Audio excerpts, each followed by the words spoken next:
Good morning, everyone. It's good to see a full house, and it reminded me of being in class. I said good morning, and you said good morning back. All right. You're a good group. Welcome. We're glad that you're here this morning, and we're anxious to hear what you have to say. So we want you to feel welcome this morning. We want to begin this morning with a moment of silence. We always take this time to stop, make sure that our minds are clear, that we are focused on why we're here this morning, and it's about the students. The students are our focus, and it wouldn't hurt this morning for us to offer up a little request for wisdom and direction also this morning. So join with me in a moment of silence.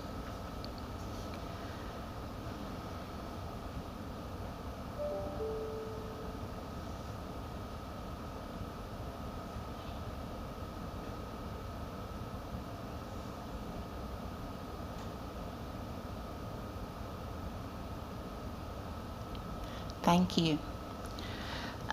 First, we want to look at some recognitions this morning. We don't have any official recognitions this morning, but I do want to take the time. A lot of people think that when the school doors shut in May, early June, that's it, that nothing happens in the summer. But that's not true. There are a lot of maintenance workers, staff members that are working hard all across the state, getting buildings and things ready to go for students, and they are working hard and making sure buildings are refreshed, renewed, and just ready to go.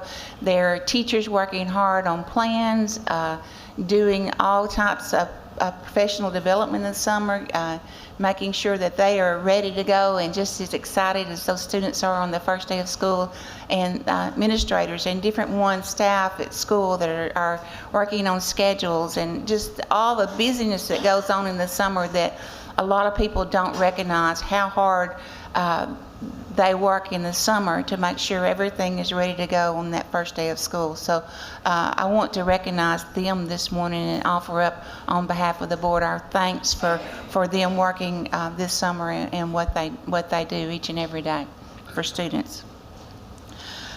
We do have some changes to the agenda.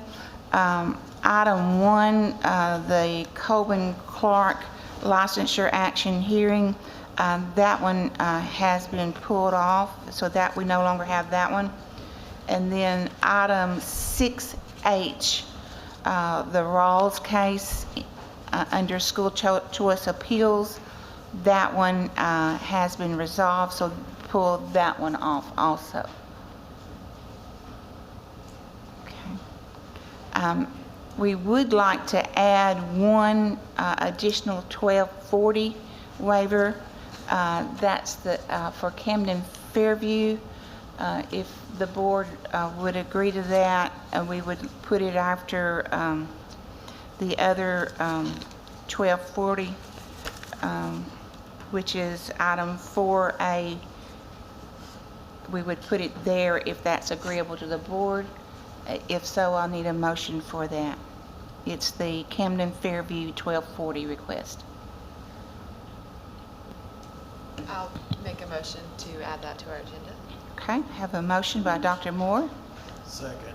Seconded by Mr. Henderson. All in favor? Aye. Any opposed?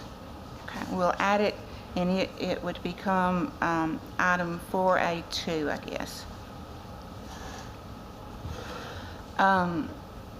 Under the consent agenda, does anyone have any comments or concerns? I do have a question on number 6, if Ms. Douglas is available. Yeah. Ms. Douglas, we have a question on item 6. I'm sure the same question.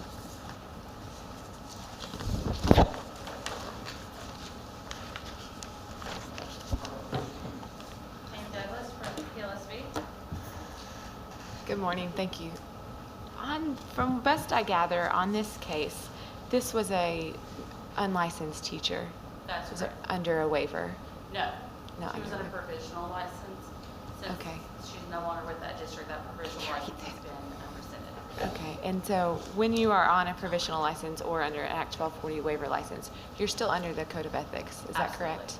Okay, so what this was the consequence was a level 2 Public notification What does that It's mean? equivalent to probation.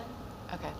So there are different levels of notification based on if you do not have licensure, and it's to notify the public of what you're able to do in the classroom. And so level 1 is equivalent to the written reprimand, level 2 probation, level 3 is suspension, level 4 equivalent to revocation. Okay, so if this individual was seeking to be hired in another district, they would receive that notification? Yeah, so it goes into else just like it would if it was a probation. Probation does not prevent you from being in the classroom, and so it's equivalent to that probation. So it would also have the red banner in else. Okay, even though they are unlicensed, they're still in the AIL system? Correct. In that sense? Yes. Okay. And then when you have a provisional license, you were saying that's provoked, so do you have to start the process all over again? If it was revoked. If it was revoked. It was not revoked here. Right. Well, I Okay, thought so I- they still have a provisional license? So the provisional license was rescinded by the department Yeah. because she's no longer with the school district. Okay. So if they wanted to teach again, they would have to start the process over again to get a provisional? She can still teach under a waiver or a different system, but she does not have a provisional license. Okay. If she were to go through a different program based on whatever she's working with a different district and whatever program she's eligible for, she could potentially get a provisional license that way. But Okay. in this instance, that's why it's a level 2 notification, because she did not have a standard license. Okay. Okay. Thank you. Okay, that cleared my same question. Any other questions on the consent agenda? Okay, I need a motion to approve the consent agenda then. Motion to approve. A motion by Mr. Sutton, I'll second that. second by Dr. Moore. All in favor? Aye. Any opposed? All right. And before I go on, I got in too big a hurry this morning, and I need to recognize our new teacher of the year, Ms. Psalm. She's joining us by Zoom this morning, but welcome to your first board meeting. We're glad that you're here with joining us today. Good morning. Thank you so much. I'm excited to be here, even if it is virtually.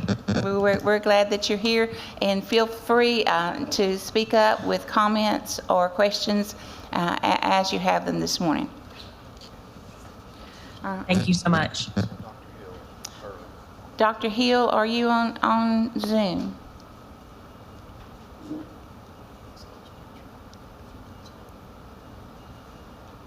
Dr. Hill. Yes, I am. I'm here. Okay, so we I'm here. wanted to make sure that we knew who we Yeah. had this morning. Okay, thank you for joining us, Dr. Hill. All right. Okay, we are ready to move to our, which is item number 2, but it's our first item on the action agenda that we'll see this morning. It's petition of Harmony Grove School District to close grades 7 through 12 at its Sparkman campus. Ms. Freno. Thank you, Ms. Newton. Can you hear me? Is this on? It doesn't sound like it's on.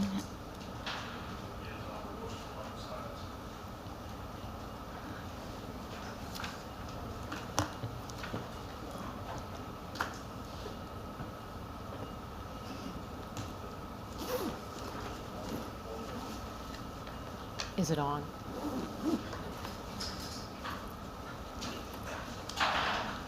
I think we're going to need new batteries this morning.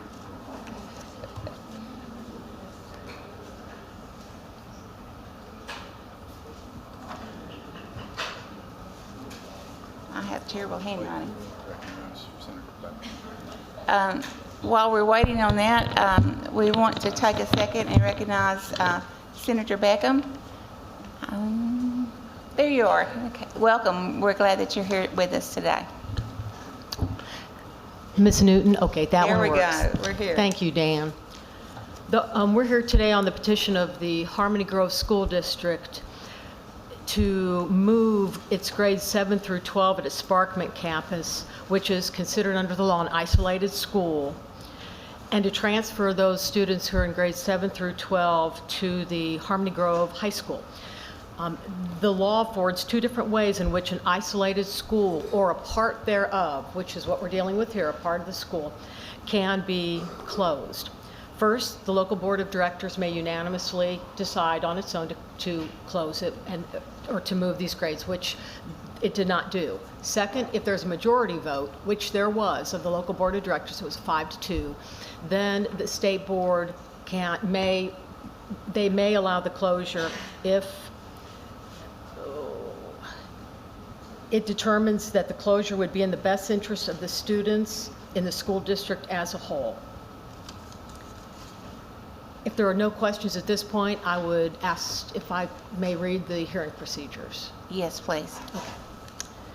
All persons wishing to testify before the board shall first be placed under oath by the chairperson of the state board. That does not include lawyers. Okay. Second, the spokesperson for the petitioning school district, which is Harmony Grove, shall have a total of 15 minutes to present the school district's remarks. The state board may allow more time at its discretion if needed.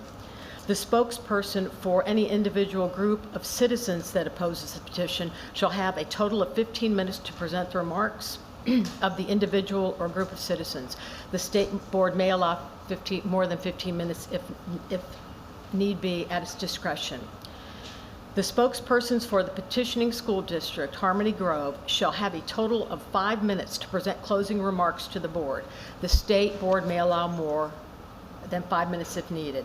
The state board shall then discuss, deliberate, and vote upon the matter, approving or denying the school district's petition.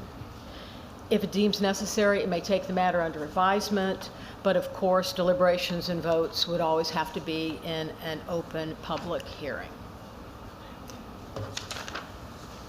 And if there are no questions, I will turn the floor over to the petitioner. Yes, Secretary Key. Ms. Perino, just to clarify, so the closing, there's only one group that closes, and that's the petitioning district. Is that, did I? I'm sorry, would you repeat that? I just didn't hear. The closing, or the 5-minute closing is only by the district? Yes, the yes, petitioning- that is what is provided in our rules, only the petitioner. Okay. All right.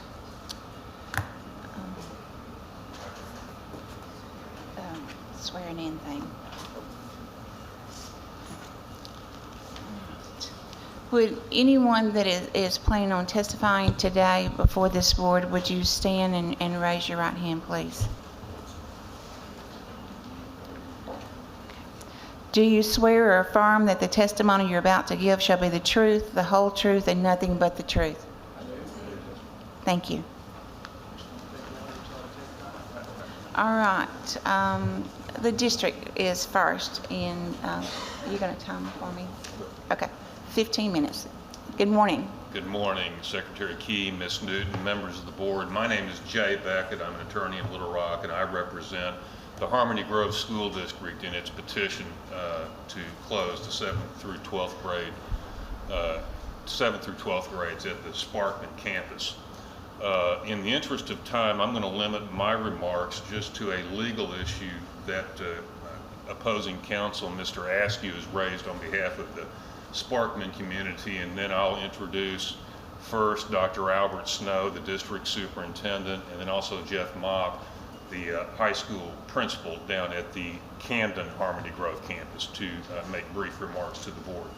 The legal issue I want to address is an issue that was raised by Mr. Askew, the opposition's counsel, first and initially in a court proceeding that was filed in early June in Ouachita County Circuit Court, that he supplemented later in June with the filing that Mr. Askew has provided to this board to consider as part of the district's petition to close the 7th through 12th grades in Sparkman. And that legal issue involves whether or not a board meeting the district had on June the 9th, 2022 was a legal meeting. And it's the district's strong position that the June 9 meeting was a legal meeting. What happened is that this district's board meets on the second Thursday of every month of every year, and it has for many years to our knowledge. Unfortunately, the June 9 meeting, there was a typo on the district's website, and it had it for a date later in June, the 16th or something. But the second Thursday of June was June the 9th, and the district held a meeting. At that meeting, one of the actions taken by the board was to authorize the superintendent to file a petition with the state board requesting the closure of grades 7 through 12 at the Sparkman campus. Now, interestingly, the board on April 26, 2022, at a meeting, at a called meeting, had already voted to authorize the superintendent to close grades 7 through 12 at the Sparkman campus. But the board voted again on June the 9th. The bottom line is, from a legal standpoint, there was no harm because the meeting on June 9th was on the second Thursday of the month of June 2022. It was a very heavily attended meeting.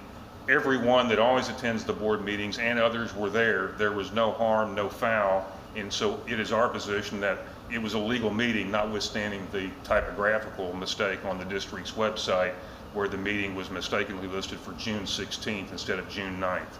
No harm, everybody showed up. And then in addition to that, the board had already voted on April 22nd or 26th, 2022 to vote to authorize the superintendent to take whatever actions were necessary to close grades 7 through 12. So that's the legal issue. I just don't think it's of any consequence to the board's decision, but I anticipate that Mr. Askew may bring it up and may make arguments with that. At this point now, I'm going to introduce Dr. Snow, who will speak to the district's petition. Dr. Snow.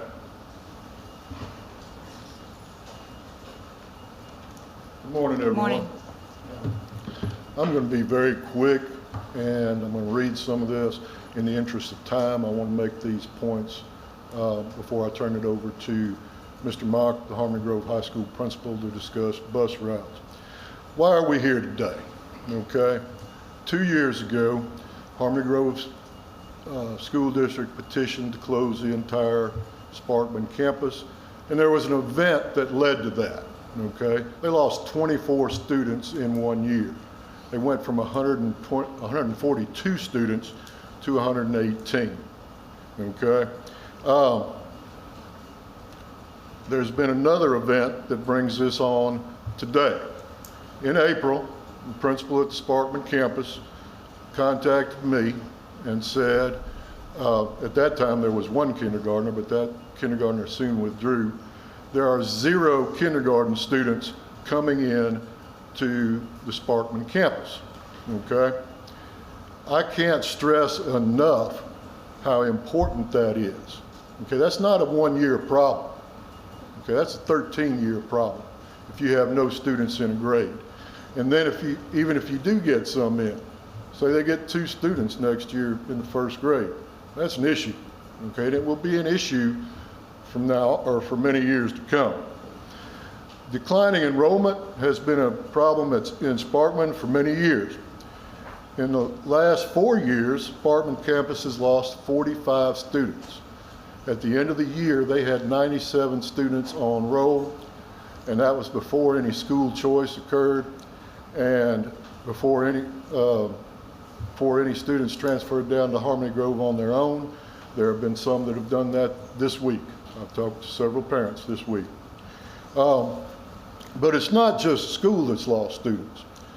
The northern 2 board member zones in the county, which are traditionally thought of as the Sparkman districts, according to the 2020 census, they had lost the most percentage-wise population of any of the zones in the Harmony Grove School District. We had to move those districts' boundaries down to get them to substantially equal with everyone else. And because of that, we will have an election in November for all the board members. All the board members have to run because of this. It was a consensus of the administrators at Harmony Grove that something needed to be done to address this. And I've been asked, why the high school instead of the elementary? That was where the problem was. Well, there are 40 students at the high school, again, before anyone transferred to Harmony Grove on their own, or anyone went to homeschool, or anyone school choiced out, and many of them did. And I will say this, the reason I had the meeting on April 26th was to meet a deadline. If anyone wanted to transfer out, they had to do so school choice by May the 1st, okay? That's the reason we did that. So I've been contacted, so that's another event, okay? No kindergartners, 40 high school students. And of those 40 high school students, 10 to 15 of them always come to the Harmony Grove campus every day. They ride a bus down at noon at lunchtime and go to VOTEC or take concurrent credit classes. So we already have established bus routes to the Harmony Grove School. Now, as it stands, those students that remain at the high school are on Virtual Arkansas. Any of you that have children, grandchildren, that struggled with digital learning during the pandemic would probably have to agree with me that that is not the optimal way to provide education to those students. Now, sure, there's some kids that do fine, okay? Harmony Grove School Board had to pass a policy during the pandemic that anyone that wasn't making a C or above had to come back to face-to-face classes because we had so many students that weren't doing their work and were failing. All right. Closing the high school allowed me to move staff from there to Harmony Grove. And you might hear that I forced everyone to come to Harmony Grove. The employees, I did not. 3 teachers requested to move to Harmony Grove, 2 elementary teachers and a middle school teacher. They requested to come. I decided not to replace one position, and two employees were asked to transfer. One a certified teacher and one a classified person. I want to stress this as well. First time I came here 2 years ago, I was looking at a major RIF that would involve people on both campuses. Not doing this time. No one will lose a job because of what we're doing here today. All right, one of the major concerns with this closure is the length of bus routes, and it's part of their petition to, the response to our petition this time. Talk about kids being on the bus 2 hours in the morning and 2 hours in the evening. We have been working on the bus routes for 2 years. We've got them all plotted out. Mr. Mock's going to show those to you in just a minute. And we are not going to pick anybody up before 6:30 and deliver them to school by 7:30, anywhere in the district. Okay, so we have fixed that problem. And somebody says, well, what if somebody moves in further out? We'll add a bus if we have to. Okay, we will figure it out like we always do. Okay. All right, I've rushed through this, but I did want Mr. Mock to have time to show you the bus routes. And let me say this. I'm a 40-something year educator, 30 years in administration. I would not be doing this if I didn't think it was for the best interest of the kids at Sparkman and at Harmony Grove. I have to take the whole district into account. I need to keep the whole district financially sound, and this will help in doing that, okay? Inflation and all the financial problems I talked about 2 years ago, they're still here and they're coming to fruition. The higher teacher salaries, higher wage for classified people, and in goods and services, there's supply chain problems, and everything has gone up. You go to the grocery store, you can see that for yourself. They say 9% inflation, but it looks like a lot of it's doubled to me. All right, I'd like to introduce Mr. Jeff Mock, the high school principal at Harmony Grove.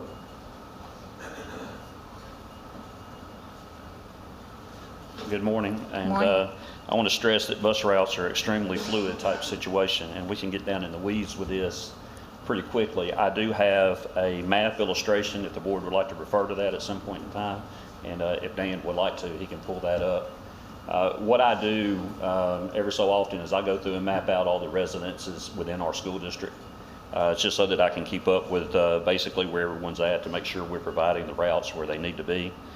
Just as soon as we went to this process, I immediately went back and updated that. So based upon the students that we had, with the information I had at the time with the number of students that had requested school choice out of the Sparkman area, the students who had made homeschool requests, and a couple non-resident students that I identified in the process, I was able to look at the routes as a whole.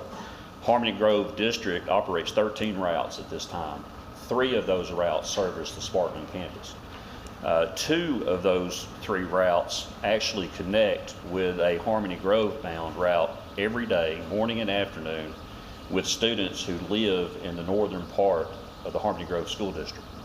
Those students right now are on the bus in excess of an hour in some cases to come to Harmony Grove School District. When this issue arose, my goal was to make sure that we did not have a student on a bus more than an hour. And so when I went through trying to look at this, we went and we drove the longest route to see, to make sure that we were within that, because there's not an issue with actually adding another route if we have to. If students move in or there is some change in residency, for example, in an area and it causes us to exceed that amount, there's not an issue with adding a shorter route to fix that, with the one exception of finding a driver, which every district in the state will say that's an issue. But having an actual route is not an issue to make that happen. So what I did, is you want to refer to it, Nancy, would just open Sparkman 1. I just named the routes, and if you could enlarge that for me.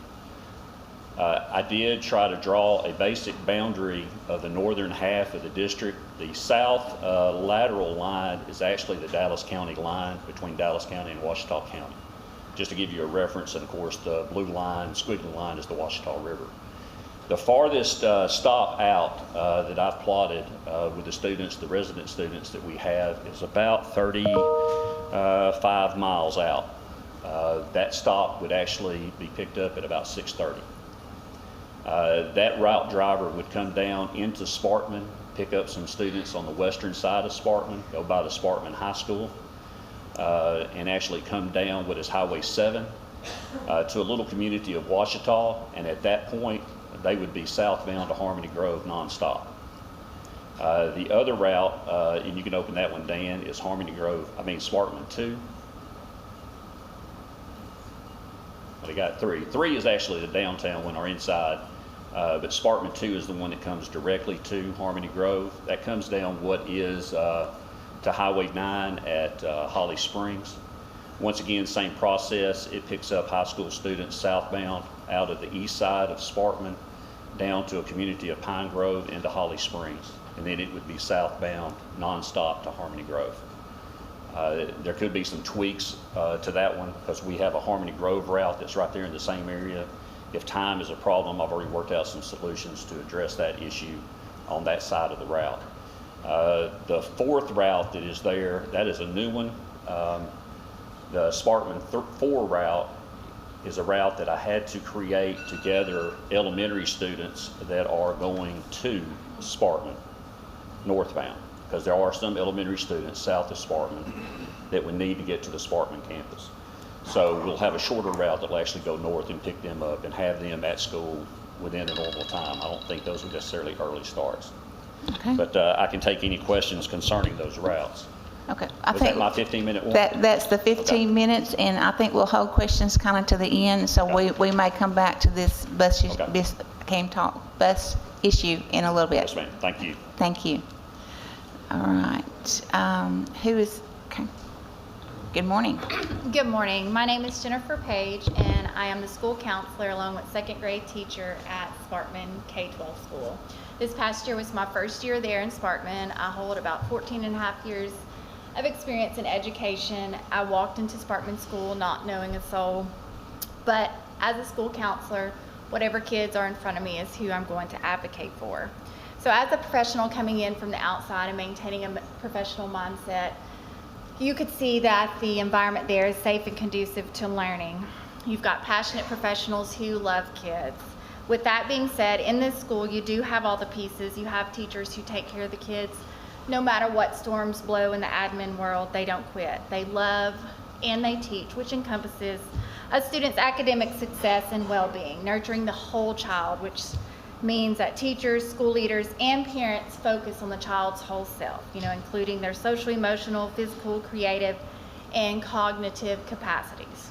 However, there's no involvement of all stakeholders in anything that takes place in Sparkman K-12. Time and effort hasn't been spent at Sparkman to look for ways to improve anything, just simply to take things away. As you take things away, numbers do decline, but they don't have to. Coming in from the outside, what I see is we're kind of giving them the bare minimum when we don't have to. We have the means to give them our best, and it just doesn't seem to be happening. They're kids, and they're kids at the mercy of adults. I'm sure you're familiar with the professional standards of educational leaders, and Standards 2 speaks to ethics and professional norms. And part of this is placing children at the center of education and accepting responsibility for each student's success and their well-being. The well-being of Sparkman kids does not seem to be a consideration. What impact is this having on them? Are we putting an effort into orientation, school tours? These kids are expected to show up at Harmony Grove on August 15th. Is there a comfortable transition for these students? There doesn't seem to be any support in meshing of the two schools, no comfortable transition activities, no efforts to make these students feel comfortable. They're simply being thrown into it because they don't have a choice. The lack of support for the kids, it's almost unbearable. So many things have been stripped away from Sparkman kids. There doesn't seem to be a presence of support. It's almost like there's a stigma attached to Sparkman, and this stigma is felt by the kids. And there's no procedure that I'm aware of to close the high school. It just seems to be based on numbers. There's no concern about the impact on what it will have to the students. So if this decision is made to close part of Sparkman or Sparkman, it kind of can't be undone. And of course, Standard 10 speaks to educational leaders acting as agents of continuous improvement to promote each student's academic success and well-being once again. And I have seen what support and leadership can do within a school. I have experienced that. I've experienced it, I've lived it. In Sparkman, we have combined classrooms. So where I come from, if that was something that was going on with that in our campus, then that would be something on the front end that they would load us with training, do observations, admin would provide feedback on what we're doing in the classroom, and it would, give us room for instructional improvement. And of course, all of this can be seen in the kids, the impact is seen in the kids. And of course, sometimes as adults, we're on the other side of things and we don't consider what these kids are actually going through. Anxiety, depression is common among our youth. It is something that I had a student this year who experienced it, and the fear of the unknown, and it's heartbreaking. He did not handle change well. And this is something that I have not heard anybody talk about. How are we going to address these things? What are we going to do in regards to taking care of the whole child? Although a bigger school does offer more activities, it does not guarantee that the students will be involved. When only bottom lines, numbers, or metrics are the only measure of value, small schools can be dismissed as unnecessary. And of course, it eliminates jobs for members of the community. And research on school closure does show substantial impact on the community. This community includes our kids. The school, somewhat of a community hub. And, in regards to the bus route, of course, we do have concerns with the length, the time that the students will be spending on the bus. But also, when those days come, as we experienced them last year in Sparkman, when you are short bus drivers and you're having to combine these routes, and it's happened on more than one occasion, and so it extends the bus route even longer. Thank you.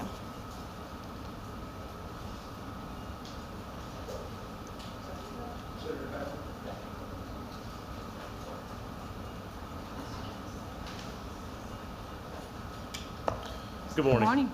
I'm State Senator Charles Beckham. I serve District 12, which includes this area that we're talking about. One of the biggest issues I see in rural Arkansas is the closure of small schools. We have Waldo, we have McNeil, we have Stevens, right there in the general area where I live. I live just north of McNeil, between McNeil and Stevens. And when you see these schools close, you start seeing businesses close, you start seeing parents and families moving closer to campuses. We may be able to say that we can keep everybody within 1 hour on a bus ride, but I've been in logistics my entire career, and things happen. Buses break down. Activity tours, field trips, take buses, take bus drivers out of the equation. Things happen, these bus routes get extended. The number of students that are going from the Sparkman area to Harmony Grove will decrease over year if we close these campuses. As those numbers decline, they will consolidate bus routes, and we will most likely see where students are on the buses extended periods of time. That's something we've seen across the state. It's something we've seen in all these small areas, small towns. There are 3 sawmills in Sparkman currently. Very few small towns survive without schools, without campuses. This is the start of closing down all Sparkman campuses. That's not a secret. That's something they tried to happen 2 years ago when my predecessor came up here and spoke against closure of the campuses and stopped the closure of the campuses. We're back here 2 years later. The difference is we have Act 662 that I helped pass with Representative Womack and Representative Vaughn. That act allows Sparkman to actively seek to join another school district. But the campuses have to be completely closed in order to do that, or the intent to close those campuses. I ask you to keep the campuses open so that they can look to another school district to join with, or we can start looking at deconsolidation. That's something that's been very prevalent in a lot of legislation. When we look at, from the ag standpoint, we did the meat inspection programs to try to break up the large factories, the large meat processing plants. We're trying to get back to more of a locally controlled, locally sourced area. Same thing with schools. I think the more community, you can look here in the audience. You have Harmony Grove Hornet shirts, you have Sparkman shirts. Community identity is huge. It's huge for everyone. It's huge for the students. It's huge for the parents. We ask that you keep the campuses open so they can keep that identity. Going back to the enrollment numbers, Secretary Key, we're on education. I'm on the education committee. We've been asked not to consider the enrollment numbers for funding because of the pandemic. But we're considering the enrollment numbers when we're going to close down the campus. So, is that my timer? Okay. I'd ask you to give us the same grace that we've given the school districts and we've given the department, and not consider the declining enrollment numbers for 1 or 2 years, especially when Sparkman has continuously been under threat of having campuses closed. In closing, when we started this meeting, Ms. Newton, you said that this is about the students. We need to do what's best for the students. I cannot see closing a campus, putting kids on a bus. And one thing I've always get from sheriffs is they hate busing prisoners. They hate busing prisoners from Columbia County to Lafayette County, from Pulaski County down to Columbia County for hearings, but we're wanting to bus our students. We're wanting to treat our students worse than we treat the prisoners. And it's not out of convenience, it's not out of the better education. It's out of the bottom line of what we can spend more money on one campus versus providing the best education for the kids. So in closing, I'll ask you to keep the Sparkman campuses open. And if you have any questions, I'll be here. Thank you. Thank you. Thank you. I'm Jess Askew. I spoke a couple of years ago. I represent the Sparkman community. I'm a lawyer. We heard no financial information on the impact of closing grades 7 through 12 at Sparkman. Hasn't been presented to you. And we know from 2 years ago, from Dr. Snow's sworn testimony to you then, the problem with just closing the high school, I'm quoting his record, his testimony, just closing the high school, then your economy of scale is even worse, okay? Then you're keeping a school open for 56 kids, okay? And you still have to have at least a part-time librarian, a counselor, an administrator, and it just puts the financial end even more out of whack. And that was when they wanted to shut down the entire campus for financial reasons. They don't touch that today. The financial analysis in the petition is in paragraph 6. It goes to the Sparkman campus, not Sparkman 7th through 12th grades. No separate analysis. You all asked Ms. Smith 2 years ago what the cost of educating the different children was. And she told you on page 62, line 4 of last time's transcript, Harmony Grove spent $9,773 per student at the high school. Sparkman had $9,911 per student at the high school. That difference was $138 2 years ago. You haven't heard anything different. And guess what? The isolated funding per capita for Sparkman students is $487, according to the statute. More than 3 times the difference. So This makes no financial sense. The transportation plan you've heard, we know that the furthest point where children live in Dallas and Clark County to Harmony Grove is 47 miles. And we presented that last time with a 94-mile round trip. How would the district possibly deal with that? What you heard today was a little bit of a interesting proposition where the total longest bus route would be 35 miles. And what I heard Mr. Mock say was, well, we took out children who have school choice to other districts, and we took out children who have homeschooled, and so they're not even going to pretend to try to serve those children who are part of this school district and supported by the tax dollars from Dallas County and Clark County that go to Harmony Grove. No pretending to do that. So they don't have a realistic busing plan.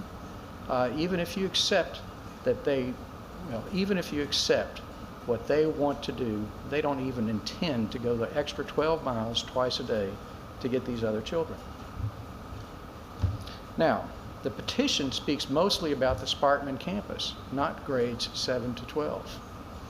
And there's a reason for that, and that's because the plan that Harmony Grove has is to shut down the Sparkman campus as a whole. And as you just heard, Act 662 prevents that without a one-year notice to other school districts. And that notice is to allow the other school districts to say, hey, we might be interested in bringing in Sparkman.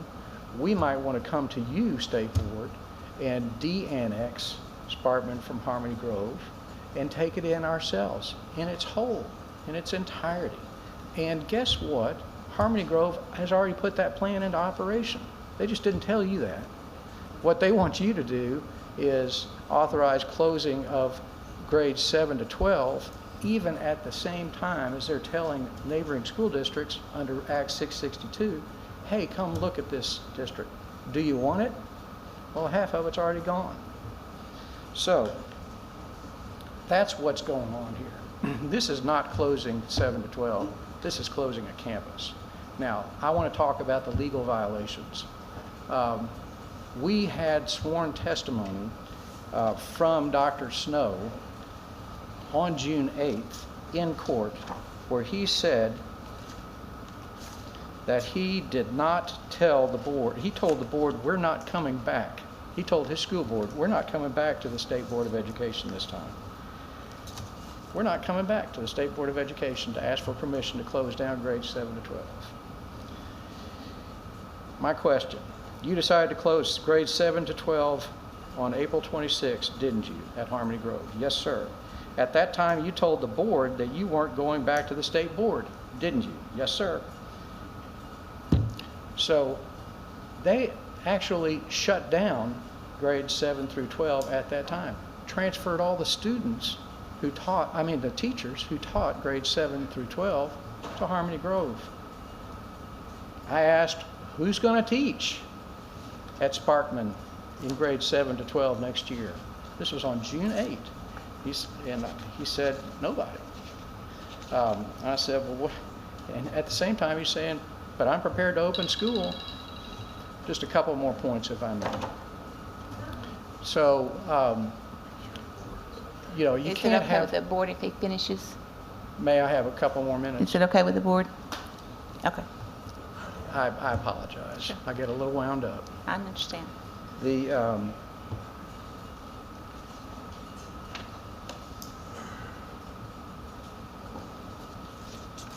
point is, you can't have a school without teachers.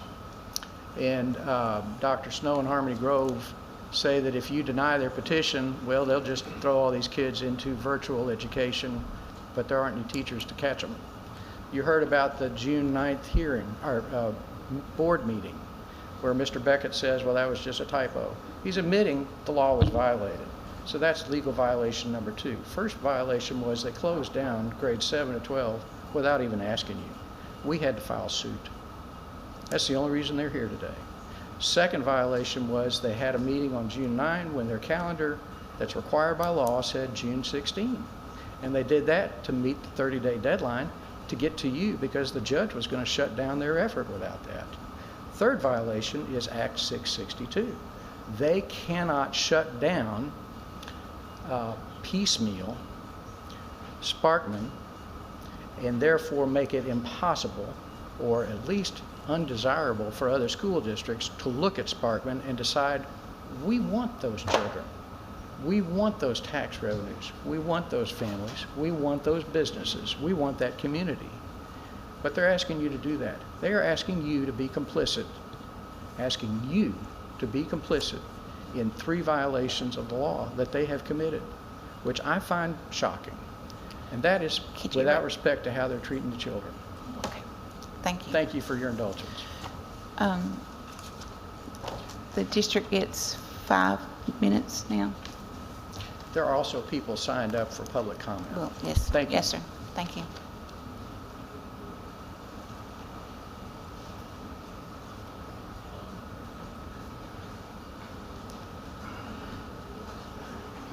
I realize that this is a very emotional issue, okay? And he keeps talking about Act 662. Okay, that was run through the legislature just for the Sparkman people.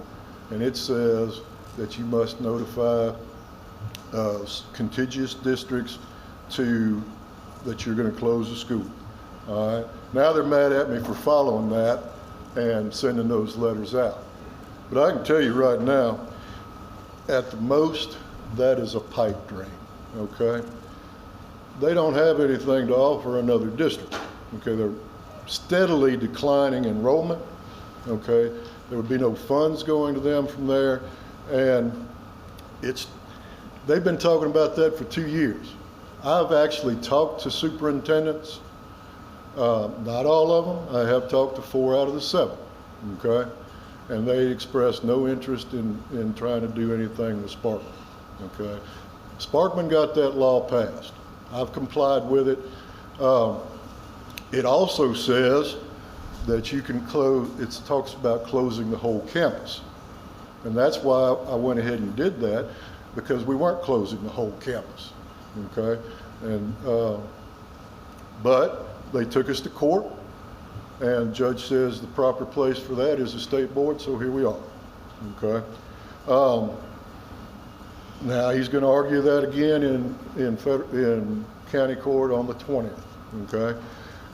Actually trying to subvert the will of the state board, in my opinion.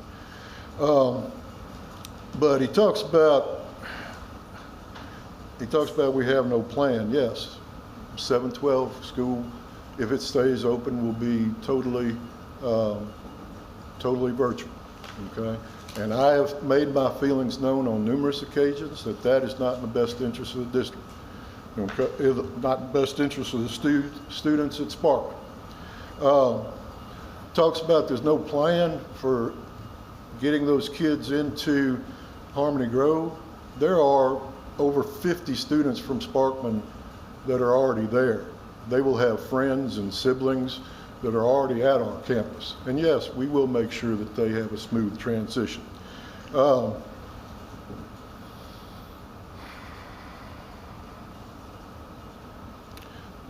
Financials, they say we don't talk about that. Okay. I spoke in length about it in the last time we were here, okay? He says that, you know, that I said the economies of scale will be back, or will be out of whack. Okay, there's a lot that has changed since then, okay?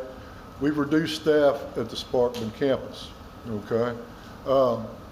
Not through a reduction in force, but simply by attrition. So there's not as much staff up there, okay? What I'm cutting out is the staff that would only serve high school students. I allowed some classes to be taught. This came about long before I was superintendent. Okay, they put all the students on virtual long before I became superintendent. And all we'll be doing is going back to that if you deny this petition today. There's also a lot of stuff in there. I could not answer all the questions in that 180 pages that they turned in response to this petition. But the thing about sports and taking away agri and sports, there weren't enough students. Okay, they had basketball teams with 5 kids. That's a nightmare for a coach to try to do. You can't really coach kids. They say, I don't have to go to practice. I got to play anyway. And then if you foul out in a basketball game, then you're playing with 4 and 3 students. That's a nightmare for kids. They get beat almost every time. Parents are upset and so on. So those were taken away before I got there. And really, the lack of numbers did this, okay? And they talk about that we're taking their tax money. There is no Sparkman tax money. There's Harmony Grove as a whole tax money. And we're not enriching ourselves. We're a district that has to receive support from the state. We're not a district that pays all the foundation money ourselves. So I don't know how we're enriching ourselves from the Sparkman students. The numbers are not getting better. All this other is distraction, getting away from the numbers that are not getting better. They're continually going down. Thank you. Yes, ma'am. May I have an additional 30 seconds? Sure.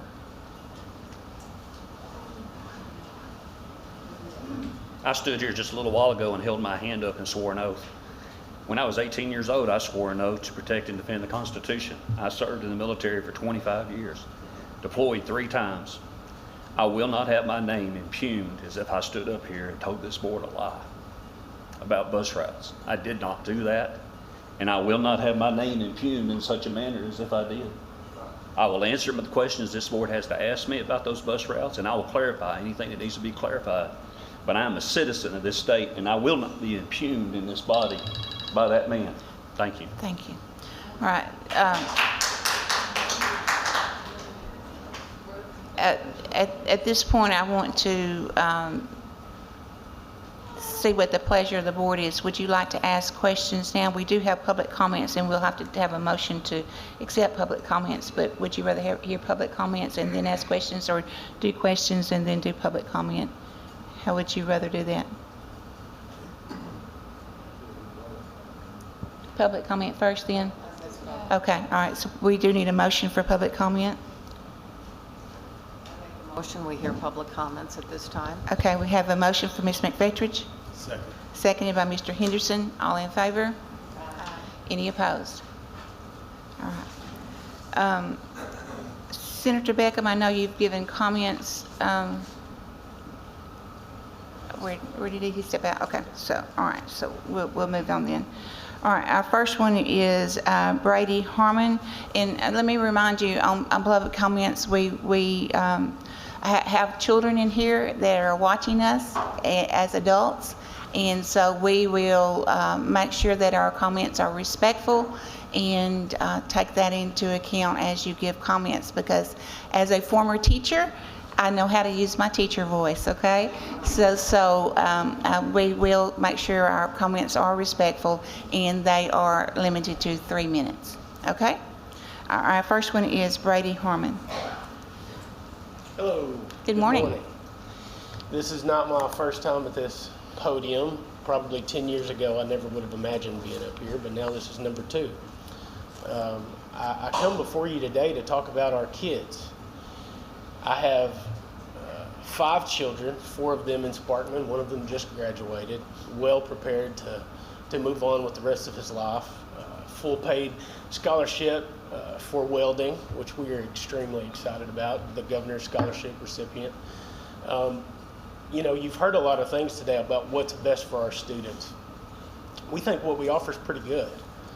We are able to show that. Now, is the Sparkman campus perfect? Absolutely not. Show me a district that is. Show me a school that doesn't have issues. You know, but the part that's tough to take is it seems like a lot of the time, the issues that we face at Sparkman are generally just put on us as if those are choices that we made, which you well know that with a consolidated district and a consolidated administration, those choices were made by that administration. And so when they talk about virtual learning, sure, we know that's not what's best. We didn't decide to do that. We advocated against that. In 2020, we spoke how we didn't like that and we didn't want that. But that was the only thing that we were offered. And then it was used against us for a reason why we need to close. That's tough to take. It's tough to take when you're forced to do things. You don't really have a voice. I know because I was at that board meeting and I pled with those board members to please don't combine our grades and put our kids on virtual.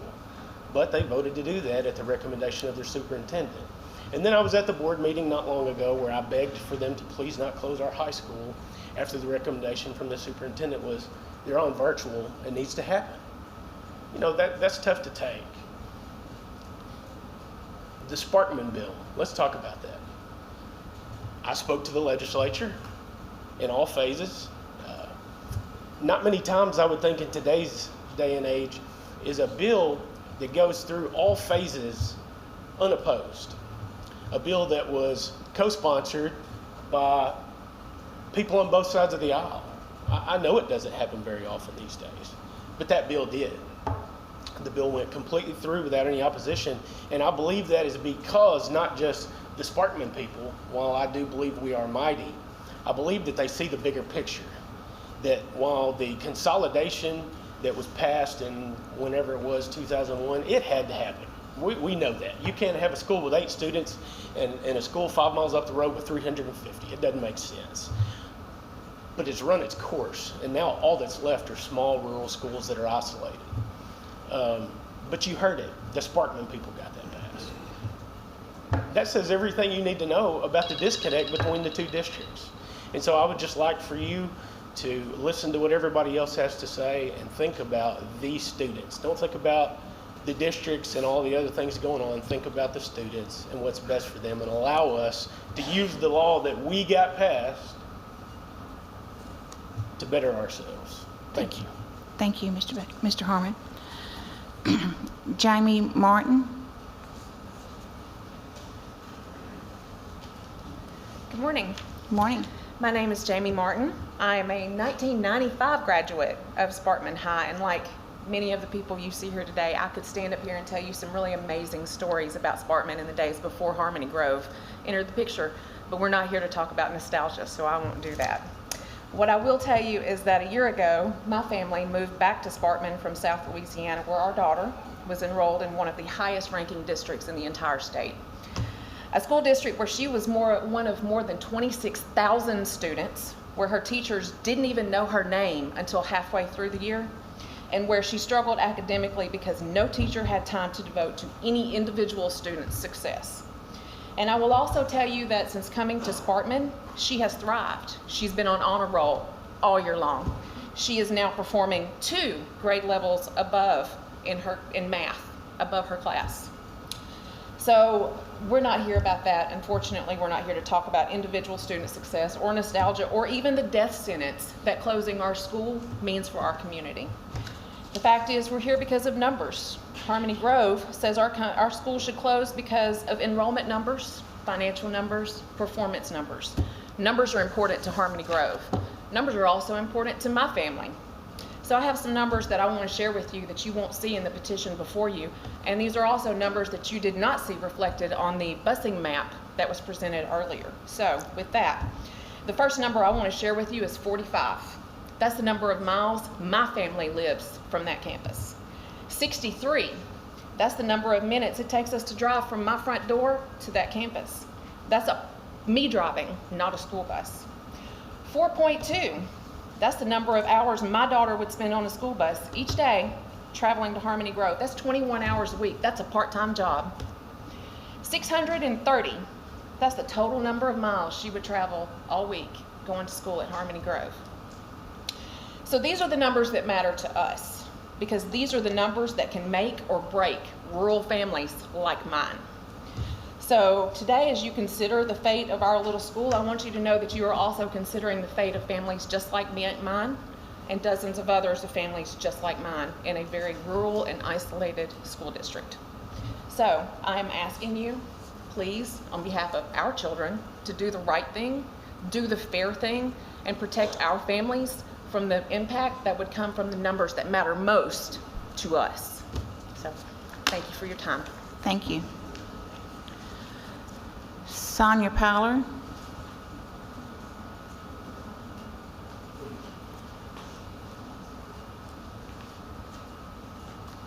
Hi, good morning. Good morning. My name is Sonia Plyler. I teach 7 through 12 CTE courses at Harmony Grove. I'm here today as I believe every child deserves the best education and opportunities they can get, as they are our future. No one denies the emotions the Sparkman campus is feeling right now. The constant thought of losing your school and the backbone to your community for 18 years has to be excruciating. Unfortunately, we all have to deal with the hand that's been dealt. The First Step preschool closed in 2018. Enrollment numbers continue to drop, and there are 0 kindergartners for the upcoming school year. We now face the inevitable and need to do what is in the absolute best interest of every child in the Harmony Grove district. I had the privilege of teaching at Sparkman during the 2014-2015 school year. At that time, several clubs were on campus. The elementary and high school were in separate buildings. They had basketball, baseball, Agri, and the enrollment numbers was 165 students K through 12. Over the course of these last 8 years, there is no longer an ABC program or a First Step preschool program. The kindergarten through 12 has consolidated into one building. Enrollment numbers have dropped below 100 for the upcoming year, and athletics has transitioned to the Harmony Grove campus. Out of the 28 teachers during my time there, only 4 remain. Even though athletics and Agri were transitioned to the Harmony Grove campus, Sparkman had the opportunity to offer clubs like Beta, FBLA, National Honor Society. Such clubs provide not only a mound of opportunities and skills, but they look great on resumes and college applications. According to an FBLA state program advisor, Sparkman has not had an FBLA chapter since 2019. How is that for the betterment of students? Where 2 weeks ago, I had 2 freshmen in Chicago competing at FBLA Nationals, pushing themselves academically and building confidence within themselves. Indeed.com states that teamwork, interpersonal, learning, adaptability, and open-mindedness are among the top 11 skills employers are looking for. We're setting students up for failure regardless of what career path they choose when we allow them to remain in their comfort zone, stay behind a computer screen all day long, have limited interactions socially or with new people, and not have the opportunity to develop the skills they need for the workforce. We continue to hear that closing Sparkman will be hard and uncomfortable. Well, so was the first time that anyone got a job, anyone got a promotion, changed careers, moved cities or states. Pushing our students and providing them with the opportunities to push themselves is for the absolute betterment of students. The distance from Sparkman High School is within 25 miles to Bearden, Harmony Grove, Arkadelphia, and Fordyce school districts, 32 miles to Ouachita School District, and 42 miles to Gurdon School District. Thank you, Ms. Powler. The parents will have a choice to, if you close, to vote to close the Sparkman campus. Thank you for your time. Thank you. Caitlin Allen. Hello, my name is Caitlin Nyland, and I'm going into the 10th grade, hopefully at Sparkman K-12. To be 100% honest with you, if you were to make the decision to shut down Sparkman School, my friends and I would fail, most likely in another school. Because we have gone to Sparkman School where we have lots of one-on-one time and attention, small classes, and relationships we've built with our amazing teachers. Studies show that students learn best in small group settings. At Sparkman, we have opportunities for that. And I know personally, in other schools that are bigger, you don't get that. We have adapted to that, and that's something that we thrive on because we've learned that. I just want you to know that you've been told that all students are online all day. That is not true. I had 2 online classes each semester, and that is it. I want you to know that small classes offers a lot of opportunities, but one of the best ones for me is growing close to every student in my class. Growing a family. To me, I see it every day, and every class is like a small family of their own. Sparkman campus has been the best encouraging thing in my life due to the teachers. I know that every teacher there will talk to me, assist me, help me, guide me, and quite literally do anything for me and people on that campus. I want you to leave today to step back and take a look at what the students need, not the numbers or the bus. I want you to look at what the students need, what they've thrived on. I ask that you will pray to God and that He will lay the correct answer on your heart for your decision today. Thank you for your time. Thank you, Caitlin. That was a very brave thing to do. Rayanne Thomason.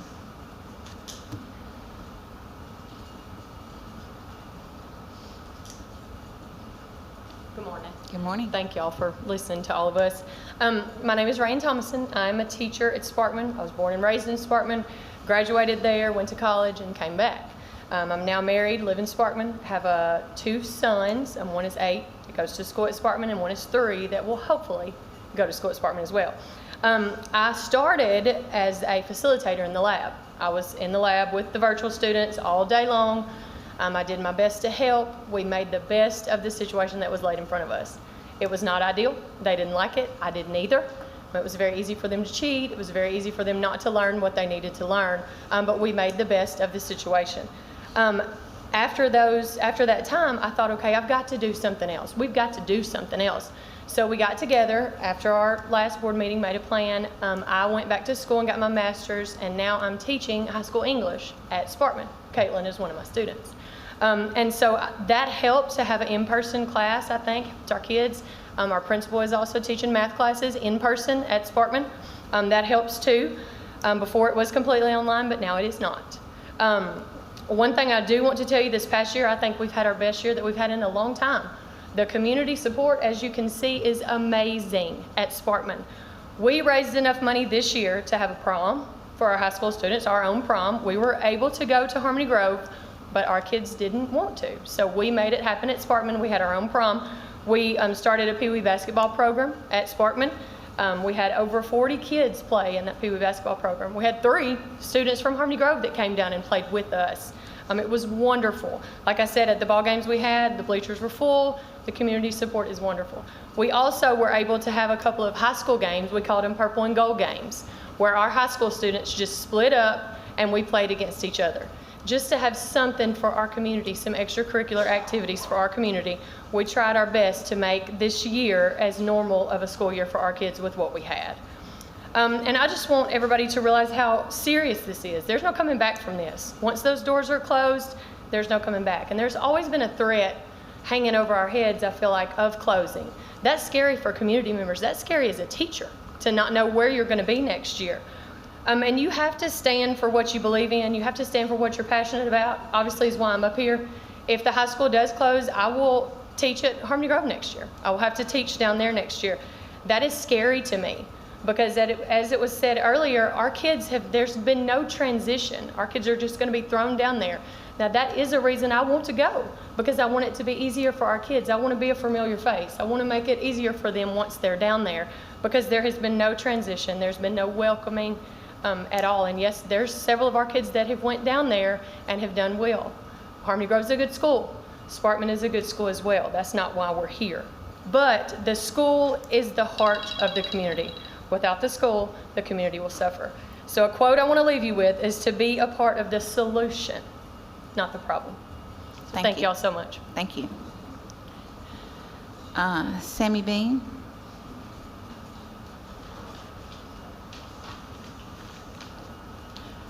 Good morning. Good My morning. name is Sammy Bean, and I have been a citizen of Sparkman for over 22 years. I worked on the Sparkman campus for ABC for 8 years. That program closed, so I went to Harmony Grove. I have been a SPED teacher now on Harmony Grove campus for 7 years. I'm not here as a teacher. I'm here for my kids. My husband has lived in Sparkman all his life. We have 2 daughters who attend Harmony Grove campus and have a Sparkman address. Our oldest will be a junior on Harmony Grove campus this coming up year, but transferred to Harmony Grove campus in the 4th grade. At this time, she rode the bus to Harmony Grove from Sparkman. She got on the bus at 7 o'clock in the morning, and she was home by 3:40 every day. She was not on the bus for hours, as stated. My child transferred not due to academics, but because she was being harassed by a male classmate, and nothing was done. When she got on the campus at HG, we were notified how far behind she was in academics compared to those students in her grade. While attending Sparkman, her Iowa test for 1st grade to 2nd grade declined. She was an 80 in English in 1st grade, and she went to a 16 in English in 2nd grade. Her math was a 67 in English, in 1st grade, and then in 2nd grade, it was a 61. By 5th grade, this was when she was on Harmony Grove campus, she was grade level and has been ever since that year. She is actively involved at Harmony Grove campus.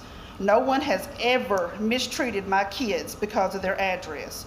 Moving our oldest to Harmony Grove campus was the best decision we have made for her to receive a quality education. Our youngest also goes to Harmony Grove. I have been asked why I'm worried about the 55 students that are mentioned on their petition to ask them to come back to the Sparkman campus. I'm not just here for my 2 girls, I'm here for every student. Why is Sparkman campus only asking for the students who attend Harmony Grove campus to come back? There are a lot of students living in Sparkman that have school choice for years. My child and other students shouldn't be just a number to keep that school district open. I did not choose Harmony Grove campus. I did not choose Sparkman campus. I chose my child's safety, mental health, and education. Thank you. Thank you. Senator Beckham is not in here, so we'll move on to Stephanie Harmon.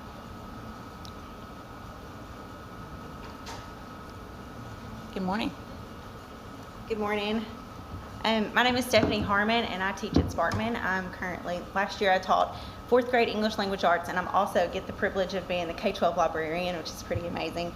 Sadly, our story is not a new one. You guys have been our hero before, and we hope that you get to play that role for us again as we ask you to please vote to keep our high school open. Last time this year, I'm going to talk a little bit about 662, but last time this year we passed the pathway so that we can have a legal pathway to be annexed with schools that are contiguous with us, and that doesn't just affect us, it affects all small rural schools that are consolidated like us. Over the past 2 years, we have had opportunities to meet with a few superintendents. I hate that it was called a pipe dream. That kind of hurts my feelings because I'm a big thinker, but I know that's, it's a hard thing to swallow. But I do want to say that we have had a chance to meet with some superintendents to discuss another merger and what it would look like. The most recent was yesterday morning, and we were actually sought out by this specific school. And let me tell you how extremely refreshing it is to feel valued and to have a superintendent share their outside-the-box thoughts with us and about how they think that the future of our school could be a success under their administration. Felt good. But we can't do this without you. If our high school is closed and our students are transferred to the Harmony Grove campus, it's not only going to impact our students negatively and our community negatively, but we're only going to be left with a shell of a school to offer. It was said last week on social media of Sparkman, they just don't know when to give up. And I think that's the greatest compliment in the whole wide world, honestly. My students are worth it, and I'm not going to give up on them. And I know we have great potential. I see it every day in my kids' eyes, and I see it in the hearts of our teachers, and that's why I won't give up. Let me also say that I know Sparkman isn't for everyone. I don't think any school should be the solution for every kid. We mold to what a kid needs every day as teachers. But it is a place that I want my 5 to be educated. And it is a place that I want them to continue to have the opportunity to be educated. My oldest son is a 4th generation graduate of Sparkman. He just graduated in May. And I want my other 4 children to have the same opportunity that my grandfather and my mom and that I had and now my son had to graduate from this wonderful little school.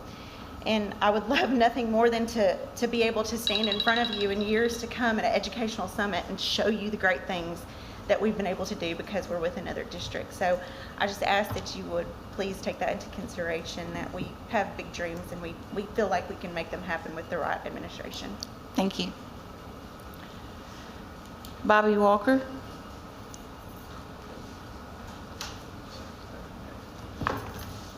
Good morning. Thanks to the Little Rock State Board of Education for my allotted time to speak on behalf of Sparkman School. For 39 years, I, Bobby Walker, had the blessed opportunity to help inspire and teach students in Sparkman that each and every one is important and to strive hard to get a good education. Due to Sparkman being an isolated school district, we were consolidated with the Harmon Grove School in 2005. Since that time, many things have changed, and some of those changes have hurt our school. For the second time, Harmony Grove School Board have caused much disruption in the Sparkman School and the community. First, to close the entire school, and now to try to close the high school. Our Sparkman School enhances social, emotional skills, leadership, and good citizenship. Our students are more engaged in the community and foster a more profound sense of responsibility. Smaller classes in our school are more conducive to improve pupil performance, provide more opportunities to adapt to individual needs because there is less attraction. Studies have shown that the decision to close school will affect students socially, emotionally, physically, and psychologically. Socially, students have to make new friends. They lose their identity. Students and parents may become less involved in school activities, and depression may increase. Physically, many students will leave home much earlier and return back home much later. Emotionally, students leave the known and go to the unknown. Psychological effect on our students is another major concern. For several years, the threat of closure has hung over the heads of both the faculty and the student body of the Sparkman School. This has led to low morale on campus and resulted in the slow migration of our students to neighboring schools. As Sparkman parents have tried to protect their children from the stress of the uncertain fate of their school. On May 15, 2022, I personally experienced the sadness of students and parents when it was announced that this would be the last Sparkman High School graduation. High school graduation was one of the last things that we looked forward to in Sparkman near the close of the school year. It was a community gathering and celebration. We're very grateful to the State Board of Education for voting to keep our school open in March of 2020 because of the value that you saw in Sparkman School and the Sparkman community. Without a vision, the people perish.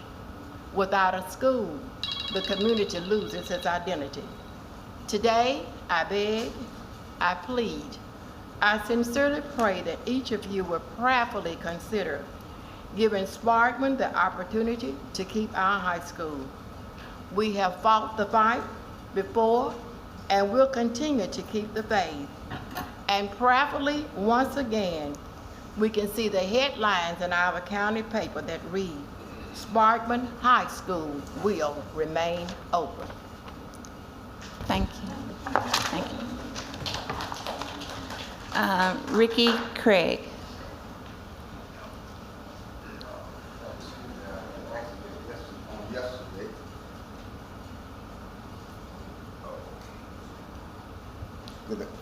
Good morning.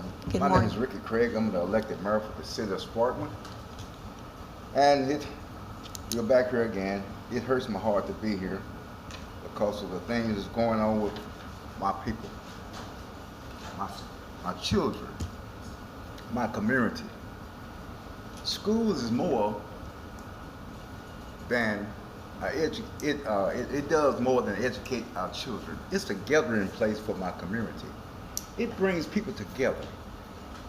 On Friday nights, we used to have ball games and the parents would come together and they would have joy and they would have good relationships. And you'd be surprised what school does more than educate children. It started new beginnings in our community. Yes, Sparkman is down and down through the years, had bad deals and we've lost people in our community, but we're trying to rebuild. I, as mayor, have dedicated myself to rebuild my community. The Owen Township, we're going to regrow it one day. And I pray and I hope that you would give us a chance, an opportunity, some time to do these things. But we have to have the resources and the guidance and the people to help us do these things. If you close our school, I tell you what's going to happen. Our property value will fall about 30%. That's going to be less money paid in. We're going to lose jobs because schools is an employer. It does more.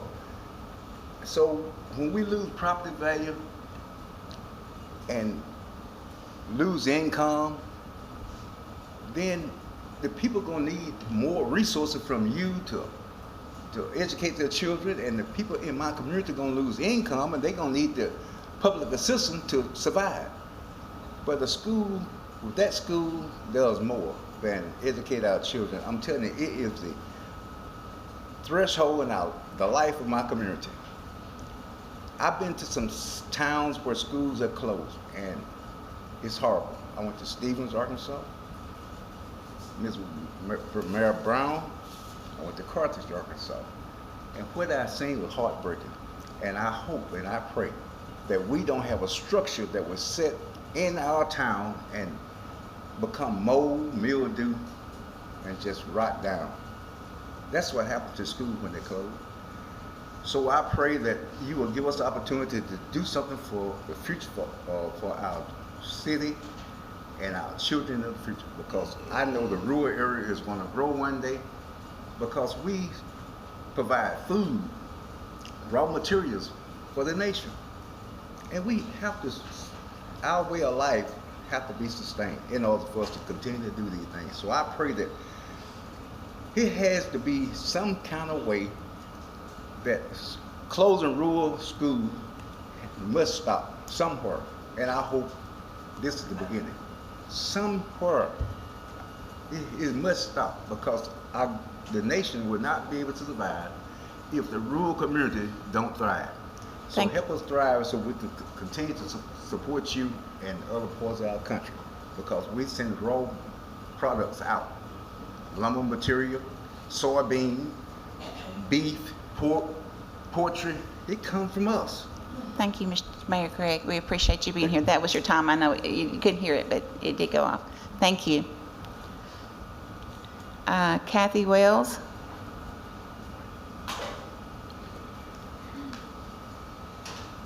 Hi, my name is Kathy Wells.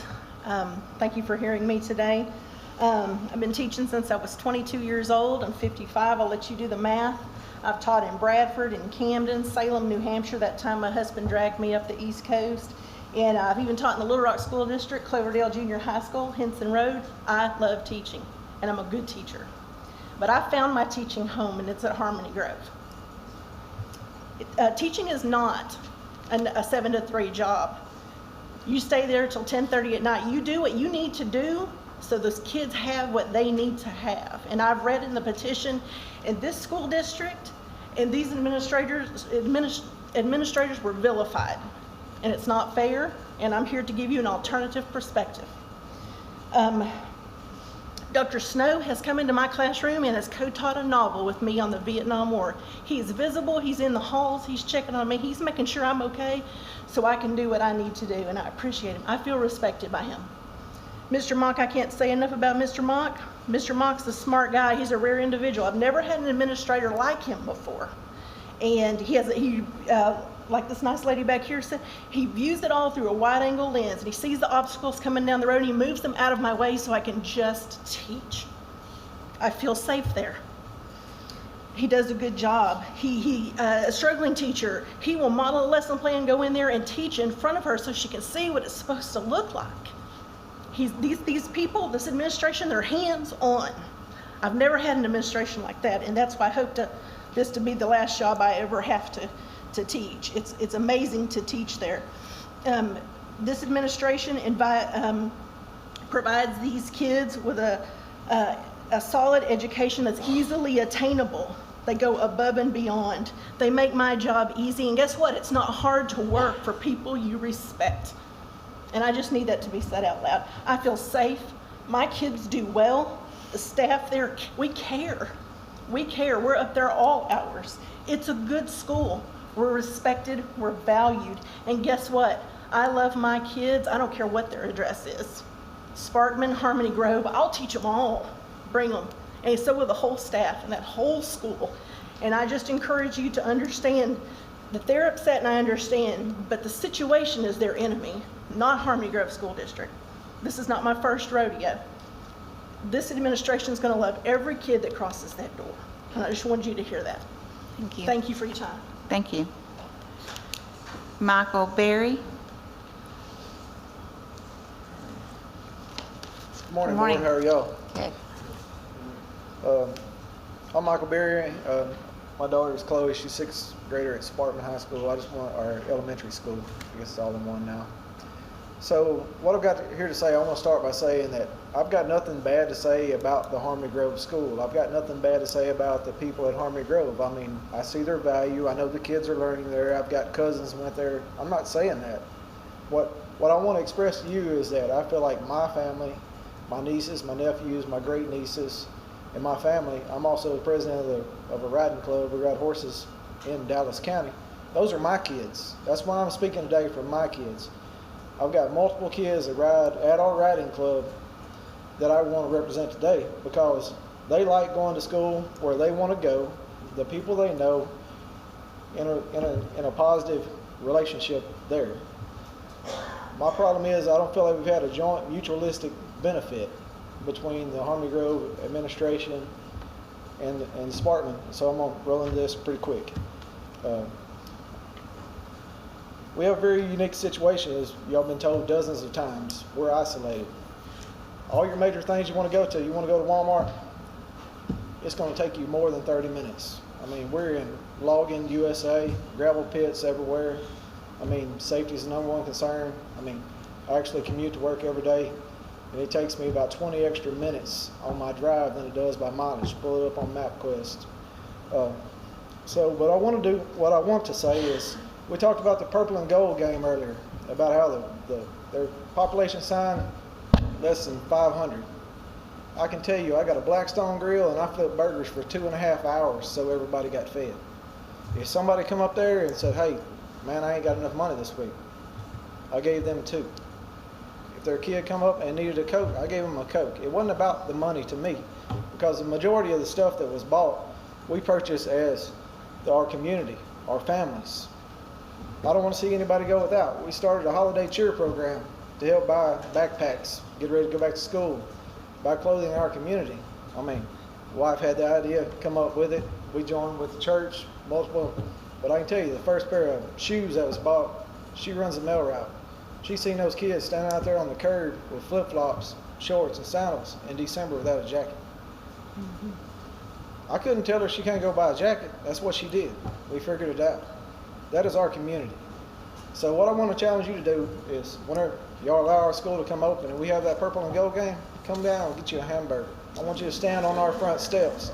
I want you to hear the church bells ring on the hour. I want you to hear that mill whistle blow. I want y'all to have a little bit of experience of what we have. What I do want to say is that my daughter Chloe, she was one of the top performers in ACT Aspire for her grade. Sparkman suits us well, and that's where we want to continue to stay. Thank you for your time. Thank you, Mr. Berry. Louanne Clayton.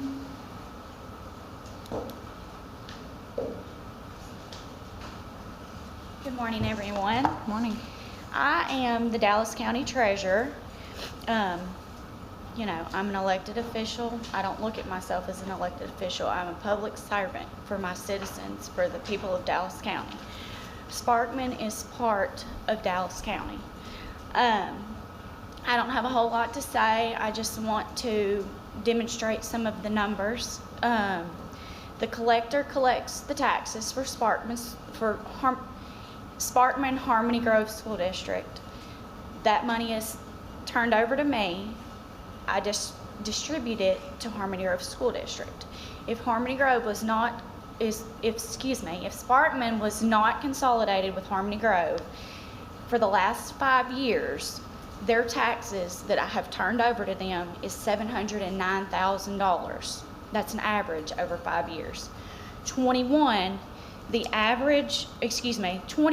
highest amount year so far was $725,815. Now, 20 was a low year, but that was when COVID hit. That was $696,000. According to the 2021 millage report, Harmony Grove's millage is the 14th highest in the state of Arkansas. It's also, I have 4 school districts. I have Malvern, Harmony Grove, Fordyce, and Bearden. It's the highest in Dallas County. I would like to touch on what Senator Beckham said. Rural Arkansas is dying, and our small school districts are suffering. So, thank you. Thank you for that information. Ken Key.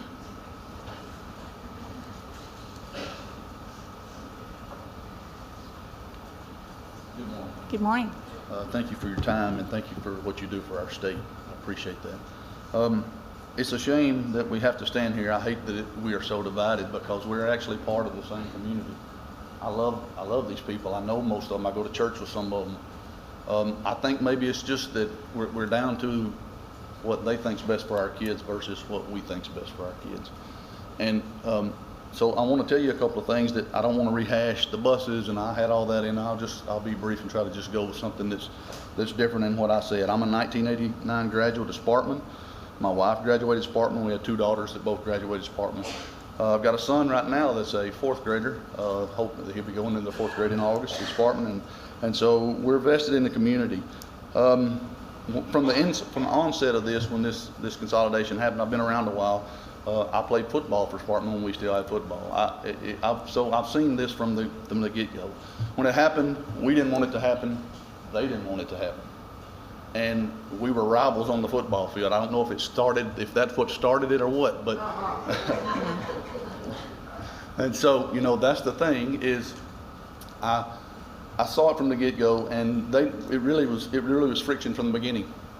And so I stopped listening to rumors. I said, I'm going to do something about it to try to bring our community together. So I ran for the school board. In 2012, I ran for school board, and I served a 3-year term on that board. I was part of the board that hired Principal Mott. And so I'm vested in both sides of this. However, one thing that, that's not being brought out is one thing that I saw, that I heard about, and I saw firsthand, was what I can only describe as systematic. It was strategic, trying to tear the school apart, trying to pull this from there to them. I was constantly told it was about money, and that I had to consider what was best for the kids, and my response to that would be, I am trying to consider what's best for the kids, because of the busing, of the fact that one thing that hadn't been brought out here today is, when I was on the board, and I don't know about now, but I would suspect it's the same, classes size were full down there. The teachers were at capacity, and we offered something that wasn't up here. Our classes are not full. One-on-one student interaction with the kids, one-on-one time, better learning environment. We were told the virtual learning, that was something that we brought in during my time on the board. It was because, we can save money, we can save teacher salaries, and it was at that time the superintendent, not Dr. Snow, but another superintendent, another administration, brought that in as a viable way to save money, and that's how it got started. And we were told it was the wave of the future, and that's what's going to be. You're going to have to do that to get into college, and now all of a sudden it's a terrible bad thing. I want you to consider all the factors. I'm here for my kid and for the kids of our community, and I would hope that, many times in our world people don't do the right thing, and it's very hard to stand on what's right versus what's politically motivated or pressure. But I'm asking you to do this for our kids and our community. Thank you. Thank you. All right. Those are all. Ty Turner. Ms. Farino is saying no, we can't do secondhand comments. Okay. Roland Womack. Did you ask for Ty Turner? I didn't write a I skipped one. speech, ma'am, so Yeah. I can't hear. Okay. Did you ask for Ty Turner? Go ahead, Mr. Womack. I'm saying I didn't write a speech. I've been teaching since 1977. I graduated close to where Sparkman is. Went to Henderson State University after I served 2 years in the Army, and I know Sparkman very well. I taught at Sparkman from 2004, 2005 to 2011, and I'll tell you, there's good people in Sparkman, good students. And if you think standing up here talking against them is easy, I promise you, it is not. I'm trying to talk to you from right here. The kids that I have that come from Sparkman are not prepared. It's not the teacher's fault, it's not the student's fault, and it's sure not the parent's fault. But I'm pleading with you, you can change this. And I know sometimes tough love is hard to come by, but do what's right, and I think we'll all benefit from it. Appreciate it. Thank you. Thank you, Mr. Womack. I think I skipped Shannon Owen. Shannon Owen.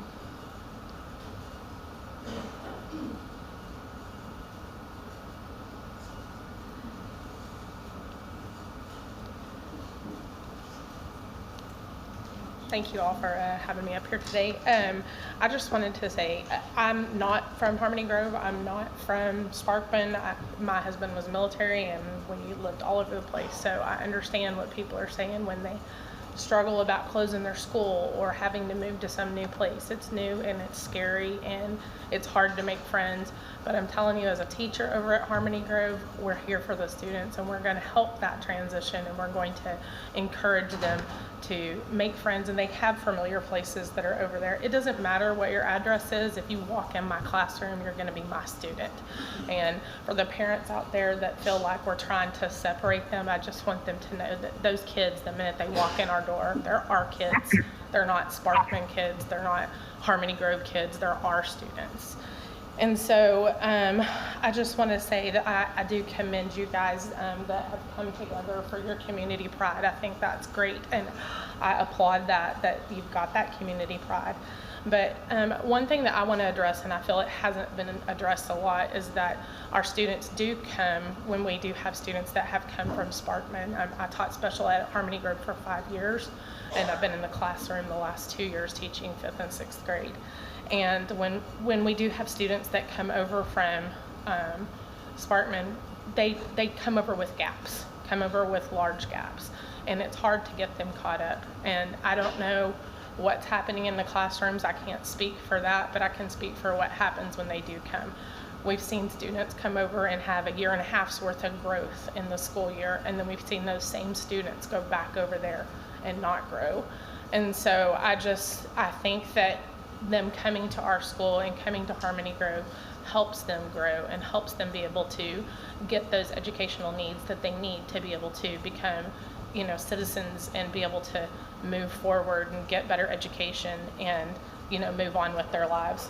One thing that I was kind of offended by, the senator said that putting the students on the bus is like a prisoner being on a bus. And I get nobody wants their kid to drive an hour on a school bus, but that statement really got me, that he had said that he had compared them to prisoners. And I just don't think, we don't want your students to be prisoners. We want them to be part of our community, and we want to join our community. And the only way for us to join it is for everybody to be on that same page, and just know that all of our teachers, whether it's a Sparkman teacher, whether it's a Harmony Grove teacher, we're here to love these students. So that's all I have to say. I'd like to, if possible, yield my last amount of time to Ms. Plyler so she can finish her statement. No, there was no time left. It was 7 seconds, sorry. Did you say this Todd? Is Todd Turner, is he on Zoom? Is that how he's here? Yes, ma'am. Can you hear me now? Yes. Okay, I'm sorry. My wife had a doctor's appointment and we had to step out. Okay. But I do want to quickly say a few words. I appreciate the opportunity. The senator spoke of Stevens and McNeil. I'd like to add to that Mount Holly School District, Village, the schools that compromise, the Nevada schools. The list goes on and on. All of these schools had more students enrolled than Sparkman does currently. I am a product of a school that ultimately closed, which was Mount Holly. I do understand the sentiment to keep your school, the feelings that go with that. Fiscally, keeping the high school campus at Sparkman does not add up.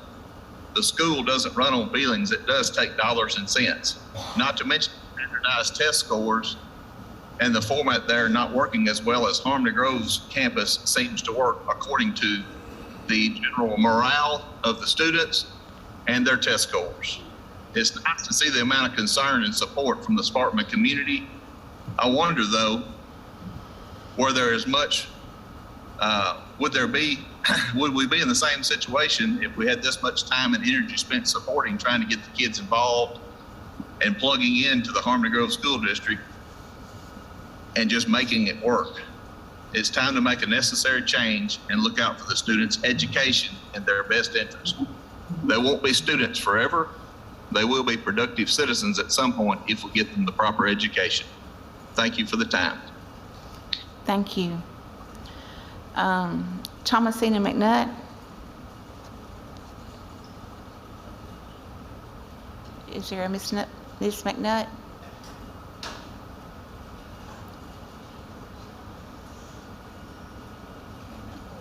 Yeah. There's people. Okay, there are people in an overflow room, so we'll wait.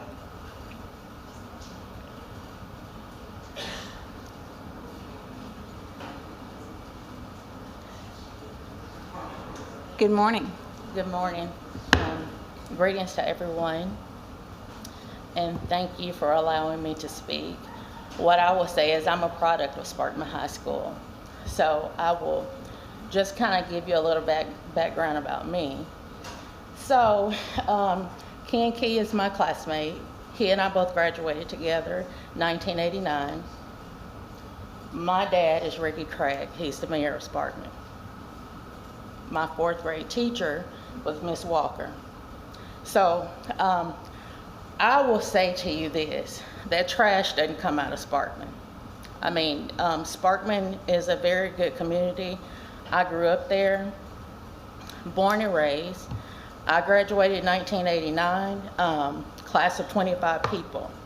I have 2 master's degrees. I'm currently a doctoral student. I currently own my own business. I have been a licensed therapist for almost 25 years. I will say, based on all the research, and I know that I won't insult you by quoting statistics because I know that you are aware that statistics reflect rural schools suffer and communities suffer when they're closed. I know that you're aware of that. The state of Mississippi, over 50% of their schools are rural, and they still manage to maintain them. You know, one of the things that I wondered, what if Sparkman had that $700,000? What if we had that? And I say we because I will forever be a part of Sparkman. What if we had that $700,000 to put into the school, to put those programs there that now people say that we don't have? What if Sparkman had it? Let me say this to you. What if the school closes? So you'll have 3 sawmills that will suffer. The industry will suffer. You have the grocery store. We have the dollar store there. We have a gas station there. So these business owners will lose. The families will lose. The industries will suffer because they will die. Families will be forced to uproot and have to move someplace else. They will not be able to afford to commute daily. Now, which is safer, for them to drive their kids or to bus them? I mean, you know, so those are the things that should be considered. And we talk about best interest. Whose best interest? Whose best interest? Is it the children's or is it Harmony Grove? So as a graduate of Sparkman High School, I beg with you as well to please consider the interest of Sparkman School and the kids there. Thank you. Thank you. Ms. Freno, are there any other public comments on this issue? Okay.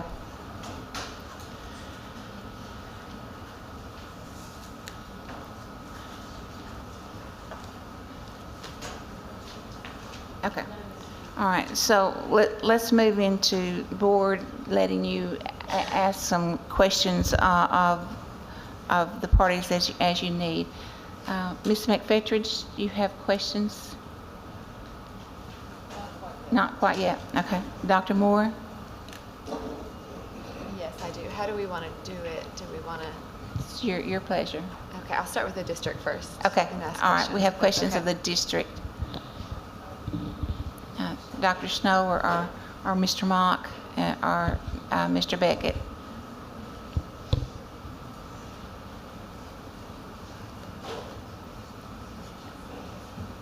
Yes, ma'am.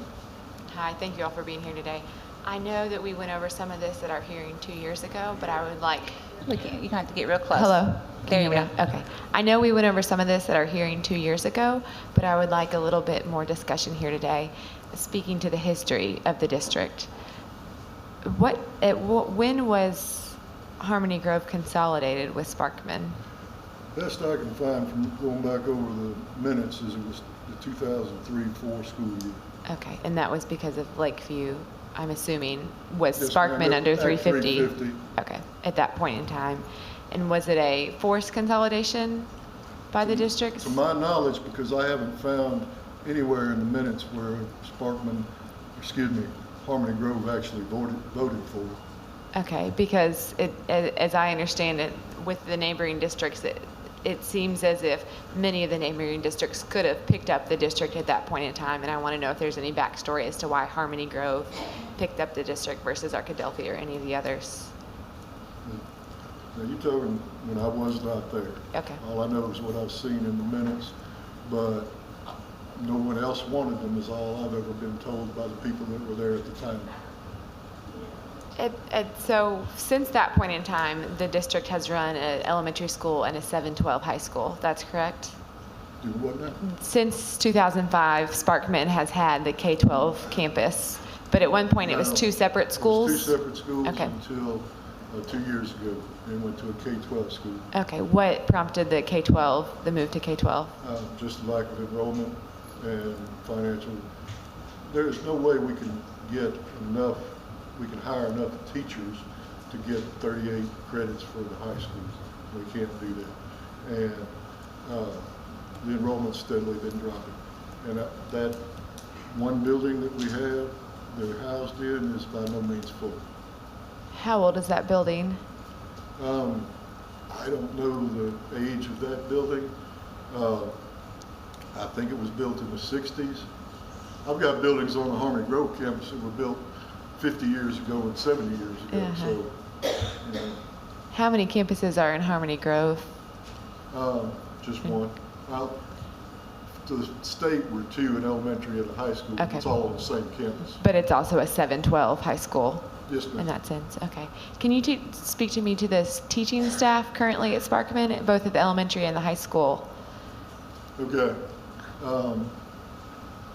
With the transfer of teachers and the teachers that voluntarily went, I think we're going to have about 13 staff members. Okay. And 5.5 teacher units. And then there will be half for 6th grades, and then there will be half-time librarian, half-time counselor, half-time art, and most of those also teach elementary classes. Okay, so at the elementary levels, you have school classes combined? It hasn't really been completely combined. Okay. They did a departmentalization to try to avoid putting classes, third and fourth together too much. They tried to just teach people one class at a time. Okay, and so this past year for the 712, how many teachers were there? Ms. McCarroll, who has requested to come to the Harmony Grove campus. Mr. Knight, the principal, taught 2 classes. Ms. Robinson was teaching some English classes, and there was another teacher teaching middle school classes. Okay, and so to understand that better, the rest of the courses students were doing virtually? Yes, ma'am. All through Virtual Arkansas? Yes, ma'am. Okay. Do you? Or they went to the Harmony Grove campus.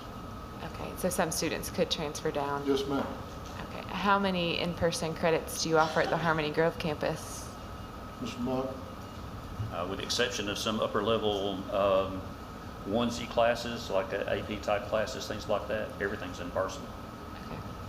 And do you offer in-person AP courses? We do those on virtual. Most of our students on the Harmony Grove campus choose to take concurrent credit at SAU Tech. Okay. And so it pretty much levelizes that out. But they have the option of doing that through Virtual Arkansas. Do Sparkman students currently do that, concurrent credit courses? They have the opportunity to do so. Okay. And do they have to drive down or? When I was explaining the bus routes a while ago, we have the ability to get them on campus first thing in the morning, which is when those classes occur. So yes, they could actually ride school transportation. Some of them, however, do use their personal vehicles. Even some of the students in the afternoon use their personal vehicles because they work in the Camden area after school, so they were already driving south anyway before they went to VOTEC or participated in any other activity on our campus. Can you talk to me a little bit about school choice in your area? How many students transferred out of the Harmony Grove district and how many transferred in, if you know? I believe we had 40 that signed up for school choice. And no, we got 40 in and it was 28 that school choiced out. Okay. Do you ever allow board-to-board transfers for students as Yes, well? ma'am. When you look at the map, obviously, I can see how some families might choose different districts based upon where they're living. In some of the very rural areas, the Arkadelphia bus comes by houses just like the Harmon Grove bus does. And do you all allow those? I mean, you have allowed those board-to-board transfers when families have asked in the past. I can't recall one or two Arkadelphia, but yes, we do allow board-to-board transfer. Okay.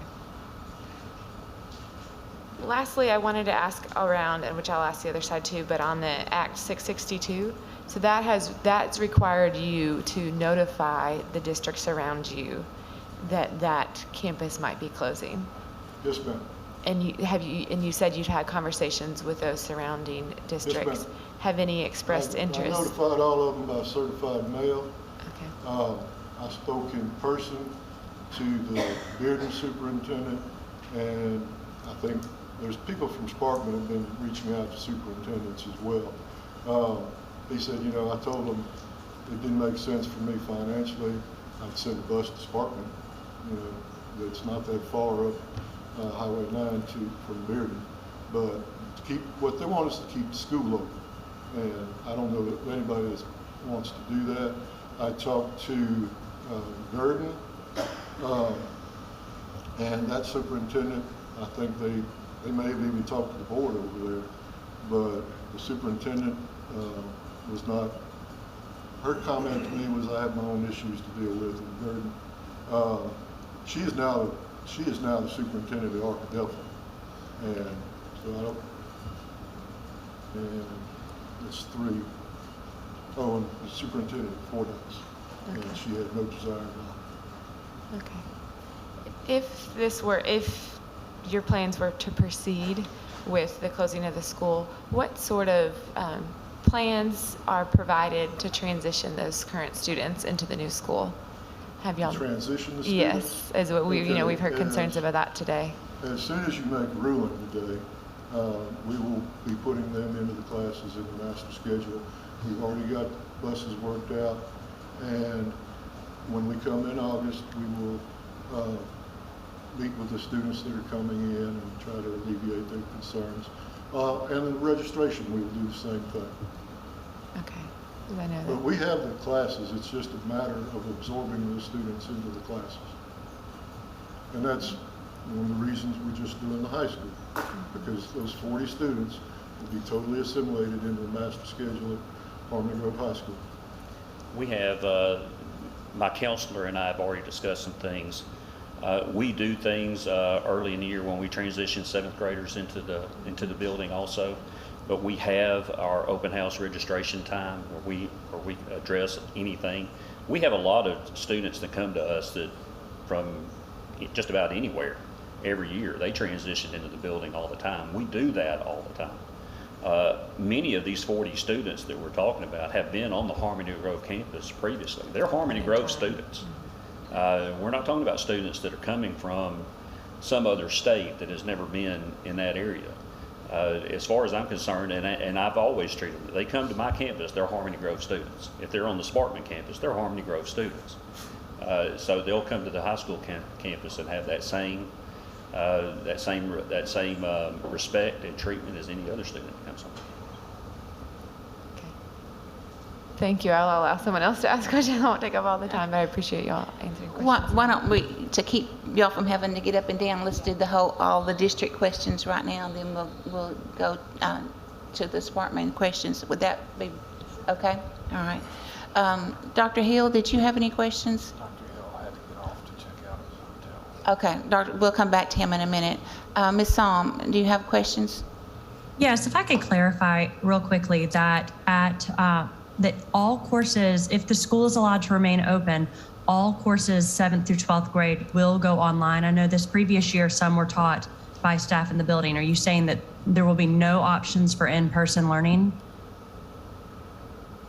Correct. By standards, we don't have to have a full-time administrator on that campus because of numbers. The principal taught math classes last year, the year before, and that could be a possibility, but that would be it. So will the principal be on campus next year? That is an option if that principal will be there. He will be there full day. Okay, and my other question was that at Harmony Grove, are there any courses that are required for students to take through Virtual Arkansas? Or all courses available that are required to be in person? Or do they have to take courses at all through Virtual Arkansas? Are you talking about on the Harmony Grove campus? Yes, on the Harmony Grove campus. The exception are some of those elective courses that I mentioned that we don't have faculty on campus for, like the AP classes, for example. Those are, but there's not a requirement for those for any particular program we have. There's generally an exception, an either or, in most of those cases that would allow that to happen. But there's none that are required? No, ma'am. No, ma'am. Right, that's all I needed. Thank you. Okay. Mr. Henderson? Dr. Moore asked about 2 or 3 of my questions, but there's been a lot of discussion on, I guess, obviously, the bus transportation. I haven't heard yet what percentage of that bus transportation will consist of students. Students from Sparkman? Or yes, absolutely. What percentage? Yes. Okay. I know that there's only 25 students on the out north of. We already had several students in that area riding transportation to Harmony Grove. So what's going to happen on those 2 routes coming south, it's going to incorporate the students that were already coming south. It's also going to incorporate the new students from the high school that's coming south. Overall, I don't know the exact number that we're talking about. I do not have completely full buses on either one of those routes at this moment that I'm aware of. The one that may possibly do that, I can actually shift some off on a Harmony Grove route just by changing a couple roads maybe. But those are 2 solidly, mostly students from the Sparkman area. Okay. Thank you. My next question, when we talk about sustainability, obviously, finding good people to work or people who want to work, what's your sustainable plan far as having bus drivers and stuff like that if we were to go this route? What we like to do is have our employees drive, either teachers or certified, classified staff. And we have, how many of our employees getting their license this summer? There's at least 2 or 3 this summer. Both routes coming south out of Sparkman are employees that will be working on the Harmony Grove campus. That's how that part is sustainable in that sense. But we have, just like many people have difficulty with the drivers, that's a hard one to crack overall. I'm driving a bus currently to fill a route, just due to the absence of bus drivers. So that part is reaching a critical mass, but the actual location probably doesn't matter a whole lot because it even occurs on the south side around our campus. how many buses do you project to actually manage this process? We run 13 routes currently total. I'm actually consolidating one route on the Harmony Grove end. We're going to keep that number at 13. If I have to add another route, then that's what we will do in order to compensate some of the time, even if that occurs north of Sparkman, to make that happen. As I mentioned before, the fluidity of that situation, because you always have the unforeseens. The students that may come out of homeschool, the students that may not go school choice, the students that may come out of the online virtual option, I will have to address that transportation when that occurs. But we don't generally provide transportation to homeschool students that aren't going to school. So we don't have to address that on the actual route part. So we will, like I say, we'll address that as that happens. But we have the physical ability to do it. We'll just have to address it with the driver part. I would like to address the school choice out for students at Sparkman who have chosen to go somewhere else if the high school closes.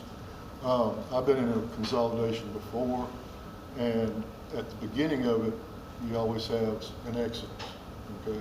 But within 2 years, most of them are back, okay? Because of the length of the trip somewhere else, or they miss their friends or whatever. Thank you. Mr. Sutton, you have questions of the district? So it's safe to say you're not really going to save any money on your busing expense? No, not really. Right. Because we're still transporting them. That's right. You still have to. Yes, Stay sir. together. Where we're going to save money is in the salaries. Yes, right.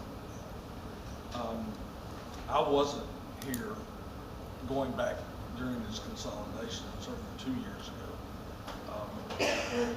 But back during when the annexation took place, if that's what it was, the southern consolidation, I guess, in that 2003-2004 school year, what was the ADM of Sparkman at that time? I do not know. But it was under 350 because that's what pushed the consolidation. That's what tipped it. Yes. Yeah. And it's down to 97. Okay. And again, this is just sort of an obvious comment, but if I've read some of these emails, or if I've heard some of the comments today about some of the Sparkman students perhaps being behind or their grade.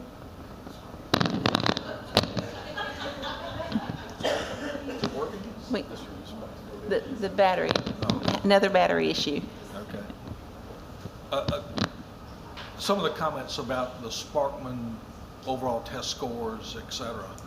Well, since 2003 and 4, whenever the annexation took place, I mean, Sparkman was they may be called Sparkman, but they're under Harmony Grove administration. Yes, sir. And I don't know which side made the comment, but if it was your side making a comment, I would be embarrassed by that. That falls under your umbrella. You're being the Harmony Grove administration, right? Yes, sir. I just want to be clear on that. I mean, you're operating as one. You may be separate, yes, sir. but you're operating as one. Yes, sir.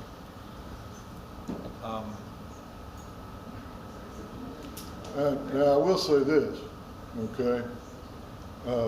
When you get the information from the state, it breaks it down by district and particular school, okay? In the 2 years prior to my becoming superintendent here, Sparkman Elementary had an F, okay?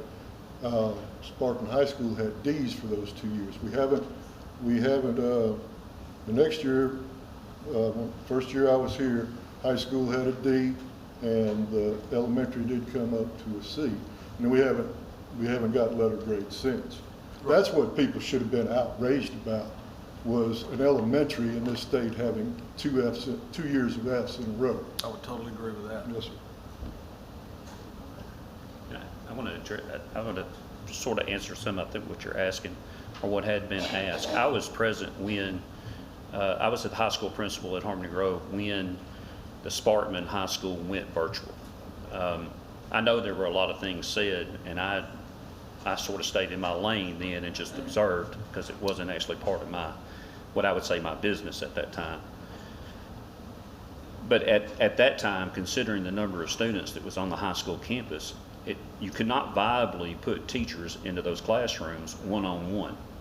Given the numbers, you can't offer 38 courses that way and sustain that when you have, say, 10 or so kids per class when you get to that point. I know there were a lot of things said, and it was promoted, hey, this is the way to go, and those kinds of things. But ultimately, at that time when that happened, that's when this discussion should have been held. The discussion about the high school should have been held when they went virtual years ago. That should have been the administrative decision in the board at that time, that they did not have that discussion at that time. Because we should have been there back in 2017, 18, whichever year we went that route. Right. That's when that discussion should have taken place, rather than now, because we've drugged this thing out with the virtual Arkansas part, and I would have told you then that I didn't think that that was the best, most logical option, that they would have been better off on my campus in front of a teacher. And the result is over the last 4 years, I've had more and more students continue to come to the Harmony Grove campus to receive an education out of the high school. There's a reason for that. But I'm just saying there was a time in a previous administration and board that discussion should have been held instead of going the other route. And here we are today. I would agree with that. What is Harmony Grove's ADM? Approximately 800. Yeah, I have about 380 on the high school campus. And we've got over 400 on the elementary campus.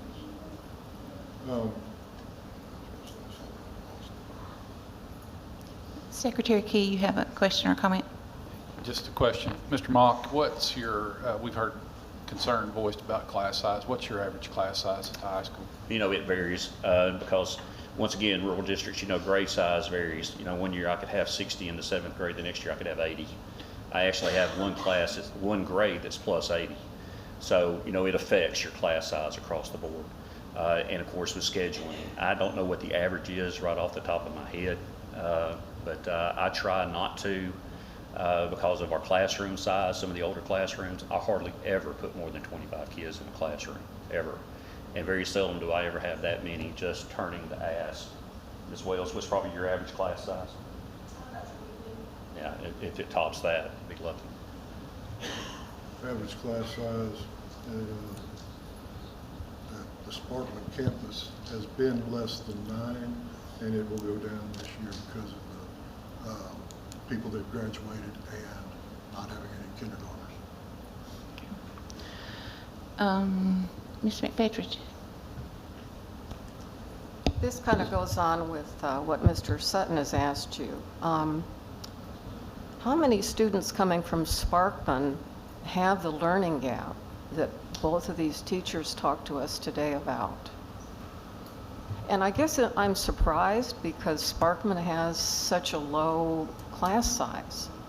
How can this be happening? And as superintendent to Sparkman, how can we let this go on? I mean, maybe you can tell us why this has happened. Well, there's not been a lot of teaching going on, okay? And when the first year I was here, I met quite often with the Sparkman campus, and they asked me, they said, well, what's the line that we cross that would get us closed down? And I said, you already passed it. 2 Fs in a row at the elementary school is cause for concern. And the State Department of Education was down to see me that very first year. What am I going to do up there? Now, I did send every specialist I could get. Okay, some were paid for. Spent a good bit of money on educational specialists to go up there, and sent every free specialist I could come across. Okay, so I did do that, and I did start letting them teach some classes face-to-face as well. How about the professional learning communities? Have you started that in your district? We do that, we were supposed to do that on all campuses. to the elementary and high school. Should be. So both campuses are doing that? They have equal opportunity to go to all professional development on the Sparkman campus. Sparkman student, let me see that. Okay. And also the bus ride, it is quite lengthy. Have you ever thought about putting monitors on the buses with the children if they have to be on it that long? For that long a period of time. We have, I would characterize discipline on buses as very, as far as that aspect of it, as not being a huge issue. Good. We have installed cameras on all the buses this year, so we can monitor all the buses. As far as after the fact, our whole district is fairly rural. A lot of times it's missed out on the fact that one of the Harmony Grove route that I'm driving right now, in the absence of a driver, I picked up my first student at 6:45. And that student's 25 miles away from Harmony Grove. And that's in the Harmony Grove School District. We have distances that we're already traveling. It's just the students that are already coming to the Harmony Grove campus that we're already trying to overcome.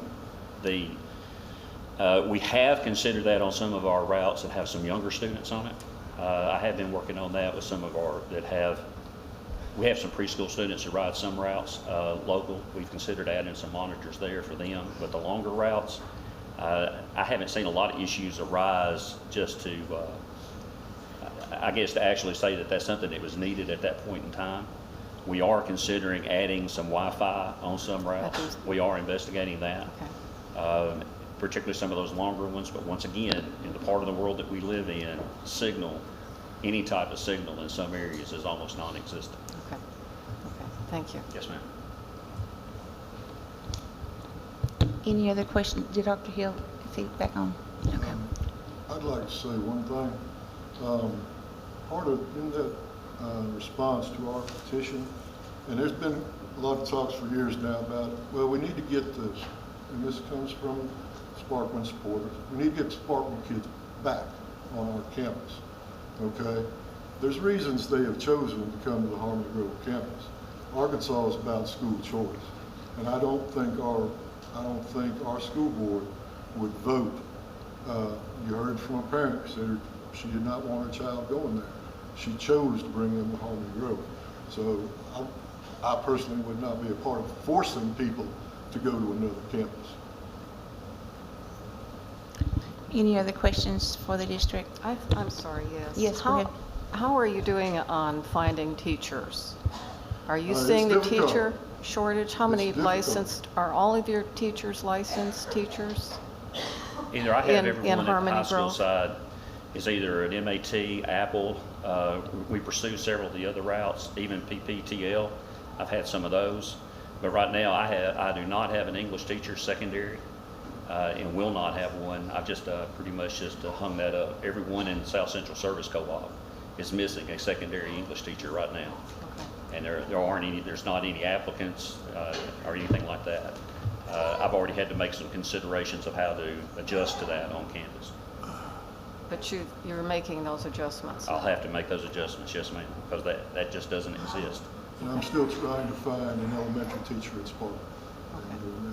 I made a comment that I want to clarify just a minute ago, and I said I wouldn't be part of forcing people to go to the campus. I'm talking about people that already gone to Harmony Grove. I'm not going to force them to go back to the campus that they chose to leave. Okay. Mr. Sutton? Can I have one more question? Sure. And I'm not even sure this makes any sense, but it does to me. Okay. If there was if Sparkman requested to de-annex, Okay. would you oppose it? Well, and I've told Sparkman people from 2 years ago, tell the superintendent to contact me, and we would have to have meetings between both boards and so on. And that's going to be a lot more complicated than people think it would be. The finances have been intertwined for 20 years. You don't just separate that like that, okay? And like I said, nobody has contacted me okay, about that. And I will talk to them, okay? But I don't see it happening. I don't see a superintendent saying, I'm going to take in 97 kids and keep the campus open, okay? That's the thing, keeping the campus open. All the superintendents will take their kids until they reach to a certain cap, and that happened this year, okay? Right. I fully understand that. Right. And I think that's something that the Sparkman people need to understand as well. You know, I don't think it's going to be an easy sell. You know, if you woke up tomorrow morning and said, okay, here's the direction we're going to go. Let's break away and let's talk to so-and-so. Keeping a campus with your numbers, I think it's going to be really, really tough. Unless they're just the campus or the district that is willing to take you is just busting at the seams with needing space. Part in the response petition, they talk about Costop River and the isolated school of Umpire. After they brought that out at a school board meeting, I contacted that superintendent, and he is attempting to keep it open, okay? But the fact of the matter is, and this is the way he left it, he said, I've got people school choicing from that campus to Dirks, okay? Oh, really? He said, if that continues, I'm going to have to do something. Right. So, but rural schools in districts, that's what they're facing now. I fully understand. Mr. Sutton, I might add, we had a legislator speak up here a while ago, and I understand where he's coming from. I don't have a problem with them doing anything that they're wanting to do. My question is, this is the same legislator that's currently telling our teachers that they're not going to give them a pay raise, and they've made comments in public about superintendents not following the funding matrix. The schools are limited based upon the funding that the state gives us through the funding matrix. The FTE tells us how many teachers we're supposed to have per grade. When you're in a building that's got less than 100 students in it, and you've got 13 certified teachers in it, I guarantee you, you're not meeting the funding matrix. 13 staff. Or 13 staff. You're not meeting it. You're going above and beyond that. So, you know, I'm all about the legislature saying what they might want to do, but I do know what they're saying right now.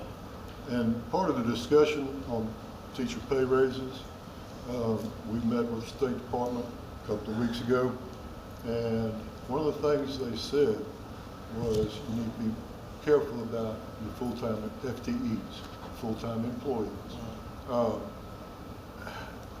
Part of the problem we have getting classified employees is we're not paid enough, okay? But I can't, it's hard to raise salaries. I know. And teacher salaries, once it's on the pay scale, it's forever, okay? Our match to insurance for teachers and employees, it's doubling this year, okay? There's a lot of expenses coming down the pike, and I've been saying this for several years now. It's not anything I have, it's not like it's a secret. Right. Now, one other comment. You mentioned the age of some of your buildings on your campus are 50 to 70 years old. The main part of our campus is we have an arena with, what, 4 classrooms? Six classrooms. But all the other classrooms, the entire elementary school and almost all of the high school are 50 and 70 years old. Have you thought about building new facilities? That would be great. Okay? I know. That would be great. You know, it's very hard to maintain old buildings. Yes, I know. It's just as expensive to do that. Well, I know. And the state doesn't want to give us money to, they don't want to give us money to rehab. Right. Because they're building so many new schools in other parts of the state. Right. When was the last time you passed a millage? I wasn't there. That was the millage that was passed just before they built the arena with the 6 classrooms in it. That, as you heard the comment about the millage rate being as high as what it is, but when you go and look, our assessed value is fairly low. That's why your millage has to be. That's right. The millage has to be as high as what it is. But I would seriously doubt that another millage would pass for that purpose, as high as it is right now. Just given that you've got the community right out here, and they're the ones that would go and vote on it. it would be tough. But yes, the buildings are an issue, and they're an issue across. You could ask that question of anyone in South Arkansas just about condition and age of buildings, where we're still going to have school 20 and 30 years from now. And they look great up in Northwest Arkansas. Oh, I know. Of course, you know, it's easy to say, but if you had the money to build a totally new campus, the thing to do would be to build it between Harmony Grove and Sparkman. Yes, sir. It would be the thing to do. It'd be great if we had the money to do that. Right. Okay. I'm getting towards the end of my career. I don't think I'll ever see that. Okay. Okay. Mr. Mock might. Dr. Moore, you had some questions? Yes, I did. I want to go back to this. Does your district have a Act 1240 digital learning waiver? Yes, ma'am. Okay. How many students are? When I asked for that, I asked for 25. Okay. And I went ahead and asked for that last year and got that because I didn't know the route that we were going to go. I had just a few students in it.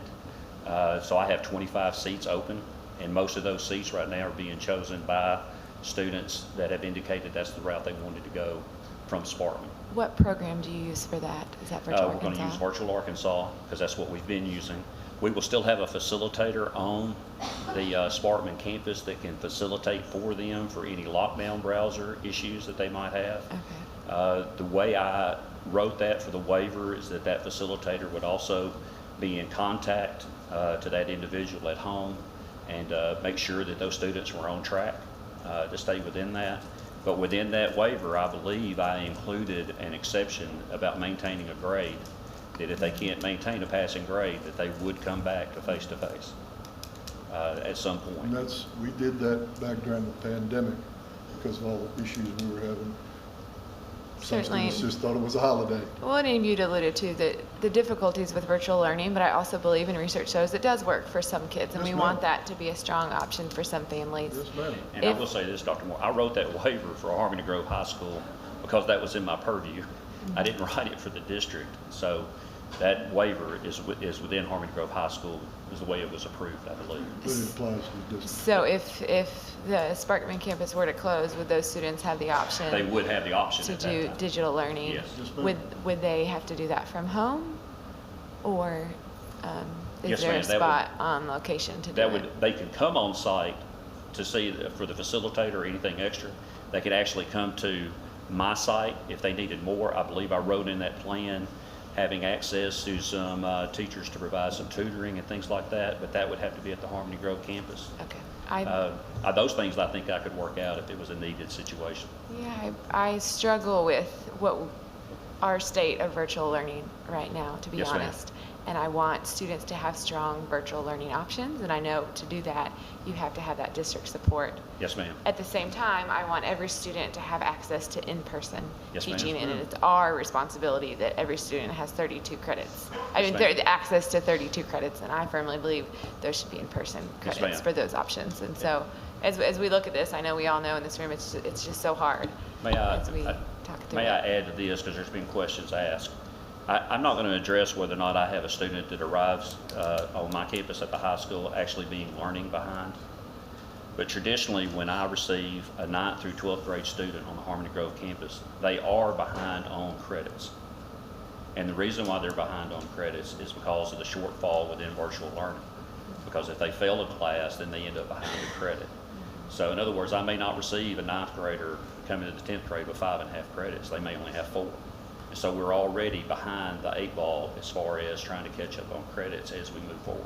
Because they were doing virtual learning. Yes, and that ma'am, might and we not have to been the address best that. fit And we for do them. address it, and we're fairly successful getting them caught up and moving them on. Thank you. One question on virtual learning.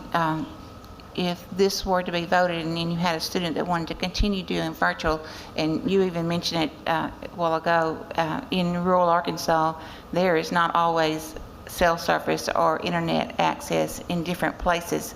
Would it be possible if a student did not have internet access at home or even a remote possibility, could they come on the Sparkman campus to access their virtual learning? There is a possibility for that.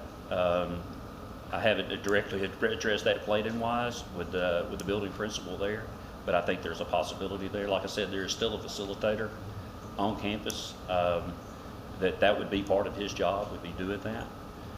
We do have access still, once again, to some of the hot spots, but I'll mention this, once again, we're in that part of Arkansas. They don't always work. Where cell signal is extreme, and that was when we discussed this and students expressed interest in it. Even if they do it on my campus, I have to emphasize the fact that you have to have connectivity to make this work. That the virtual learning does not work without connectivity. And that means if you don't have cell signal, that's not really a viable option in the long run. So you're saying you would not provide that option then? No, I'm saying they can come on campus. What I'm saying is if I was a parent considering that with my student and I don't have connectivity at my household, I would be setting myself up for a lot of difficulty as far as monitoring the virtual learning at home when you don't have connectivity. To me, it just wouldn't be a viable option. But they can come to campus to see that facilitator. Yes, ma'am. But you understand what I'm saying? In rural Arkansas, not everyone has connectivity. That's right. So by not allowing them to come to campus, then they would not have that option, I guess is what I'm trying to say. As far as I'm concerned, they can come to the campus. But now that there's not to see that facilitator and do that work, I think that's the way we had planned that. That's the way that we had done that on our campus, that if they chose the virtual option, they can come in for assistance, but it wouldn't be a classroom environment for that. That's what they have in place right now, is when they're coming in and sitting in a lab all day. I understand that, but I'm just concerned about, there are a lot of parents here that are saying, we want to stay in the community, and if they did not have connectivity, then that's going to be an issue if you're not going to allow them to be on campus. Well, professionally, I wouldn't advise a parent to choose the connectivity option if they didn't have it. And I'd be well within my bounds to say that's probably not a good idea educationally for your child, is to choose a virtual option when you can't connect to the internet. They can come to Harmony Grove and sit in a lab, in a sense, if they wanted to. I have a virtual lab there. I don't have anybody there all day. Our kids take those classes randomly through the day.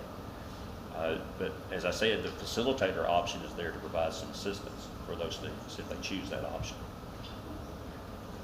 Do you have I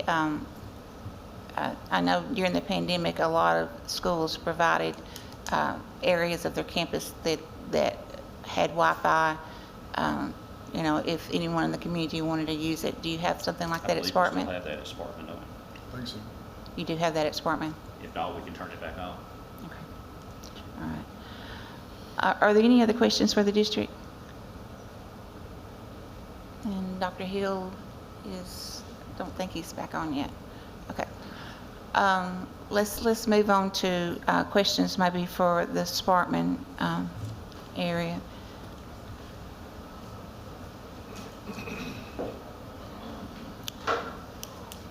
Mrs. McPetridge, no questions right now?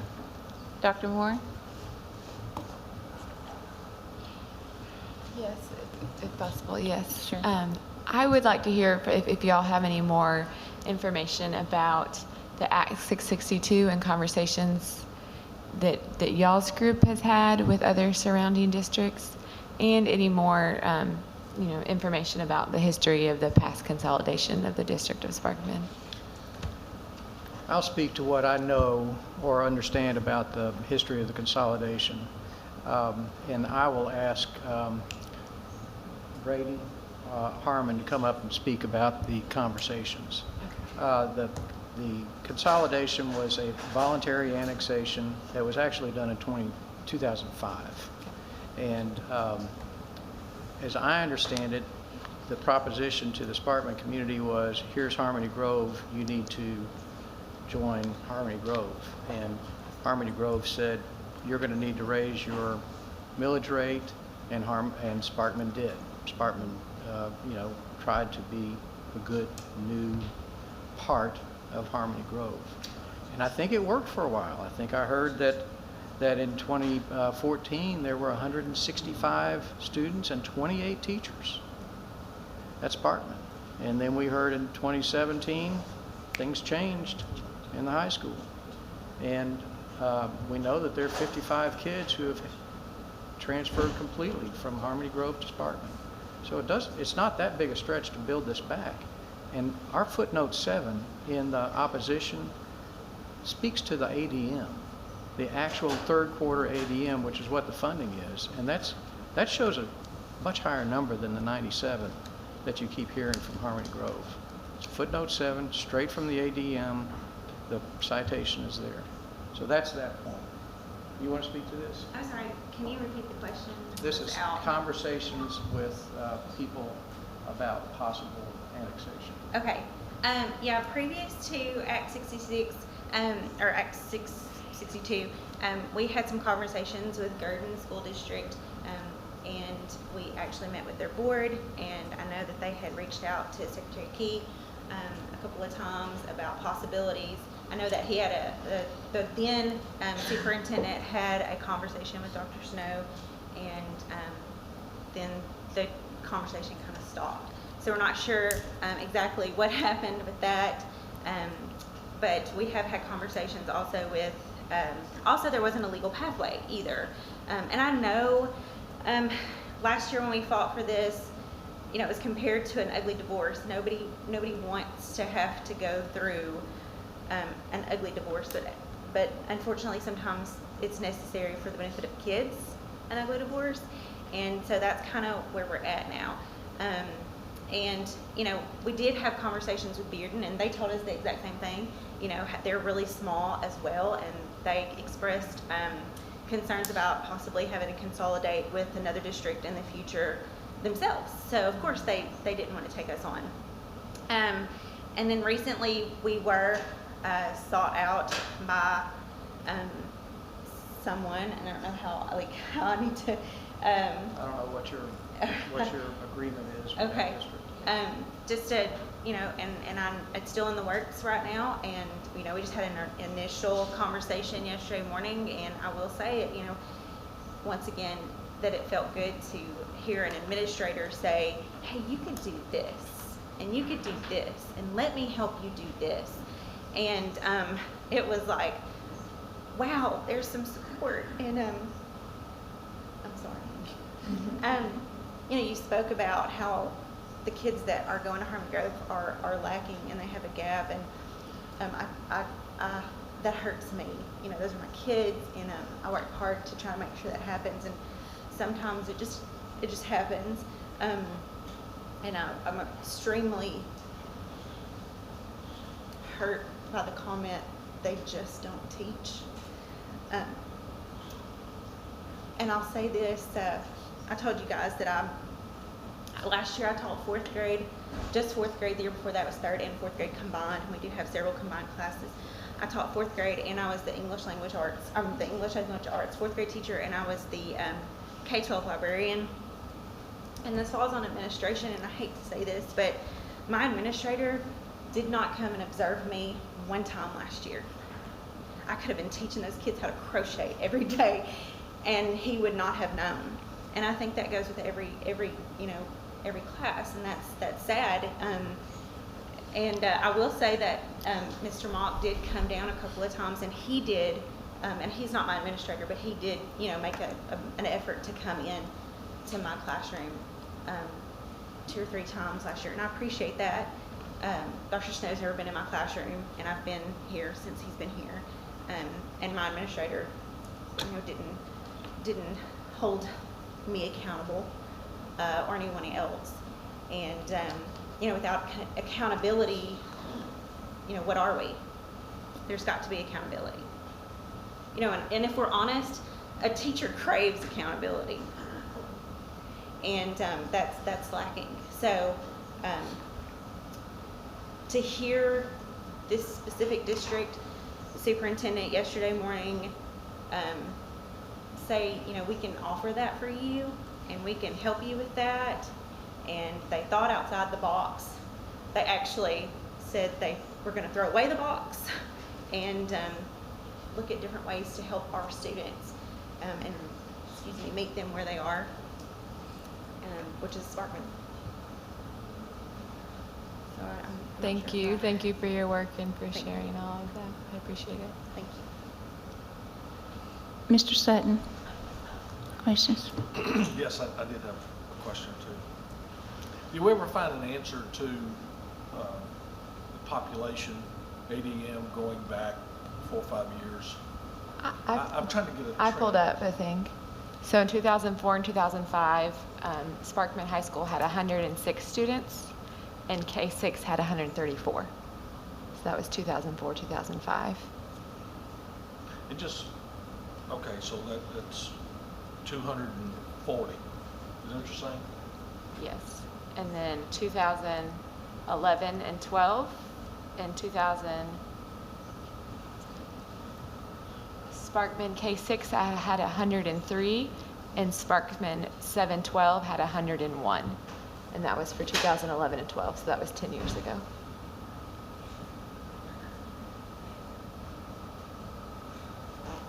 Okay, is it losing 20% a year? Is that a fair statement? I didn't pull up all the years. I just pulled up those benchmark years Oh. to look. So sorry, I don't have that. But. Can anybody give me some? I tried to find data, and I couldn't find anything earlier than 2019. You all have better access to data than I do as a member of the public, I think. And what I saw is the third quarter ADM that I reported in that footnote. Yeah. You know. Are you asking if it's been a steady decline over? Yes, sir. There have been years where. Excuse me, you'll have to come to the microphone because we're live streaming and And I'm sorry, you know, one of the problems this school has is its administrator is over here. And we don't even have the building administrator here employed by Harmony Grove to speak for Spark. come up to the microphone, please. I don't know specific numbers, but I can say that after our meeting in 2020, we did increase in enrollment by 13%. Now, obviously, we have dropped back down due to these closures, and we know by looking at our e-school that a lot of students have already been rolled over, and so that's where we get the less than 100 students, I believe. And some of these are parents who have went ahead and filled out school choice, not knowing that they had a choice. That you guys were going to give them a choice. So, but in 2020, after March 13th, after your vote, our increase, that next school year, even during the pandemic, we increased by 13%. But it is down now.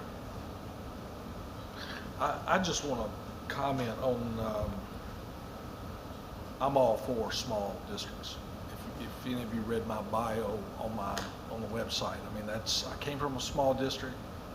We've had to take over some districts from the district that I've served on the board for 29 years. I fully, absolutely support small districts in Arkansas. Now, having said that, and we don't like to mix dollars and students and et cetera, you know, running schools is expensive and it's difficult. And so what is the number? I mean, if your numbers today are 100, let's say, and the numbers next year are 80, what's the number? I mean, if there's 14 students left, those 14 parents fill up every one of these seats and we'll hear the same stories. I would still be standing here fighting sure for those would. 14 students. You sure would, but that wouldn't work. Right, I understand. So I'm not trying to show my hand which way, you know, I'm personally thinking, but the reality of it is, at some point, it isn't going to work. And I don't know if you're there now or not. I will say this, you know, I came from a district, we took over 2 districts because of numbers. My district was about 3,000 students, and we took over 2 districts in Northeast Arkansas, both that fell below the 350. I'm going to tell you a little story about that too. I mean, my district was about 75% Caucasian, and the 2 districts we took over were 100% black, and we made that work, and it works really, really well. Now we had to close we did leave them open for a year, but we ultimately closed the campuses on those other 2 districts. But we're running buses and we're picking them up, of course. But the campuses in those 2 districts, you know, were not comparable to the facilities that we had at the main school where I'm trying to not say where it is. So all of that is to say that, you know, it doesn't fall on a deaf ear to me to hear about the change, how it affects the community. I've seen it. I had friends that were in those other communities. It did improve in some cases once the town found out that they were in this other district. New houses went up. Their population actually went up because they were in this, you know, this better school district.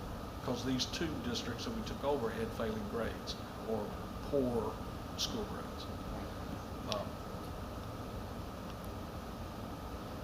I feel the pain.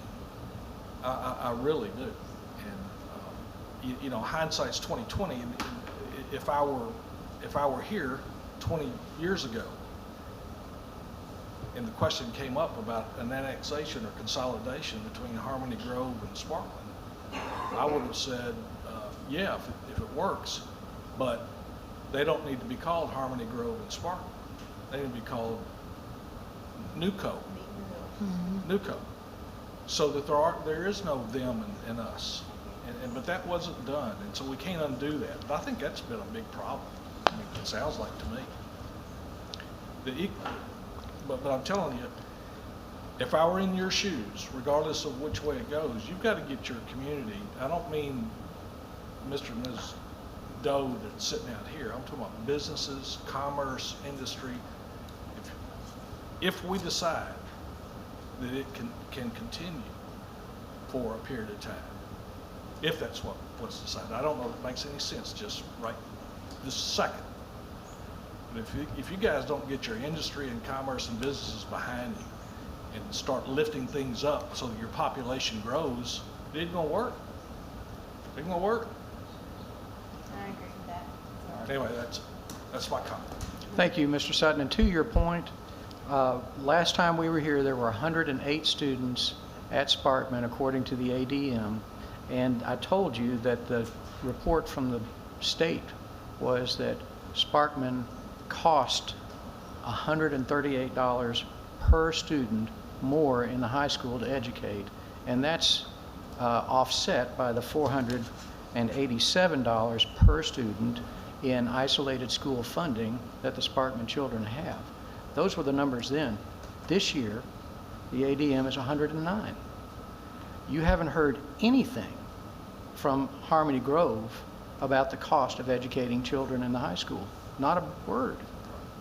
And so you don't have a basis, in my view, to make a decision to close 7th through 12th grades at at Sparkman, on the basis of finances. The only evidence before you is to the contrary. There's more than enough isolated school funding, which is what this is for, to offset the $138 difference in cost. That's the number. Thank you. Thank you. And look, you asked about business. This is one of the mill owners from Sparkman, and I would like you to know that the business community is consolidated and coalesced and working real hard to try to make this happen. And Act 662 provides for that path to let this happen, which, you know, Harmony Grove is trying to short circuit. Yeah, well, I didn't mean to imply that nothing's going on, but I can tell you it's got to be kicked up. Can I speak to you one thing, Yeah, sir? sure. Tell us your name and who you are. I'm Donnie White from Sparkman, Arkansas, and we need another year. We really need y'all to help us for one more year. They've got a letter out, and we have got an unbelievable bulldog that's willing to take us and help us solve a lot of these problems. I'm convinced 100%, just like when you hire a winning basketball coach, your basketball team's gonna win. If y'all could give us a year, we can get hooked up with a lady that will help us win. And we will improve. We'll be over 100. If we get a chance to have our high school this coming up year, we'll be well over 100. And I understand 14 isn't doable, but over 100 is. And we need another year to give us the opportunity to hook up. That's all I've got to say. I'm sorry, I don't mean to. Thank you. You're fine. Thank you. Mr. Henderson? Yeah, Mr. Sutton brought up a really good point. With contingency, with the business owner of the sawmills, I'd be curious to know how many graduates, stay there and go to work at these businesses. That's a very large percent. You'll have to come to the microphone. I'm sorry. It is a very large percent, and that's both a good and a bad, I suppose you could say. But we want to work on different ways to create classes in our school to prepare students to go to those places, and so that they're immediately able to build our workforce but not just on the lower level, on the higher level, and so that they know how to not only run these machines in the sawmills, but also possibly how to create them. And that's what we're looking for as things that we can do to help. We're also, close to lots of other industries who we could partner with, who could write these classes for our high school students to show them, as soon as you get out of school, we've got a job for you that you're going to be, my son just graduated and he had the opportunity to go through welding school, and I think that helped him so much. And the day after he graduated, he had a job making 15 hours a day, and I'm very proud for my 18-year-old son to be able to do that. And we want to continue to be able to provide our students with that, so that when they do graduate, right now a lot of them are just going into the lower level, grunt work type stuff, but we want to be able to provide these businesses with something more valuable. And I feel like, given the chance, we can do that. And the district that they're talking to has a incredibly high focus on career technical training and education. That's a real focus of what they're doing. Thank you. Ms. Somm, you have questions? I do not have any additional questions at this time. Okay. Dr. Moore? Not for them. I would like to ask questions of the department if possible. Okay. Ms. McFetcher, did you have any questions? Okay. Thank you. Thank you. All right, we have some questions for the department. For legal, For lawyer, whoever. Ms. Freno.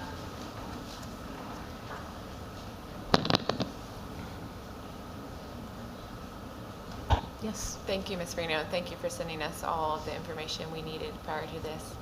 I wanted to Get go real close to your I wanted to go a little bit further into getting some more background information about Act 662 and the process for if a school were to leave a district. So first, 662, so they were required to notify surrounding districts that they're closing this school, correct? That is correct, if it is a closure of a total campus. Okay. Whereas with just the difference between isolated, what you're seeing today in the petition is, even if they're closing a part thereof of a school, which is Yes. considered the 7 through 12, they have to bring that before you. But with Act 662, it has to be the entire campus that's closing before notice has to be given. 1 year notice. Okay, so because it's not the K-12, that's why that year is not in place. This is just a 7-12 part of the school. That is correct. Okay. But the notice has gone out. Okay. Okay. So what is the process if a school, and I know this happened with Jacksonville, so when Jacksonville split off, and obviously they made their own district, but have we had other instances where a school has split off from a district to join another district? No, Jacksonville was the first. Okay, and that was different because they created their own Yes, district. and that was under a detachment, the Uh-huh. detachment statute. The detachment statute's not available here because there has to be a certain number of students in the Okay. district. And this has never been tested. I mean, it's unsure exactly how. It was effective, the annexation was effective in 2004. So this has been one school district since 2004. And it would be, we don't know how exactly it would play out as far as separating out. Right, so if the school were to separate out into another district, would that require approval by their local board to leave? Or could they do it? If they were going to separate, let's see,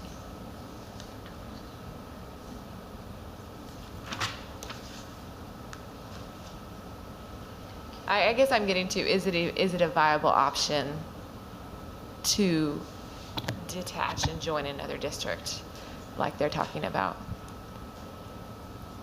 I don't. Unprecedented. Or Secretary. I think that's a conclusion that the department could not, Yeah. we would not be able to. Because legally it's never been done. Exactly. Is there, but there is some sort of process in law, but Well, part of the process also is that this type of decision would not, there has to be an assertion or verification that such a move would not create fiscal integrity issues for the receiving district. okay. Really for both districts, I believe, is how it's worded. But there's a lot that would have to be done before this type of decision could even be considered as with the question you're asking of the details. So it's being not necessarily a viable option in the next year. I mean, it would be a very difficult legal process. it I sounds would like. say within a year would be very difficult. Okay. When we look at school size, I know obviously the 350 was put into place almost 2 decades ago. Is there any laws around school size and how small a school can be in law? I do not know of a law that requires a certain size for a school. Okay. It would be a practical matter, I believe. Okay, right. I was looking, and it seems like if you just look at the high school, it's one of the smallest in the state, and the others are all with Division of Youth Services, or they have unique circumstances. Yes. Okay, that's helpful. I think those are all the questions I have right now, but I always have questions. Thank you. Any other questions for the department? Mr. Rogers, you thought you were going to get away with this, didn't you? I have some questions on isolated funding.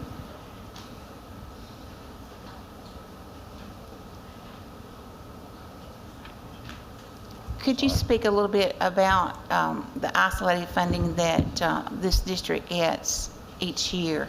How much that is? What? I don't know that he was sworn in. Lori, do Oh. we need to swear Mr. Rogers in?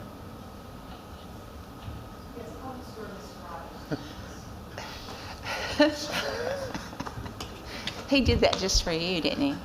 Yeah, he did. I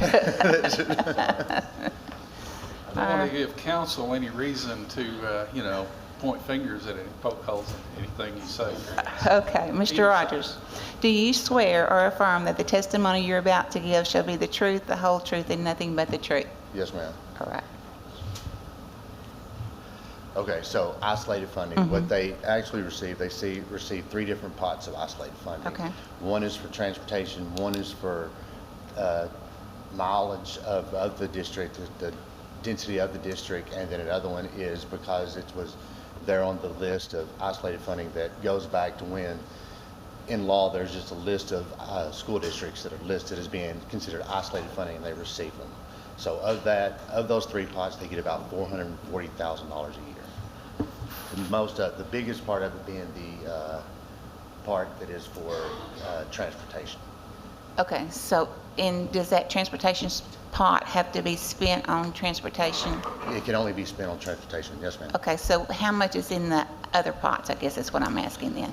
I don't have that broken down. Okay, I'm sorry. Of the 400,000, the 440,000 they got, I want to say 300,000 was the transportation, so there'd be another 100,000 between the other 2 that they Okay. can spend on whatever the district needs are. Okay, all right, so, all right.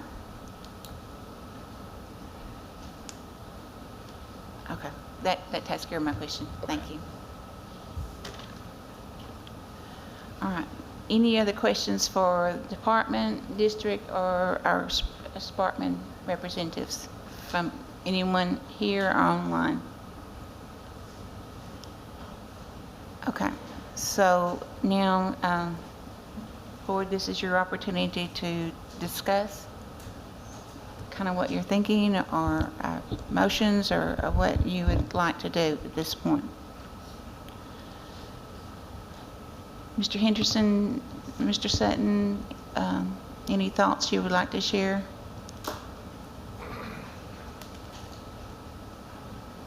And I'm not making you, I'm just asking.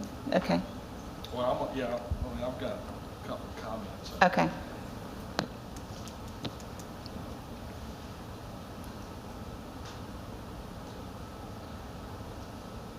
It seems like to me that I don't have any facts on this, but it seems like to me that there's been a perhaps lack of over and above effort by Harmony Grove to pull and keep Sparkman up with your standards. And again, I mean, I've been here 3 hours, so I don't like making that judgment. But still, I mean, even by your own admission, they're behind. You made the comment they're not teaching. That's your responsibility. I mean, absolutely. You can't part and parcel out your buildings or your schools. They're all under one. I think if there's anything to be learned here today is that hey, they are you. You are they, and that's got to continue. I mean, if they decide to do what they're going to do down the road, if they can, but yesterday and today, they are your responsibility. And if it takes sending 10 teachers from Harmony Grove to go down there and get those kids up to speed or whatever they need to do, that's what you got to do. Now, look, I know, I'm not doing it, okay? I'm sitting up here, you're sitting out there. But I'm just giving you the benefit of, the experience that I've got and what I'm hearing. And I apologize, I'm not trying to preach to you, but I'm just telling you what's coming to my mind. At the same time,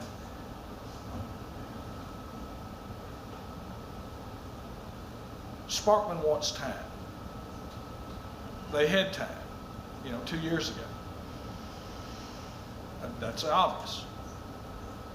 What does another year do for you? I just don't know. I've heard it said that de-annexing or seceding from the current district, it's never been done before. Can it be pulled off in a year? Who knows? I have no idea. Sounds like it's a long shot. Again, I feel for your position. You should have never, ever have been, you guys here and we're over here. Should have never been that way.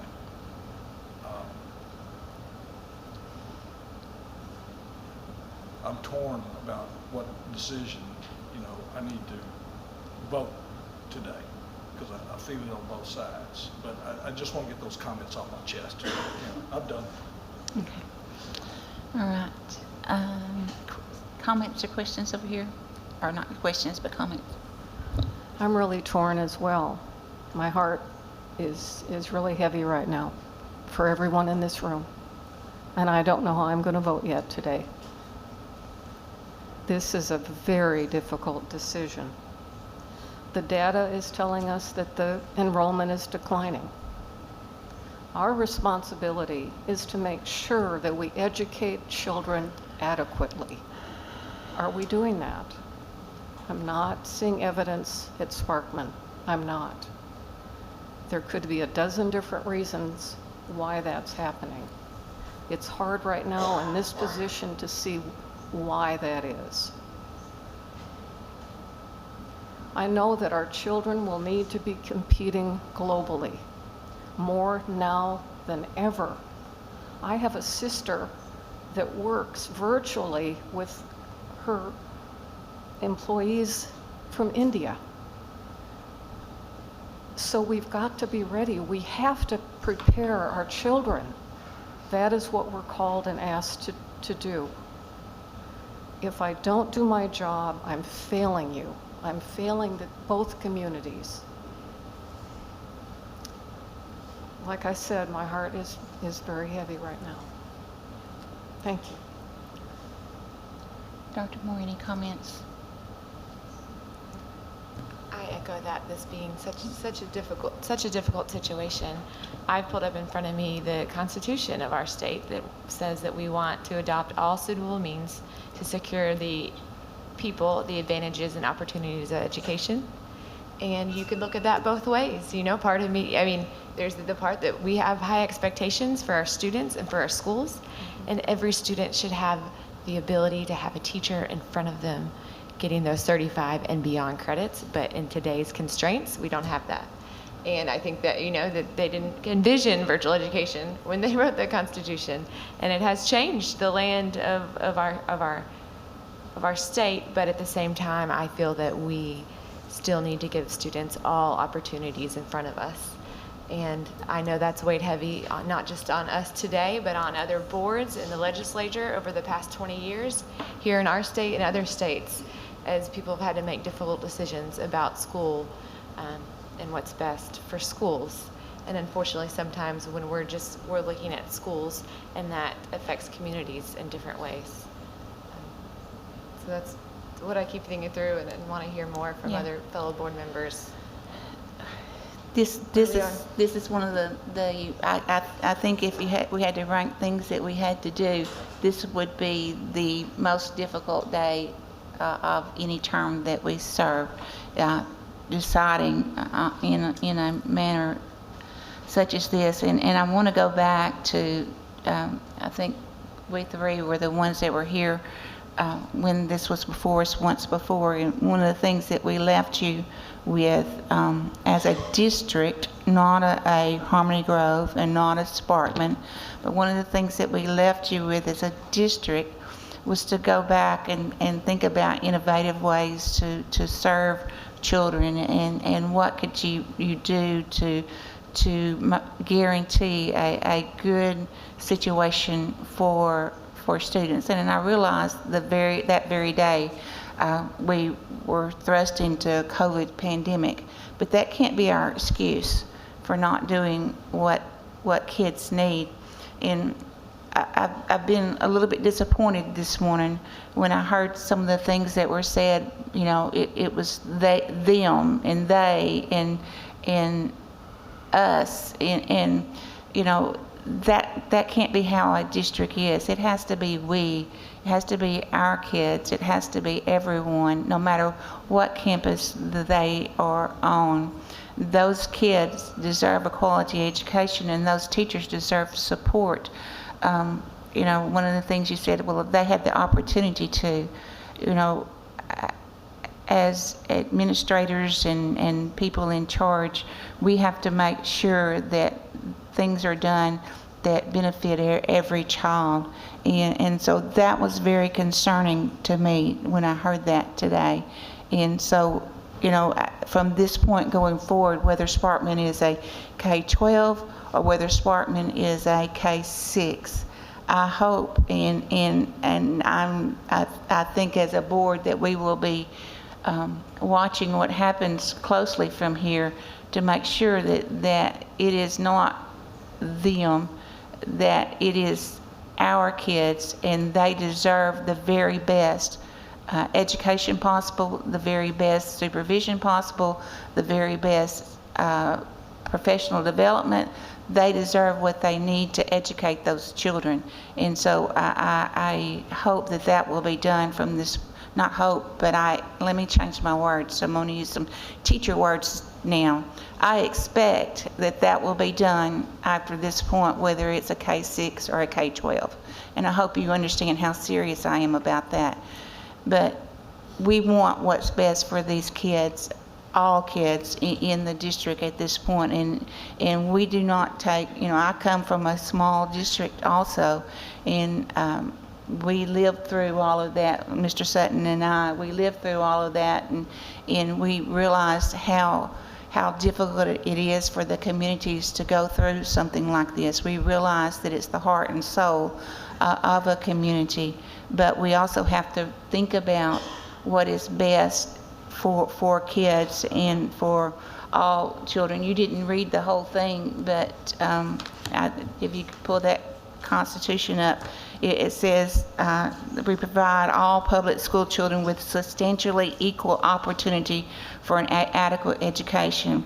And it says substantially equal opportunity to achieve and demonstrate academic readiness, individual academic growth, and competencies through the application of knowledge and skills in core subjects consistent with state academic standards through student-focused learning systems.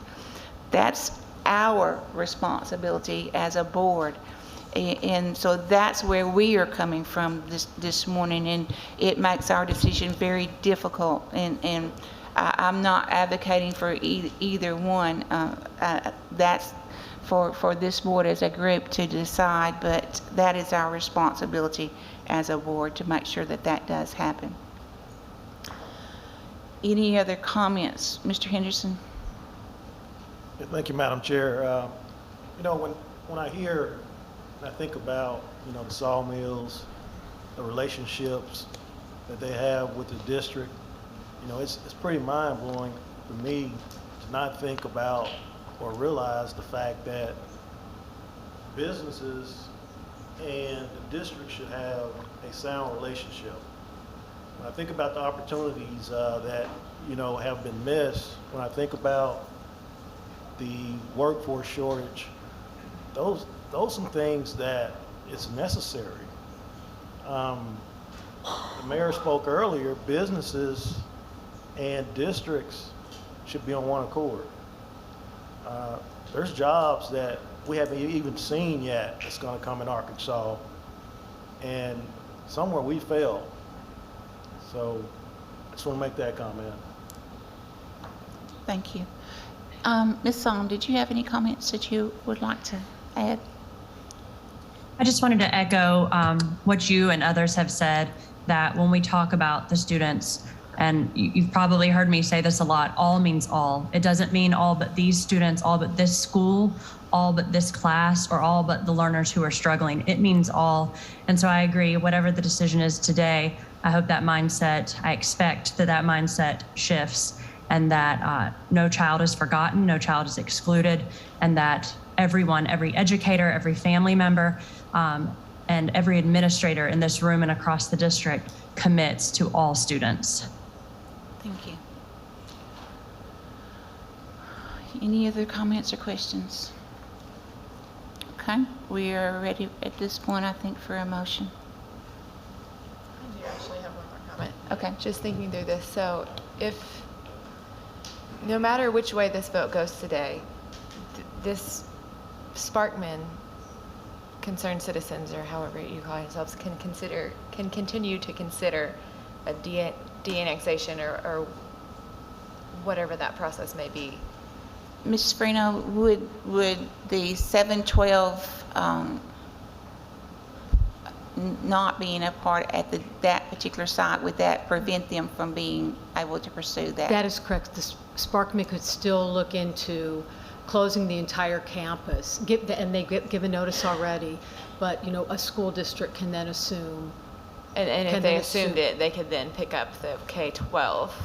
That's not really clear in the right. law. I mean, whether they pick up a territory, whether they pick up a part, an area, whether they pick, what they pick up. But still, absolutely, there is the opportunity for another school district to assume authority or assume the Sparkman campus. Right. We've also seen where districts where this has occurred in the past, and local communities started charter schools in that area. There's nothing that prevents that from occurring No, in that case. They would have to go through the charter process, Right. certainly before the charter authorizer, but, there would be nothing that would,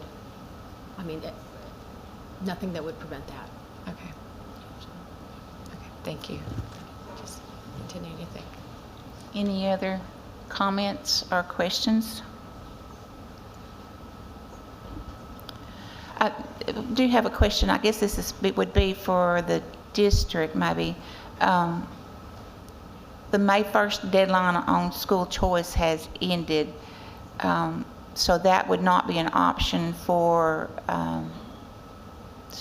parents that didn't want to send their students to Harmony Grove. Would you still be, you'll have to come to the microphone, would you still, I mean, you would allow still at this point in the year board-to-board transfer if that was asked for? One of the reasons I started this on April 26th was, I realized it was a short amount of time. And the problem with school choice is sometimes they'll cap it, and Washita did. But no, yes, we will entertain board-to-board transfers. Okay. Okay? All right, thank you. Yes, ma'am. Any other comments? You have a very difficult decision to make today, and it's not easy. And I mean, let me say this to the people in the room, whether you're from Sparkman or Harmony Grove, it doesn't matter. We have listened and we have heard what you said, okay? And we are trying to do our very best to make a wise, thoughtful decision, no matter which way it goes. We have heard you today, okay? And we are trying to do our very best to do what's right for your kids. So, you ready for a motion? I'm ready for a motion. Mr. Sutton, are you going to make a motion today? I'm gonna make a motion. All right. Make a motion that we postpone the closing of any buildings, grades at Sparkman for another 2 years. Provided that, I mean, there has to be significant improvement when and if that's the way we end up here, and when we look at it 2 years from now. There'll be no other excuses. If the numbers are not the numbers. But I feel like a lot's been learned today. Perhaps some things have been said that maybe needed to be said. These two districts, need to, as you said, get along and act as one. So that's my motion. A 2-year extension on the non-closure. Ms. Freno. So just to be clear, that would be a motion to deny Harmony Grove's petition That's correct. with those other Parameters. criteria attached? Yes. Yep. Okay. We have a motion to deny the petition and to have the parameters of that will be denied for 2 years. Do we have a second?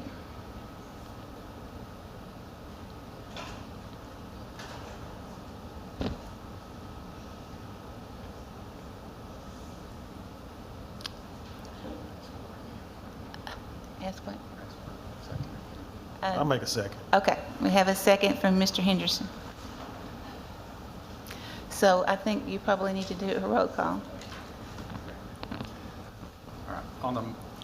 On the motion to deny the petition, postpone closure of any grades in Sparkman for 2 years, Mr. Sutton?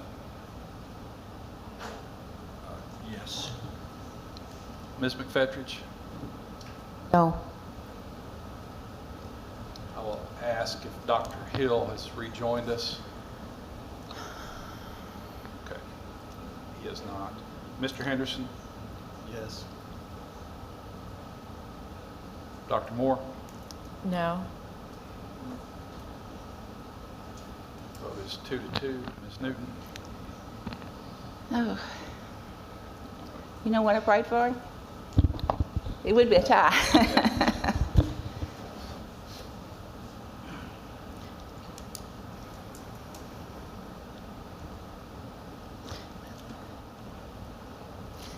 I don't realize how hard this is.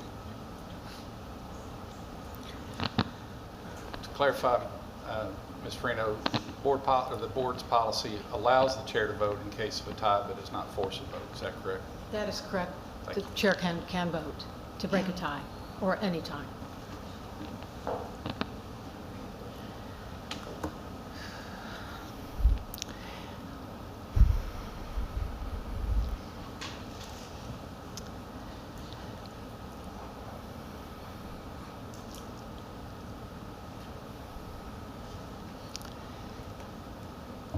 Can I ask for some discussion right now? Would that work?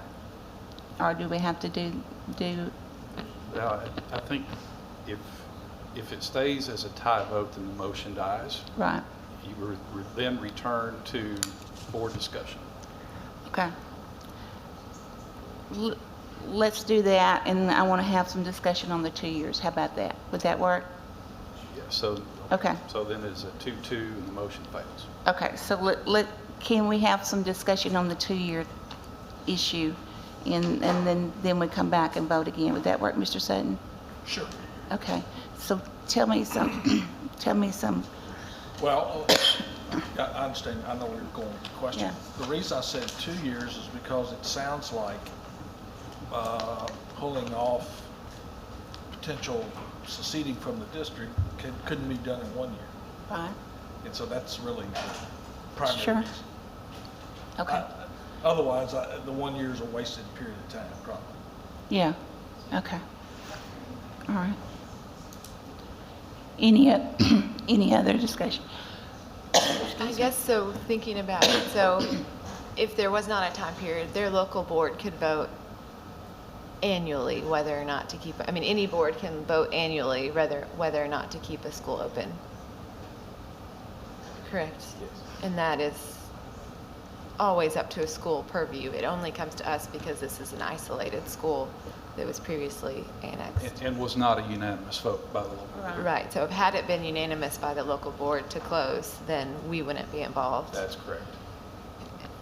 If it failed at the local board, then we would not see it either. This is just because it was a majority vote at the local board. That's correct. Okay. And so if we did the 2 years, that local board couldn't vote for 2 more years, either way. Or I guess they could, but we wouldn't act on it, I don't know, I don't know legally. that would preclude the board from Right. voting on it again. It sets, Lori helped us out. I think it kind of establishes what this board expects to Right. happen. That, exactly. The 2 years would be what this board expects. But as the composition of this board changes, the decision can change as well. I mean, the board's decision can change, in a couple of months. I mean, what Mr. Sutton is pointing out is what he is expecting. He has made a motion to deny the petition, and this is what he would expect, is that it stays open for 2 more years, but there is no way to absolutely enforce that, if that's the question. Right. Okay. Yes. So their board could vote to do K-12 or 7-12, and if it was unanimous, we would never even hear it. That is correct. If their board would have voted unanimously, that's because it's an isolated school, and there has to be a unanimous decision by the board to close a part of the school or the whole school. And it was a 5-2 vote. That's why it came to the board, this board. So what, excuse me, so if the board elects, if the local board or the board elects to vote again in 90 days and votes unanimously, where does that put them? Votes unanimously to close the school? Yep.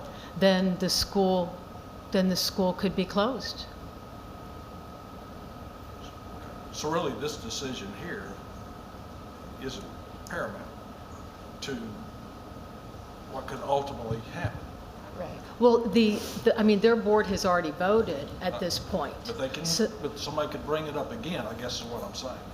Someone could bring it up again. They could bring it up again. Yeah.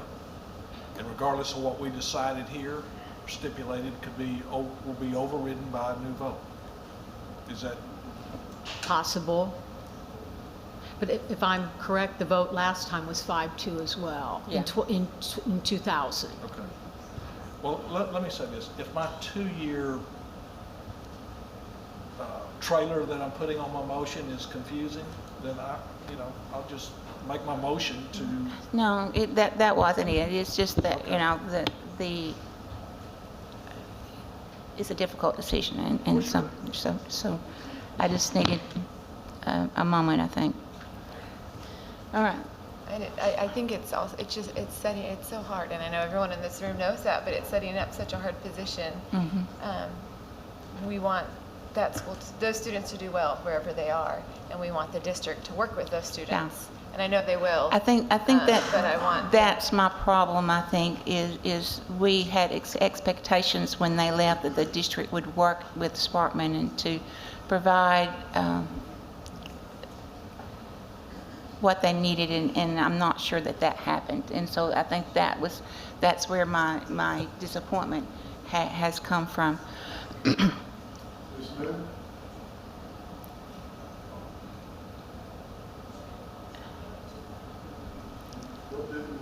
You're going to have to come to the microphone. I'm sorry. No.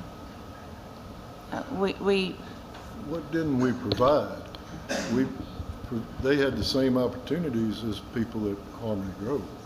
Okay, there was talk about doing something different. Okay, we did not pursue some of those things. 4-day week or something like that because of the difficulty of doing it with 2 campuses. So when you say we didn't provide an education up there, we did. And I can't send 10 students up there, 10 teachers up there, okay? I understand that. Let me say this. You took that district in, not you. Harmony Grove took that district in 10 years ago, or 8 years ago, okay? 18 years ago. And you just said they didn't do so.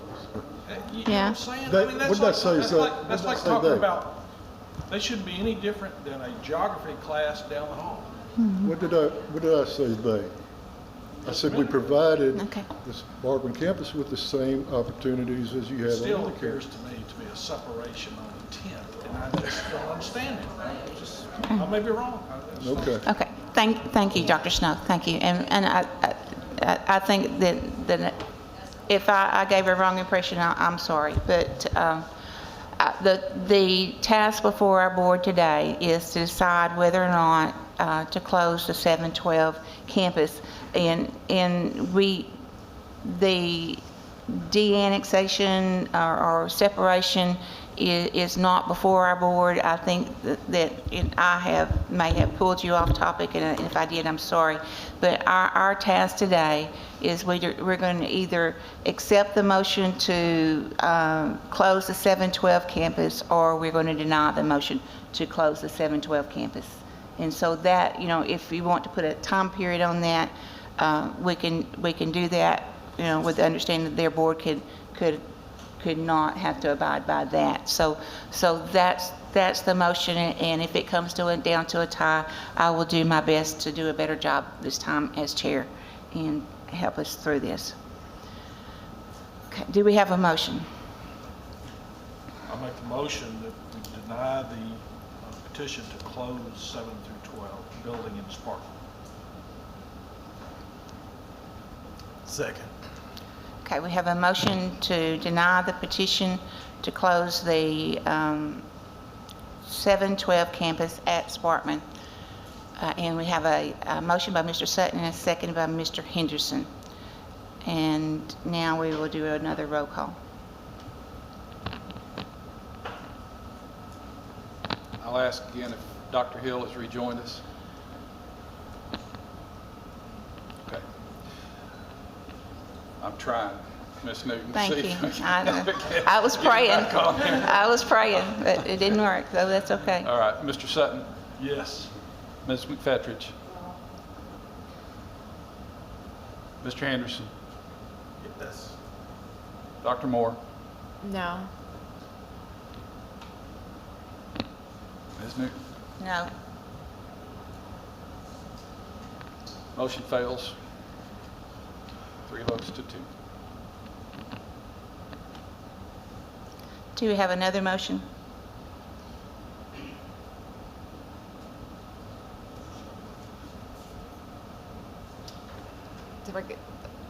The alternative motion. Yeah, the alternative motion would then be to grant the petition, because I think, please clarify, Ms. Freno, just by denying is not an automatic granting. That is correct. There would have to be a majority vote to grant the petition of the members present. Okay, so and that's granting the petition of the local board. Grant the petition of the Harmony Grove School District to move grades 7 through 12 to the Harmony Grove campus, Sparkman. It's not moved, it's closed. Will close. They're moving it, yes, close.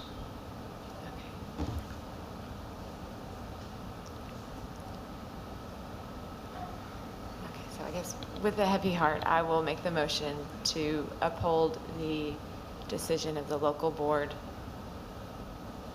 as it stands. And so that would be a motion to approve the petition of Harmony Grove School District. Yes.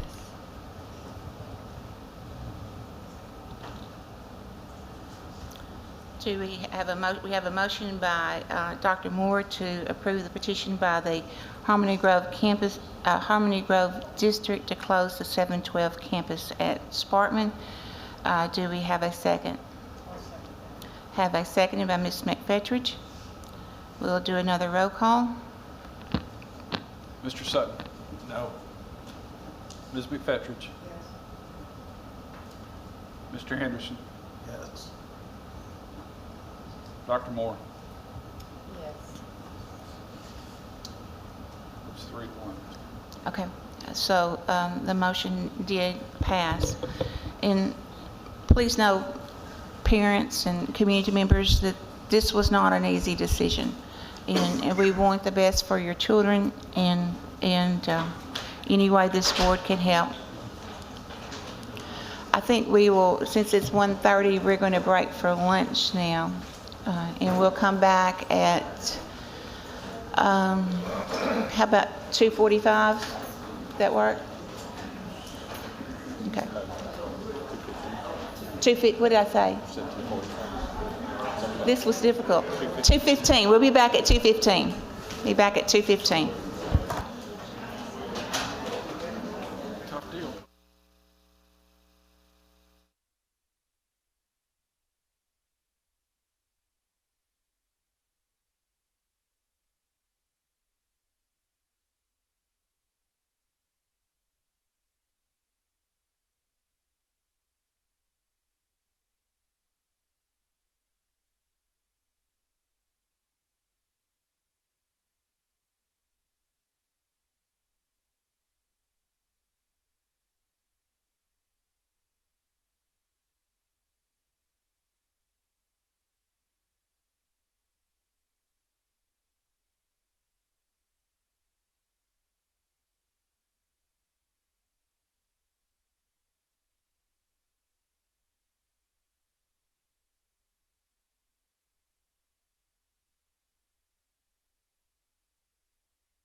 All right.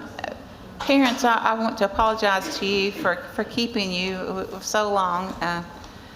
We had an agenda item this morning that took a while, but I appreciate your patience with us, waiting on us to have a little bit of a break before we came back. And we are going to do something a little different. I know our agenda item has several items before our school choice appeals, but we're going to skip down to item 6 on our agenda, and we're going to hear those school choice appeals now, so we won't make you wait any longer. So we're going to move around and monitor and adjust, as we used to say. So Ms. Freno, no, you're not. It's not Ms. Freno. It's Ms. Wagner. Ms. Wagner is going to help us through the appeals.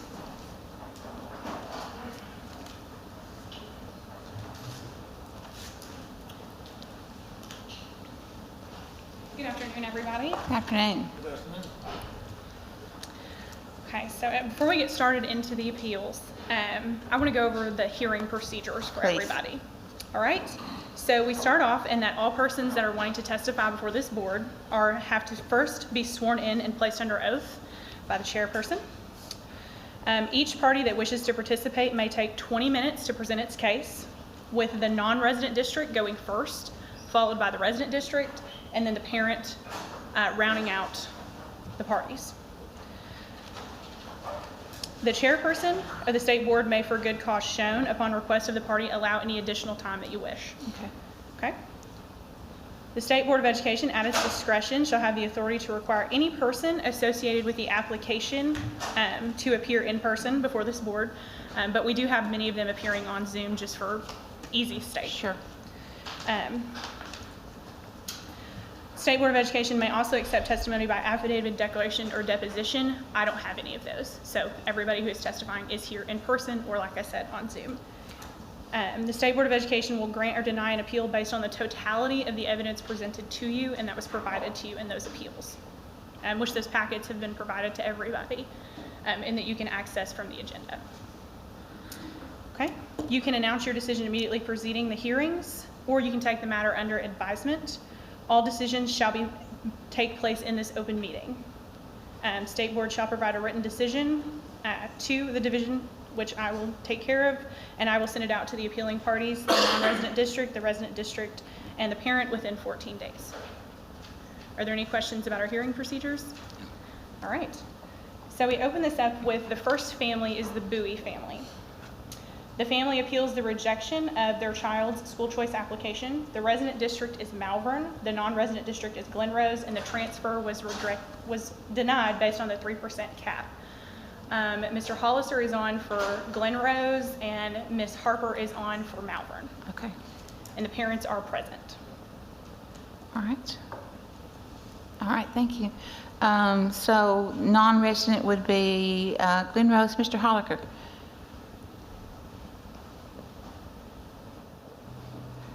We can't hear you quite yet.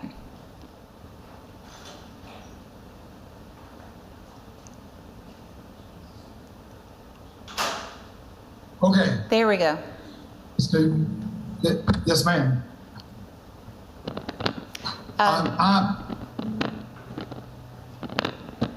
Go ahead, Mr. Holliker, when you get ready. Okay. I'm aware of the Bowie family. There is no reason. Before we get started, we need to swear everybody in. You told me that and I forgot. I'm No, that's sorry. okay. Yeah. Yeah.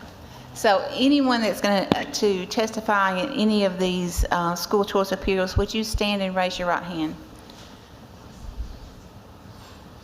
All right. Do you, and if you're online, do the same. You don't have to stand, but you raise your hand. Do you swear or affirm that the testimony you're about to give shall be the truth, the whole truth, and nothing but the truth?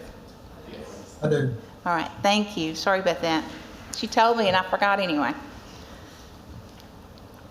Yes. Oh, okay. I'm aware of the Bowie family. There's no reason why they should not be allowed to attend Glen Rose. Okay. All right. The resident district is Malvern, and I believe you said Ms. Harper? Yes, ma'am, I'm here. Do you have anything you want to share?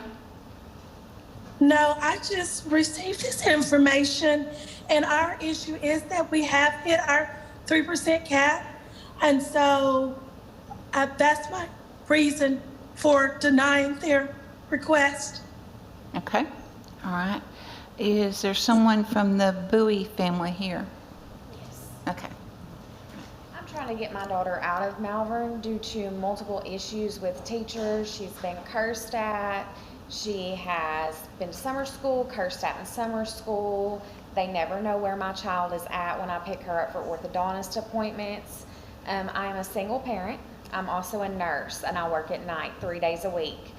During those 3 days a week, she is with my sister, who is in the Glen Rose district. So 3 out of the 5 school days, she is going to be in the Glen Rose district, not even 2 miles from the school. And so that is also a reason I'm wanting her to go to Glen Rose. I get off anywhere between 6:30 to 7 in the morning. So trying to get there, to get her back to Malvern has even made her tardy in the mornings, and then she gets D-Haul for that. So that's also another reason I'm trying to get her to where she can get to school on time and it not be such a rush for her every morning. So, and we had everything in time. And if Malvern has met their cap on getting students out, I believe they can release 50 students. Doesn't that tell you something about their district if that many kids are trying to get out? So that's the reason. Anything else? Okay. Thank All right. you. Okay. Any questions from board members? Mr. Sutton. What is Malvern's? Can you pull your microphone over a little closer? Do we know what Malvern's ADM is? We can look it up. Ms. Freno, can you look that up? She's looking it up right now. We'd like to know about those districts that are on the bubble, you know? Oh, they're not. As far as, they're not close to 350, no. I have no idea. Any other questions from the board?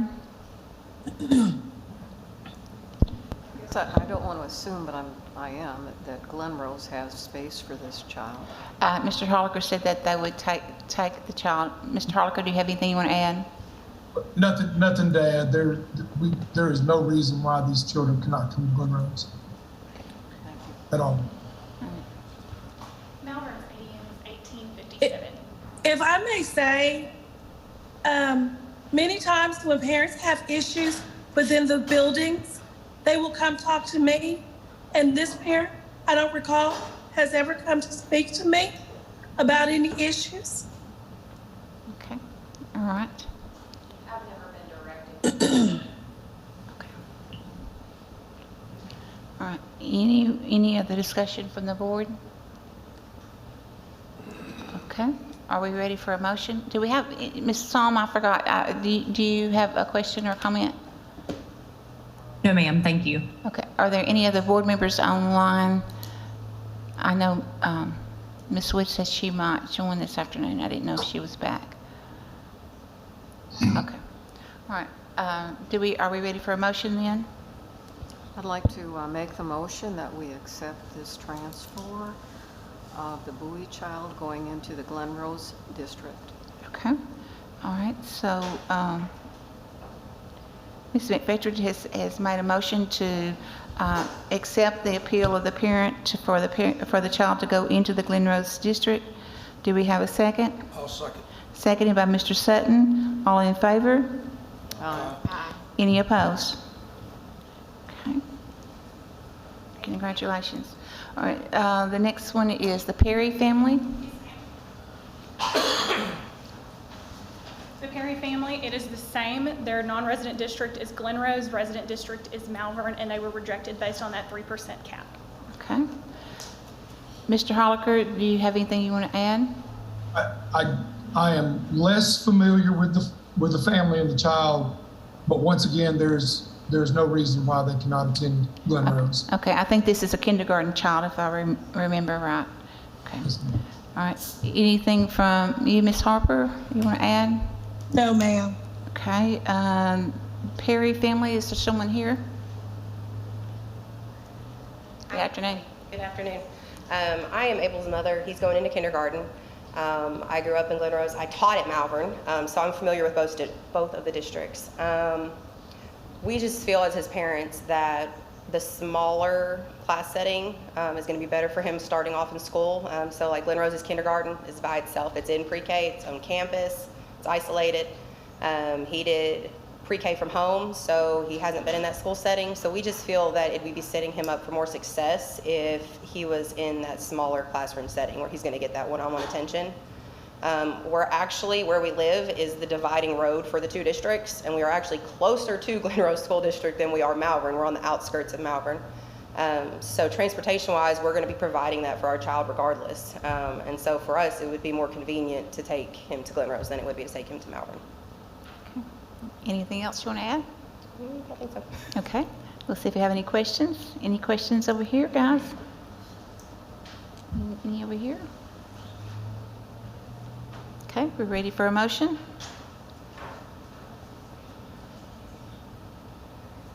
I'll make the motion to approve.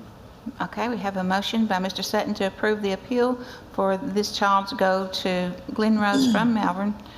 Is there a second? Second. Seconded by Mr. Henderson. All in favor? Aye. Any opposed? Okay, congratulations. All right. Next one up is the Hobbs family, and it's the same resident district as Malvern, non-resident district is Glen Rose, and the denial was based on the 3% cap, and this is also a kindergartner. All right. Mr. Holliker. Yes, ma'am. Ms. Newton, I am again aware of this particular family. And again, there is no reason why they cannot attend Glen Rose from our perspective. Okay, thank you. Ms. Harper? You know, I'm just curious as to what Glen Rose's kindergarten class size is, if that's the issue, if they're looking for smaller class sizes. Because when we look at that, our class sizes are around 22 with a teacher and an aide. Mr. Holliker, could you address kindergarten class size? I mean, what she's repeating is what the state law is. We won't know exactly the ratio, the true ratio, until we actually get the kids, in there. We currently have four kindergarten four classrooms with teachers. Okay. So what she's saying is true. I mean, that's the state law. But we won't know exactly what we have yet. Okay, all right. Let's see, I haven't had the Hobbs family up yet, have I? Okay, so we're ready for the Hobbs family. Sorry. Good. My name's Rusty Hobbs. I'm here today on behalf of my daughter, Stella. She's 5. I'm a single father. I have full custody of Stella. We're in the process of buying land right behind the Glen Rose School as we speak. I'm definitely interested in supporting the district as much as possible. I submitted her paperwork back in February, never thinking there would be any issue with school choice. My grandmother, she taught at Glen Rose in the 40s and the 50s, and my mother, she graduated from Glen Rose as well. I've heard Glen Rose values my whole life, and we have many friends and family in the district, and I'm having you to please allow Stella to attend the Glen Rose School. I know a smaller district is best for Stella. Thank y'all for y'all's time. All right. Thank you, Mr. Hobbs. Any questions from the board? Okay, we're ready for a motion.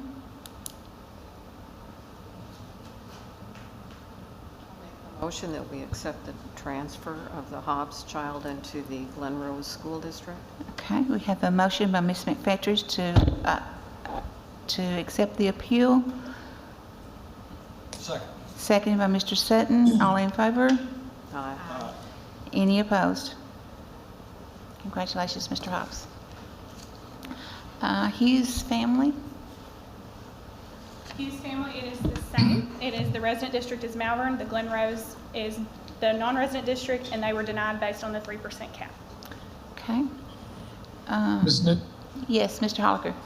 I am not as familiar with this particular student, but once again, there is no reason why Glen Rose would not accept and she can be a Glen Rose student.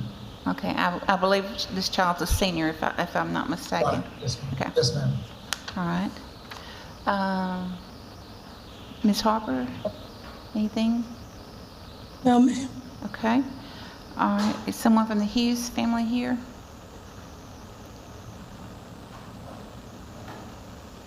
Yes, ma'am. My daughter has had some issues over the years with staff and people at the school.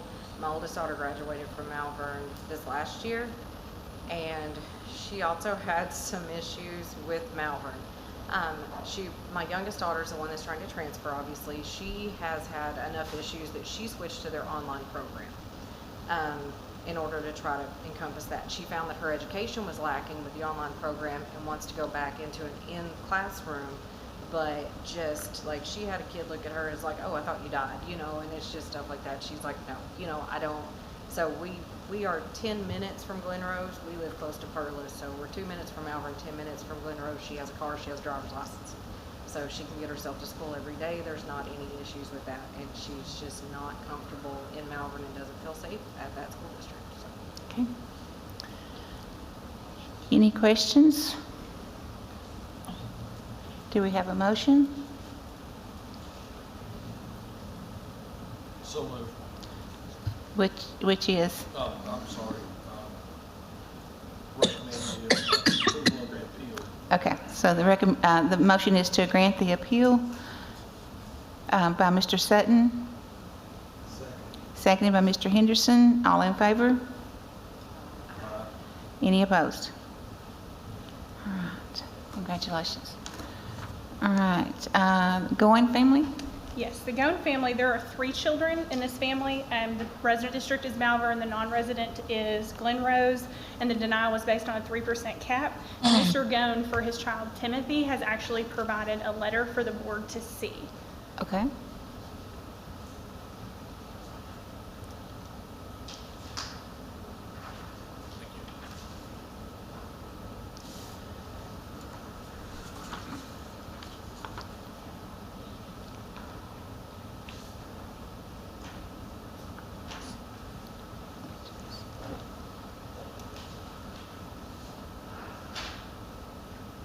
Any questions, or is there someone from the family here or online? Yes, okay. Would you like to come forward? Yes.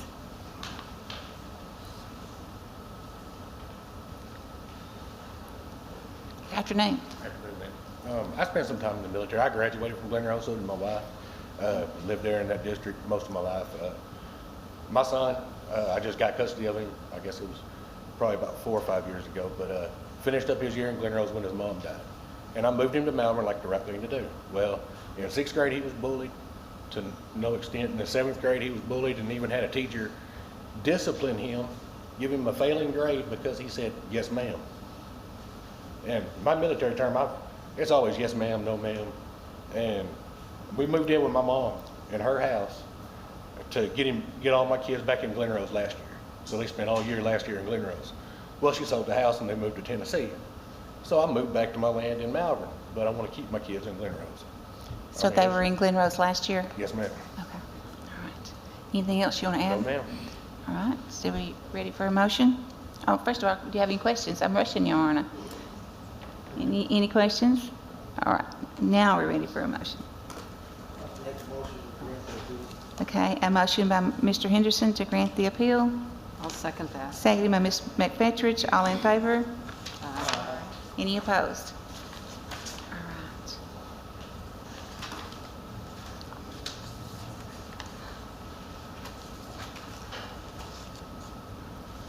Next up on the agenda is the Tulis family, which the resident district is still Malvern, but the non-resident is Poen this time. So Mr. Kassir should be on Zoom.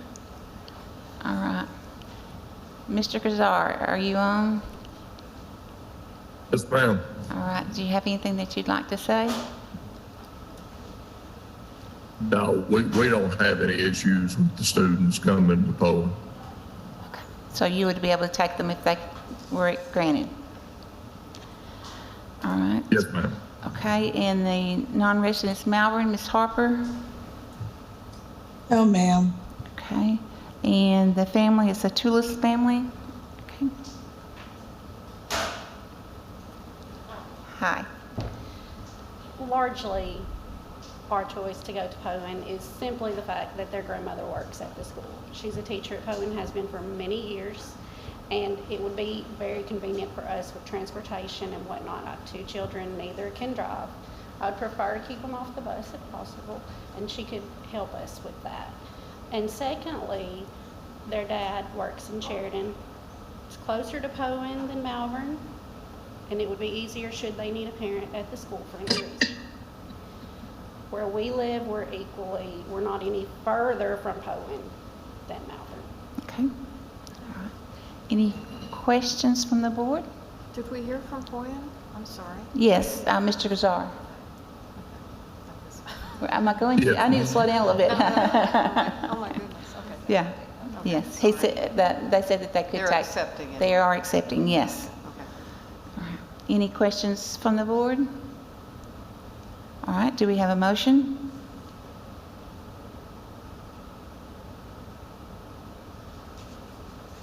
I'll make the motion to approve the appeal. Okay, we have a motion by Mr. Sutton to grant the appeal. Do we have a second?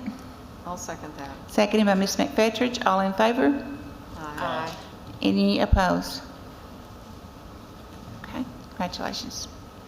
Hillman family. The Hillman family, that's one child. The resident district is Malvern, the non-resident district is Poen, and the denial was based on that 3% cap. Okay, Mr. Kazar, this is a kindergartner, I believe. Yes, ma'am. We will accept the child. All right. Okay, Ms. Harper? No, ma'am. All right. Someone here from the Hillman family? Good afternoon. Hi. I have 2 children actually, and my daughter is currently in preschool at Poen as well. And I have a Mason Hillman, and he's going to be in kindergarten. And I would like for him to go to Poen, not because it's closer, but because we already have relatives and family members around the area. And but it also is closer to Ad. And I graduated from there as well, so it's sentimental.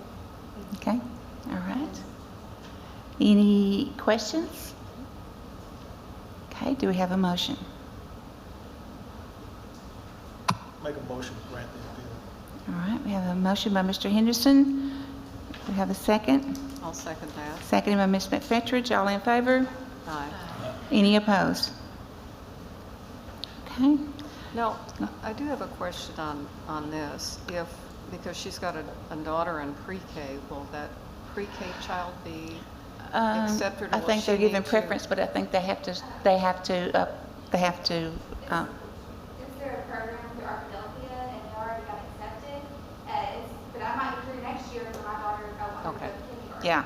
I just wanted to make sure Yeah. I understood and that you understood you might have to come back. Yeah. Possibly. Yes. So, Maybe okay. next year for her, Okay. because I'll have to do the same thing. Okay. Yes. Great. Yes. Okay. Thank you. All right. Next up, we have the Ely family. The Ely family, the resident district is Guy Perkins with Dr. Fisher is on Zoom. The non-resident district is Quitman, and the denial was based on a 3% cap, but as I understand what Dr. Fisher has presented is that there was an address issue that he would like to clear up on the record, and then after that, I believe he is in favor of the transfer. So, okay. All right, so the, need to go with the non-resident district first, right? Which is Quitman. All right, there we go. Yes, ma'am. All right, you're the first one that's here. Yes, ma'am. All Dennis right. Truxler, Superintendent Equipment. Our board approved Grayson and Weston Ely, along with others, at the April board meeting. And I received a letter from Mr. Fisher June 7th stating that 7 students were denied due to the 3% cap. On July 1, I received an email from Mr. Fisher informing me that the board had agreed to release 5 of the 7 students and not release Grayson and Weston. And my first thought was why they got against this family, because there was an issue with this family last year.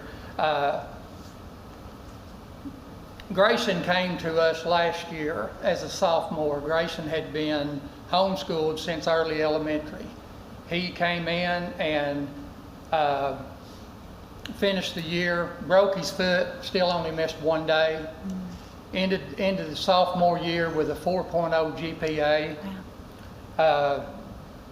0 discipline referrals. In my 33 years of education, one of the finest young men I've ever met. Everything is yes or no, sir. He is very respected. The administration, teachers, and his peers love him, and we would love to have Grayson and Weston remain at Quitman as part of the Bulldog family. Okay. So both of those young men were No, ma'am, just Grayson. Just Grayson. Weston has been homeschooled. Okay. As far as I remember, he's never been in public school, but has said since Grayson loved Quitman so much, he wanted to go to Quitman. Okay, all right, okay. Let's see, Guy Perkins, who was on, Dr. Fisher? Yes, thank you. And I agree with Mr. Truxler. Fine family, fine student. We've enjoyed having Grayson. Our only issue is last year, we received inquiry from Mr. Ely about, what it would take to school choice. And it was in the summer, so we were past the May 1 deadline. We noticed in August he enrolled, and he had played sports with us one period, enrolled one period. He was homeschooled but had played baseball with us. But in August he had enrolled. We inquired from the counselor and from Mr. Truxler a bona fide address. We did get a response sort of questioning why we were doing that, but we knew that sports would be involved, so we were trying to figure out if we needed to do a CSAP form or what we needed to do at that point. We had let that issue go. The only issue that came back up that made us question is on their form they submitted was an address that returns back to the Big Red in Quitman.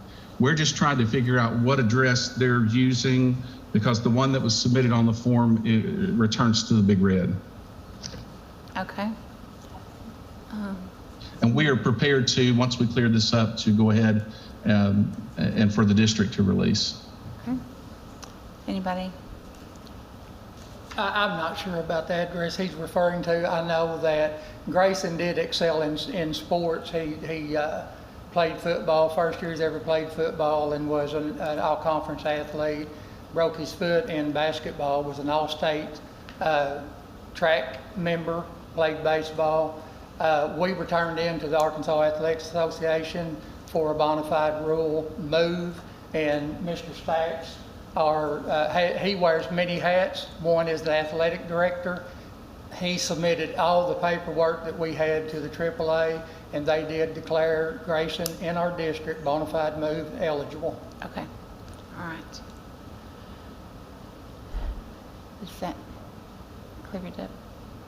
Is it, family, yes. And I apologize, Ms. Newton, we were not contacted of any of that information from the school, nor when I was visiting with Lance about that at AAA. So we're unaware of that. Again, we're just trying to figure out, hopefully they haven't had to live at Big Red for the last few months.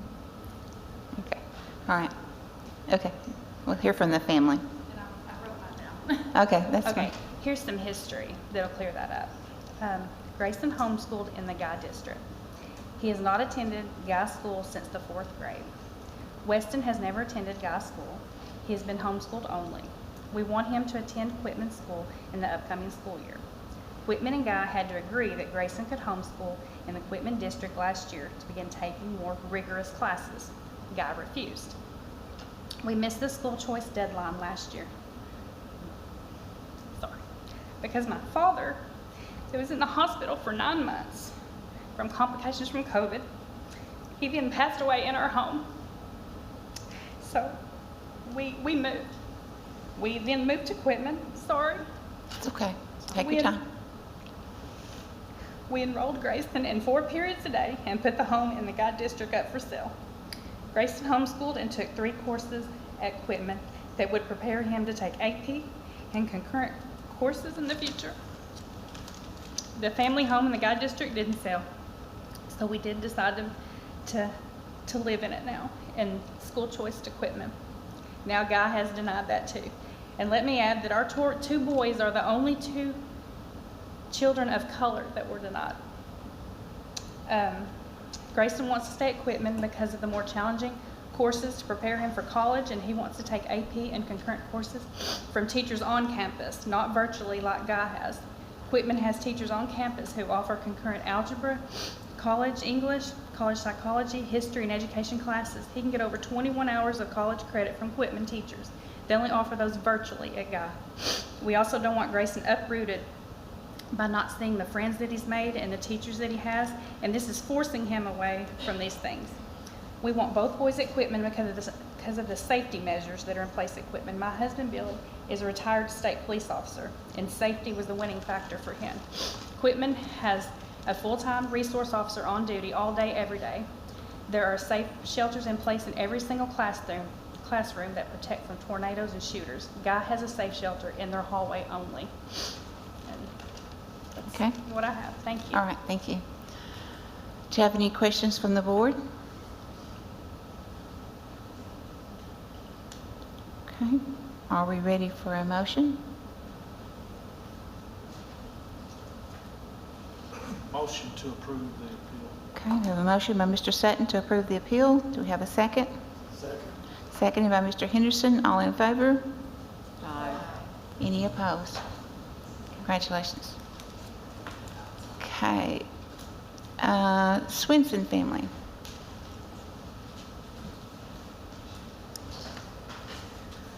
Swinson family, there are 4 children in this family. Ms. Swinson is on via Zoom, as is Dr. Martin of Greenland, which is the resident district, and then West Fork is the non-resident district, which is Mr. Carnes. They're all on via Zoom.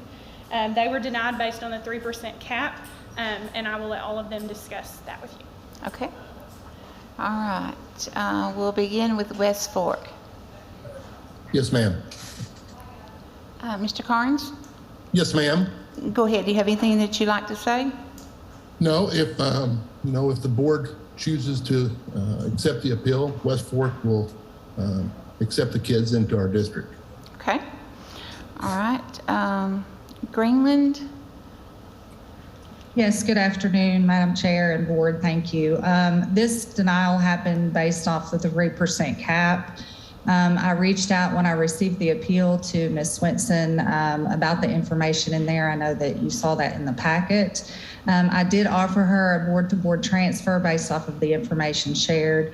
I was concerned about what she wrote in the appeal because from our perspective, I was not aware of those issues, but she felt like the district had not done anything wrong. They were just looking for the fresh start, so I offered her that transfer based off of that information.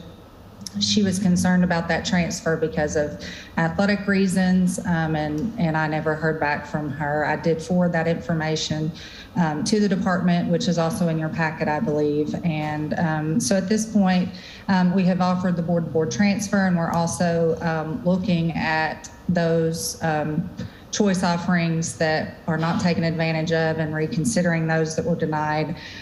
So at this point, they would be moving up. I shared that with Ms. Swinson earlier in the summer, but after July 1, we're able to provide more details about possible choice approvals, which we're currently working through. So at this point, that is all we have. So thank you. Okay. Swinson family, is there someone here from, are they online?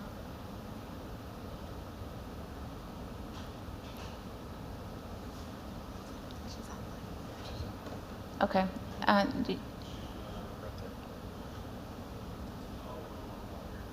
Okay, we're not hearing you.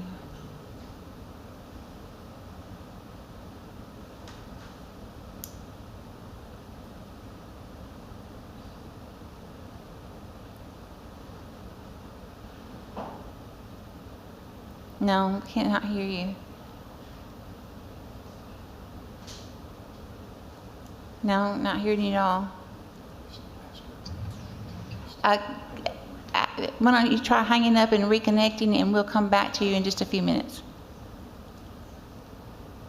Okay, so do we need to table this, or can we come back? What do we need to do? Give her a second? Okay, all right, we'll give you a second. All right, are you back? No?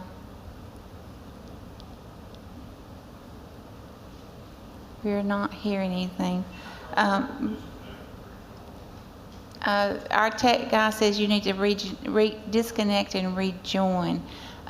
Board, why don't you take a second while you're waiting on her and pull up the board packet on the Swenson family and look at that and see if you have any questions for her. And we might could take care of that in a chat if we needed to. Just take a second and pull that up because I think the information is in the packet. While she's trying to reconnect.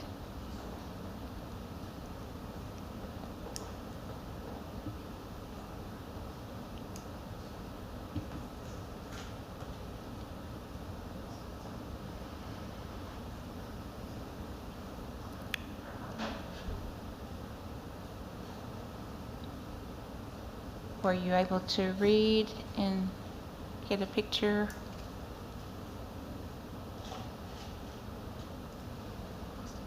You don't have any questions? Anyone have any questions? Mr. Henderson, Mr. Sutton? Not going to have any questions for her? Okay. All right. Then do we have a motion? I'll make the motion that we accept the transfer of the Swenson family into the West Fork district. Okay. We have a motion to accept the appeal. Do we have a second? I'll second. Second by Mr. Sutton. All in favor? Aye. Any opposed? Okay. All right. Golden, Ms. Swenson, were you able to understand what happened? Give me a thumbs up if you did. Okay. All right. Good. All right. Golden family. So the Golden family, we have one child at issue here. Arkadelphia is the resident school district. Miss Judy Talley is supposed to be on for Arkadelphia. She is their special ed director. Their superintendent couldn't be here. Okay. And the non-resident? The non-resident district is Washita, and Mr. Newsom is on for Washita. Okay. The denial was actually from the non-resident district, and they denied based on capacity. The capacity issue was that they would have to add a staff member. Is that correct? Yes, it is that they would have to add a staff member. Okay. Mr. Newsom? Yes. Can you hear me? Yes. Yes, we denied the application based on the fact that we would have to add additional staff. Of course, and according to the policy, if we have to add a staff member, we were under the impression that we wouldn't have to accept the application. So that's kind of where we are. Okay. Ms. Talley?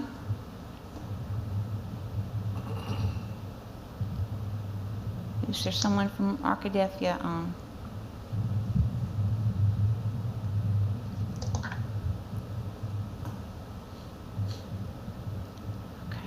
Okay. We'll move on to the family. Is there someone here from the Golden family?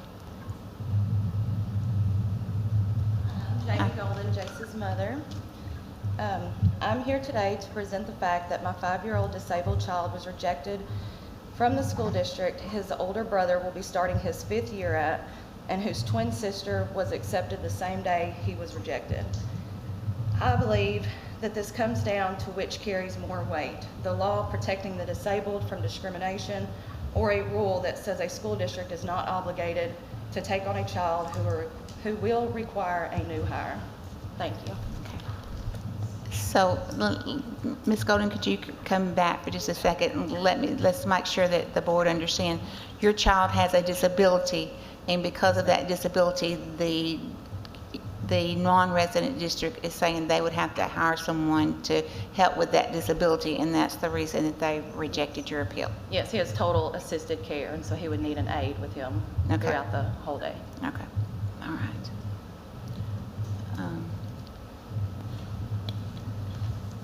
I got in contact with Arkadelphia, and their position is that they grant. Tally. There you are. There we go. I'm sorry. Ms. Talley. Can y'all hear me? Yes, ma'am. Okay. Yes, ma'am. We did Jace's, Miss Golden's son's evaluation, and we have already gotten a current IEP in place. And so, I mean, we have nothing to say other than we stand willing, ready, and able to provide all services for you. Okay, all right, thank you. Questions from the board? Can I ask Ms. Wagner a question? Won't just sit close, and that way you won't have to go for. Thank you. Can you speak to me about families? It was my understanding that if siblings they all get approved.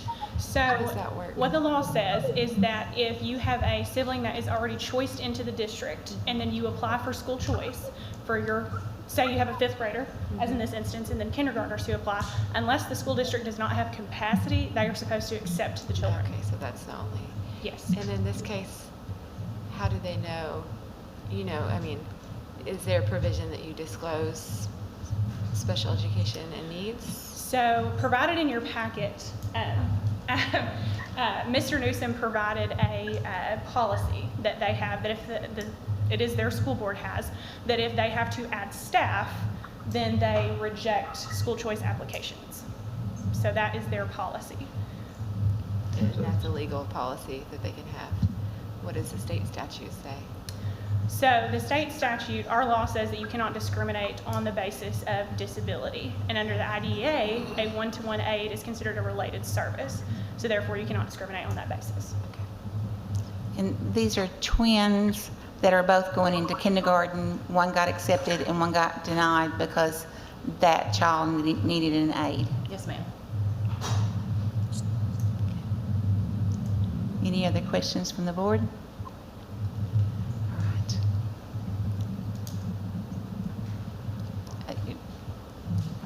Of course, I'd like to say here too that it's not our practice to deny any school choice applications. So I don't want you to think that. The problem we have is under ASBA policy, which is what our school district follows. In that last bullet there, if you see the policy and the capacity resolution, it says the district reserves to itself the ability to decline and to accept under school choice any student whose acceptance would require the district to add additional staff for any reason. That's under ASBA policy 4.5. That's, of course, a signed resolution by our school board. The problem we have is accepting students who would require us to add additional staff. Of course, being a small district puts a definite burden on us because we've had to deny other students in the past based on the same circumstance. And of course, I'm afraid once the doors open, then we begin to have, where does it stop that we would have to have additional staff to come in and serve these students? I probably just need to be quiet on it. Okay. Is there a motion from the board? I'd like a motion to approve the appeal. I have a motion to approve by Mr. Sutton. Second. Seconded by Ms. McFetridge. All in favor? Aye. Any opposed? All right, congratulations. All right, that was our last school choice appeal. So from here,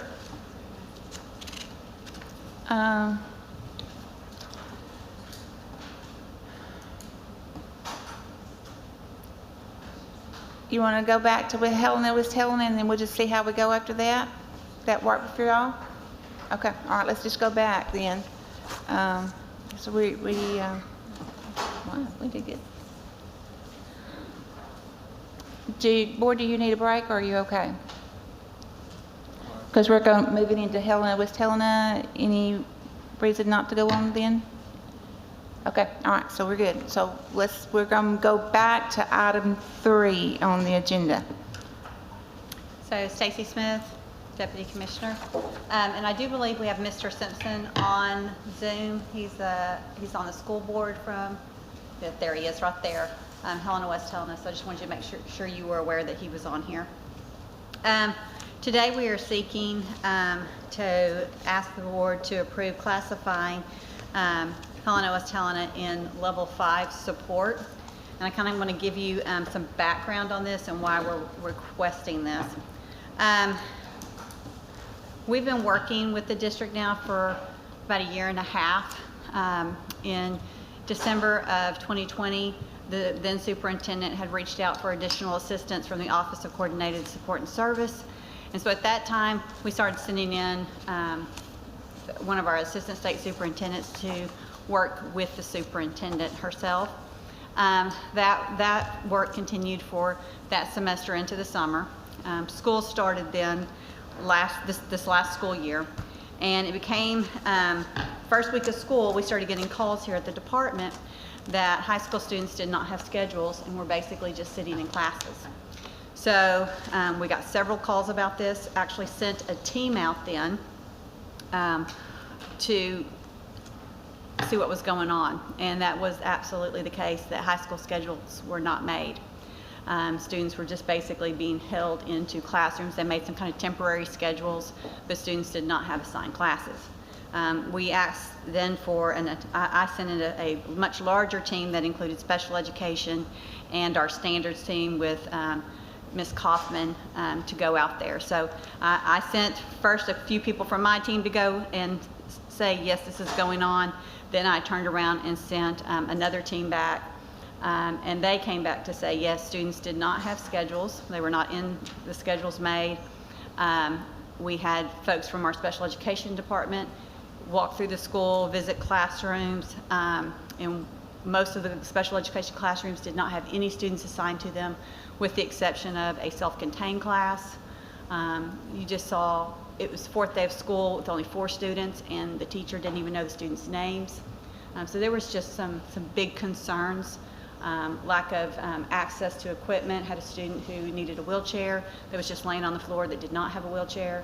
So our team throughout the year has provided a lot of direct hands-on support to correct some of the things in special education and in just the academic area. On August 26th, I visited the school, so this was after, I was the 3rd visit, to see if we had gotten the classes resolved. The day I was there, we still did not have all of our kids in classes. In fact, I was visiting classrooms and talking directly to students. And I would ask, hey, are you supposed to have Spanish? Is this, is this what you're supposed to have? And they say, no, I had Spanish last year. I'm just in here because this is a teacher they had assigned me to. So it was well into the 3rd week of school, 4th week of school before we had students with assigned appropriate classes and where they were supposed to be. The department sent a team there to assist with that and have been helping throughout the entire school year. So that's kind of where West Helena first really kind of got on our radar as far as services and instruction for students. I'm sorry, what year was that? This last school year, so at the beginning of the year. So at that point, we did send them a letter basically saying that there was evidence of several violations, and they had until August 31st to have evidence of a master schedule, have kids assigned. I mean, we really laid out some specific things that you had to do. There was improvement made. Okay, Commissioner Key and I actually visited in September, and kids were in classes, they were scheduled, they were going. But at the same time, there was lots of things we were discovering at the same time. Lack of attendance being taken. They had put in a digital application, and digital classes were not going. And so within that letter that we sent in September saying these things had to be done and that we would continue to come back doing site visits. From there, we have continued to return and provide direct support and do multiple site visits. Special education team, Ms. Green is actually in the room. I think she's been there 5 or 6 times this school year providing services and support. In the month of March, they actually went in and did a monitoring visit and found that the district had several different compliance issues and gave the district 90 days to correct those. They are coming up on their 90 days, and the team was there just in the last 2 weeks, and the district has still not completed all of those. So they are actually going to get a compliance action plan for not correcting some of the issues that they had identified 90 days ago. This morning I visited with Ms. Green again, and she said there has been progress throughout the year, but it's not where it needs to be. And the progress that has been made because of direct support. Scheduling, Dr. Sutherland, who's in the room, somewhere over here. Thank you for pointing. He's pointing direction. Dr. Sutherland, who's in the room. Andrea Fortner, who is our counselor here at the Department of Education. Deb Kaufman, the ABSCAN folks from our division and department, and the co-op have all worked with the district closely this year on trying to get their schedule set up so that we start school this year with schedules first day of school. In checking schedules a few weeks ago, they still had multiple grade levels not scheduled yet. We did have another update recently, and we do have the majority of schedules done, but we still have numerous students that are not scheduled like they need to be. So there's still a concern there. But again, that has been with direct assistance from the department, assisting them in getting their schedules done. There's also was an attempt by the department to have monthly Zooms with their folks on scheduling pieces. There's been a lack of follow through on the district's part on meeting with us consistently and making sure those things are happening. So that scheduling and special education were two things early on that we have tried to provide support with throughout the school year. Another thing that has kind of been an issue is staffing. Now, you've heard lots of staffing issues from lots of districts around the state, and Helena, West Helena has some of the same issues and problems that the other districts around them face. Some of our concerns, though, with Helena, West Helena have been when they had opportunity to hire licensed staff, there was conflict between the board, conflict between the district office, conflict between board members, and licensed staff wouldn't be put on the agenda, would be recommended by the district office, and then not be hired, and then we'd lose the potential of hiring those folks. That happened a couple of times. We also recently riffed some folks in the district. Two of those that were actually licensed. One was the deputy superintendent, and one was their literacy specialist. The literacy specialist was probably the one of most concern for me. That was the person that we have worked with the entire year on supporting their district literacy plans. Position paid for with federal funds, not state, so it didn't necessarily affect a state operating budget. This person was also their dyslexia person. So when we were going in for our plan, this person was who we were investing our time with to build capacity in the districts to work with their staff. And they've let that person go. That person's been hired by another district now. So we're kind of starting all over again with the literacy support that's happened this last year. In the spring, the district let go of their superintendent, and that went back and forth. It was a non-renewal of their contract to no, we're going to hire you back, to no, we're not. It went back and forth. They do have a named interim right now. However, the board has met multiple times, and they still do not have a signed superintendent contract with her. So she's still under her previous contract of personnel in the district, but not as a superintendent. And so you do have a member from the board on here that could probably answer questions specifically to that. Can I ask a question? Yes, you can. If we approve the level 5 recommendation, would we not control who's running the school? The district superintendent? So today, we're kind of approaching this differently than maybe we have some of our level 5s in the past. We want to work directly with the board. Okay, we're not asking, our recommendation today was not to dissolve the board. Again, though, that would be your decision as a board to decide that. But what we would like to do is we would like to have much more direct involvement with human capital, even with those recommendations going to Commissioner Key for those decisions within the district, so that we can kind of get some of those things hammered out and put back in place. But we want to do it working with the board instead of completely removing them. Now, as we move forward, if that becomes a hindrance or we're not working together to accomplish things, then we might come back. I'll talk a little bit more about that when Stacy's finished. Some other just general items to be aware of. In the business office, they've had a turnover of business office managers. There are some concerns around the finances. So we feel like we need to do a much bigger analysis of their current financial situations, their coding. The new superintendent has been working closely with Sheila Whitla, who is also here. She's a member of my team. Sheila goes there once a week and works with that superintendent, is available for calls. You know, she's never been, I think she's been a superintendent as an interim once before for like a week. And so at this moment, her deputy was riffed. At one point, they had asked to rehire that same person they riffed because she was the one who was kind of helping with the retention recruitment plans of the district. The district has several teachers from the Philippines. That's been a good thing for them. But this was the person who was kind of mentoring and organizing all that. They have let that person go. So the current superintendent was asking for that person to be. There's just lots of personnel stuff going back and forth that's been kind of messy. And we're not directly involved in that. We're coaching and supporting the superintendent and the administration.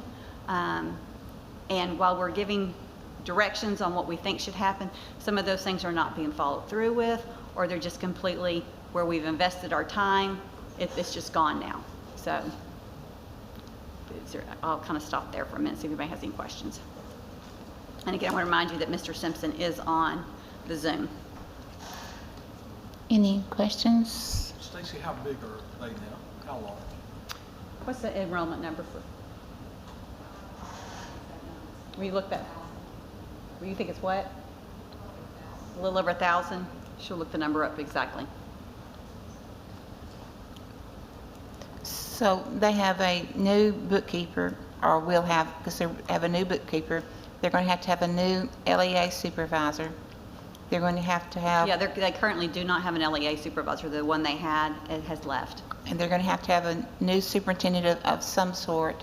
And then the RIF, was it necessary or just because they wanted to? I mean, was there a need to let people go, and these were the ones they chose?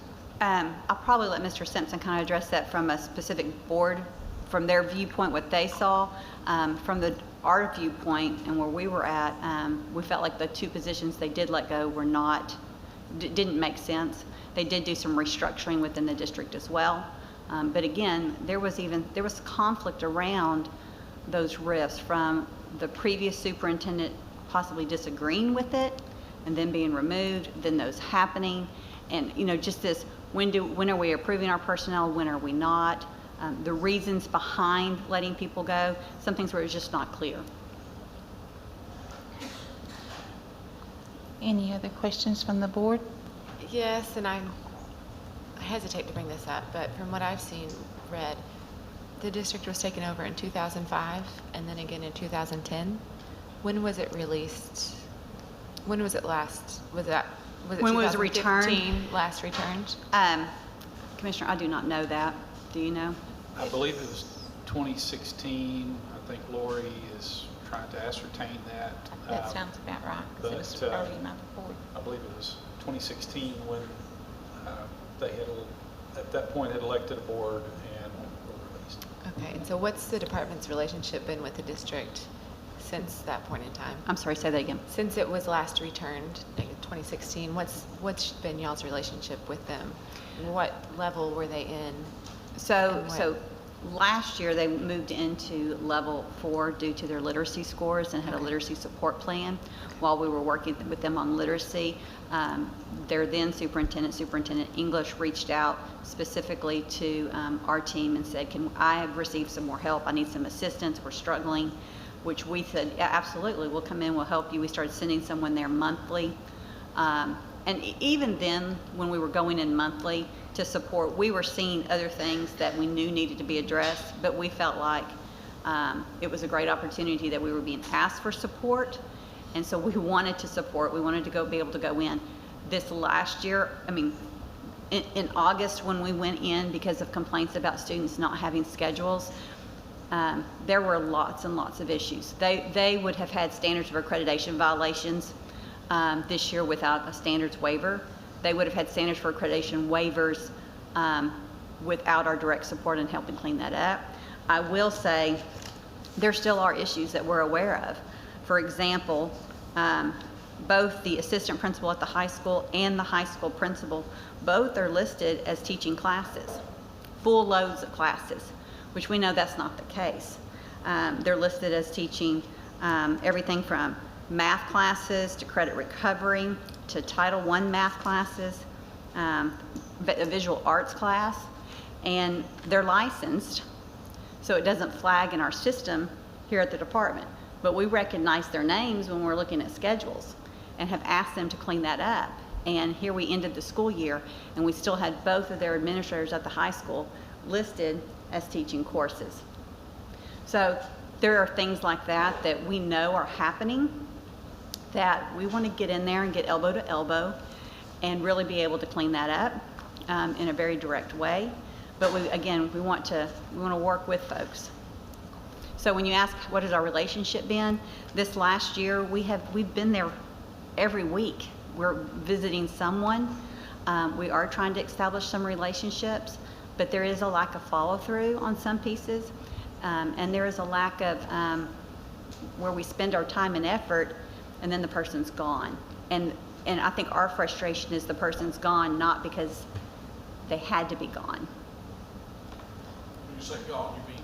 They've been ripped. Oh, really? They were reduced. Yeah, not reduced. They were, reduction in force. They were reduced. Some of the information that we were given is the board at times has been a hindrance to the progress of the district. Is that something you feel like you can overcome? They do have a board member on here today, and it's very well documented, and I'm interested to hear from Mr. Simpson.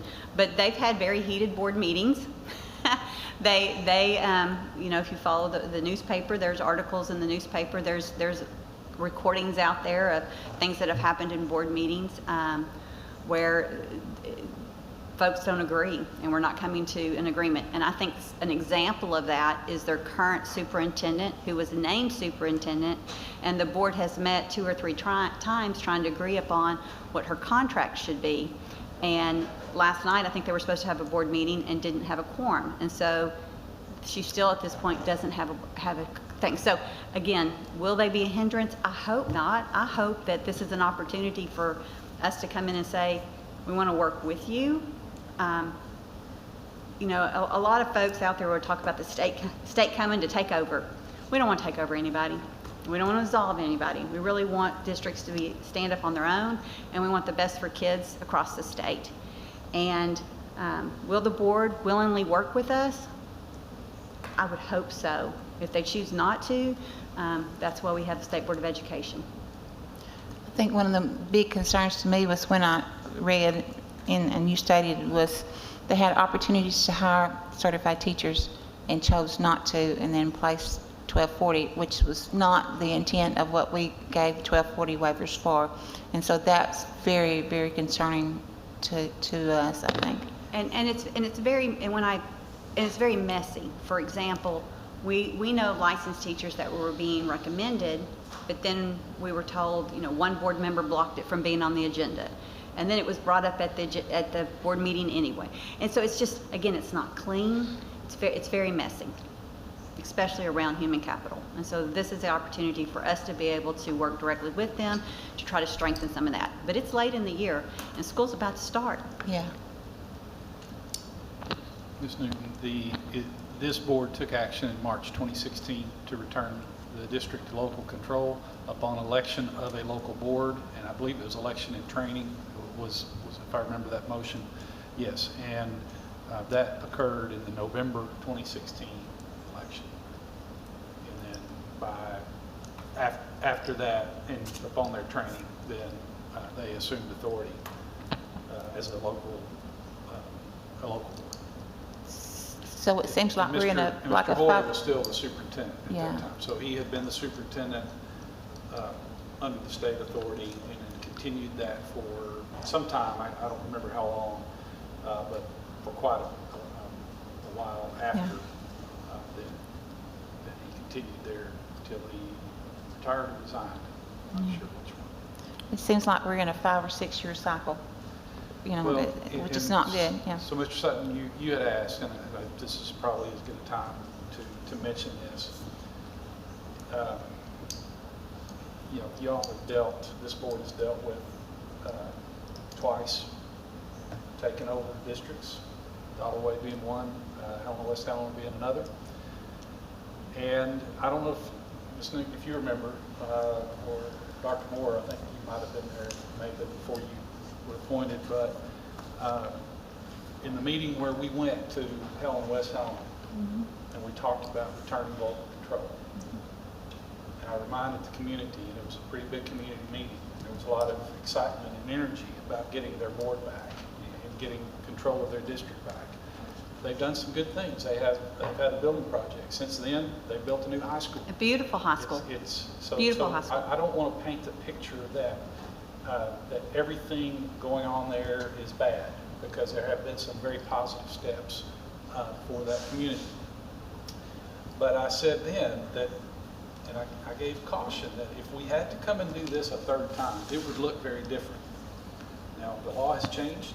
In 2017, we changed the statute and how we approach, you know, from the old No Child Left Behind and consequences and those things to one of support. We have poured more support into that district.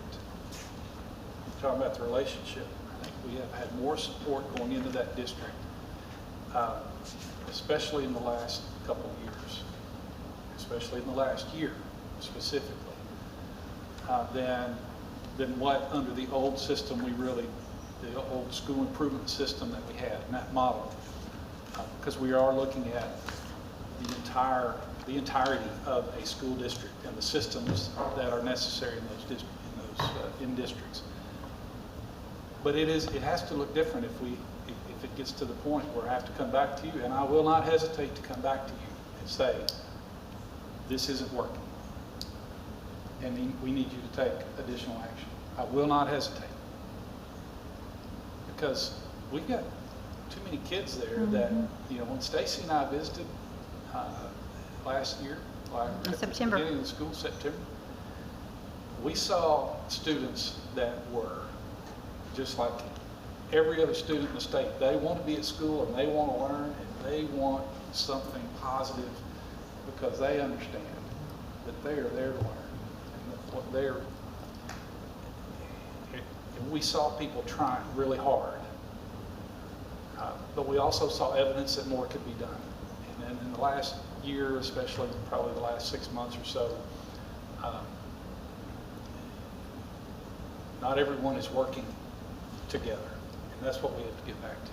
So I hope I don't have to come back and ask you to take additional action after today.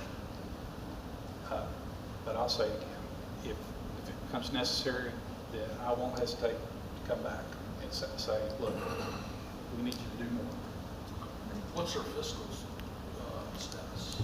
So they were identified like early intervention, but we have not analyzed that. So that would be part of this classification of level 5. And one of the directives for the department would be to go in and analyze all of their systems, including their financials, their facilities, like all those different pieces. Any other questions or comments from the board? Okay. I'll remind you that Mr. Simpson is on. Mr. Simpson, did you have something you wanted to add?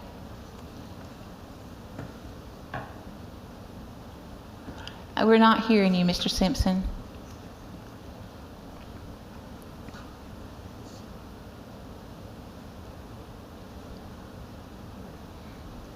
Now you're muted, I think. Now you're unmuted, but we're not hearing you.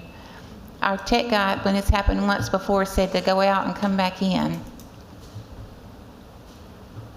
Matthew, were you telling him like he needs to check his microphone? Yeah, you'll check your microphone at the bottom, just make sure that it's actually the right microphone, so the one that's built into your computer. He said check your microphone that it's at the bottom to make sure it's the one that's built into your computer.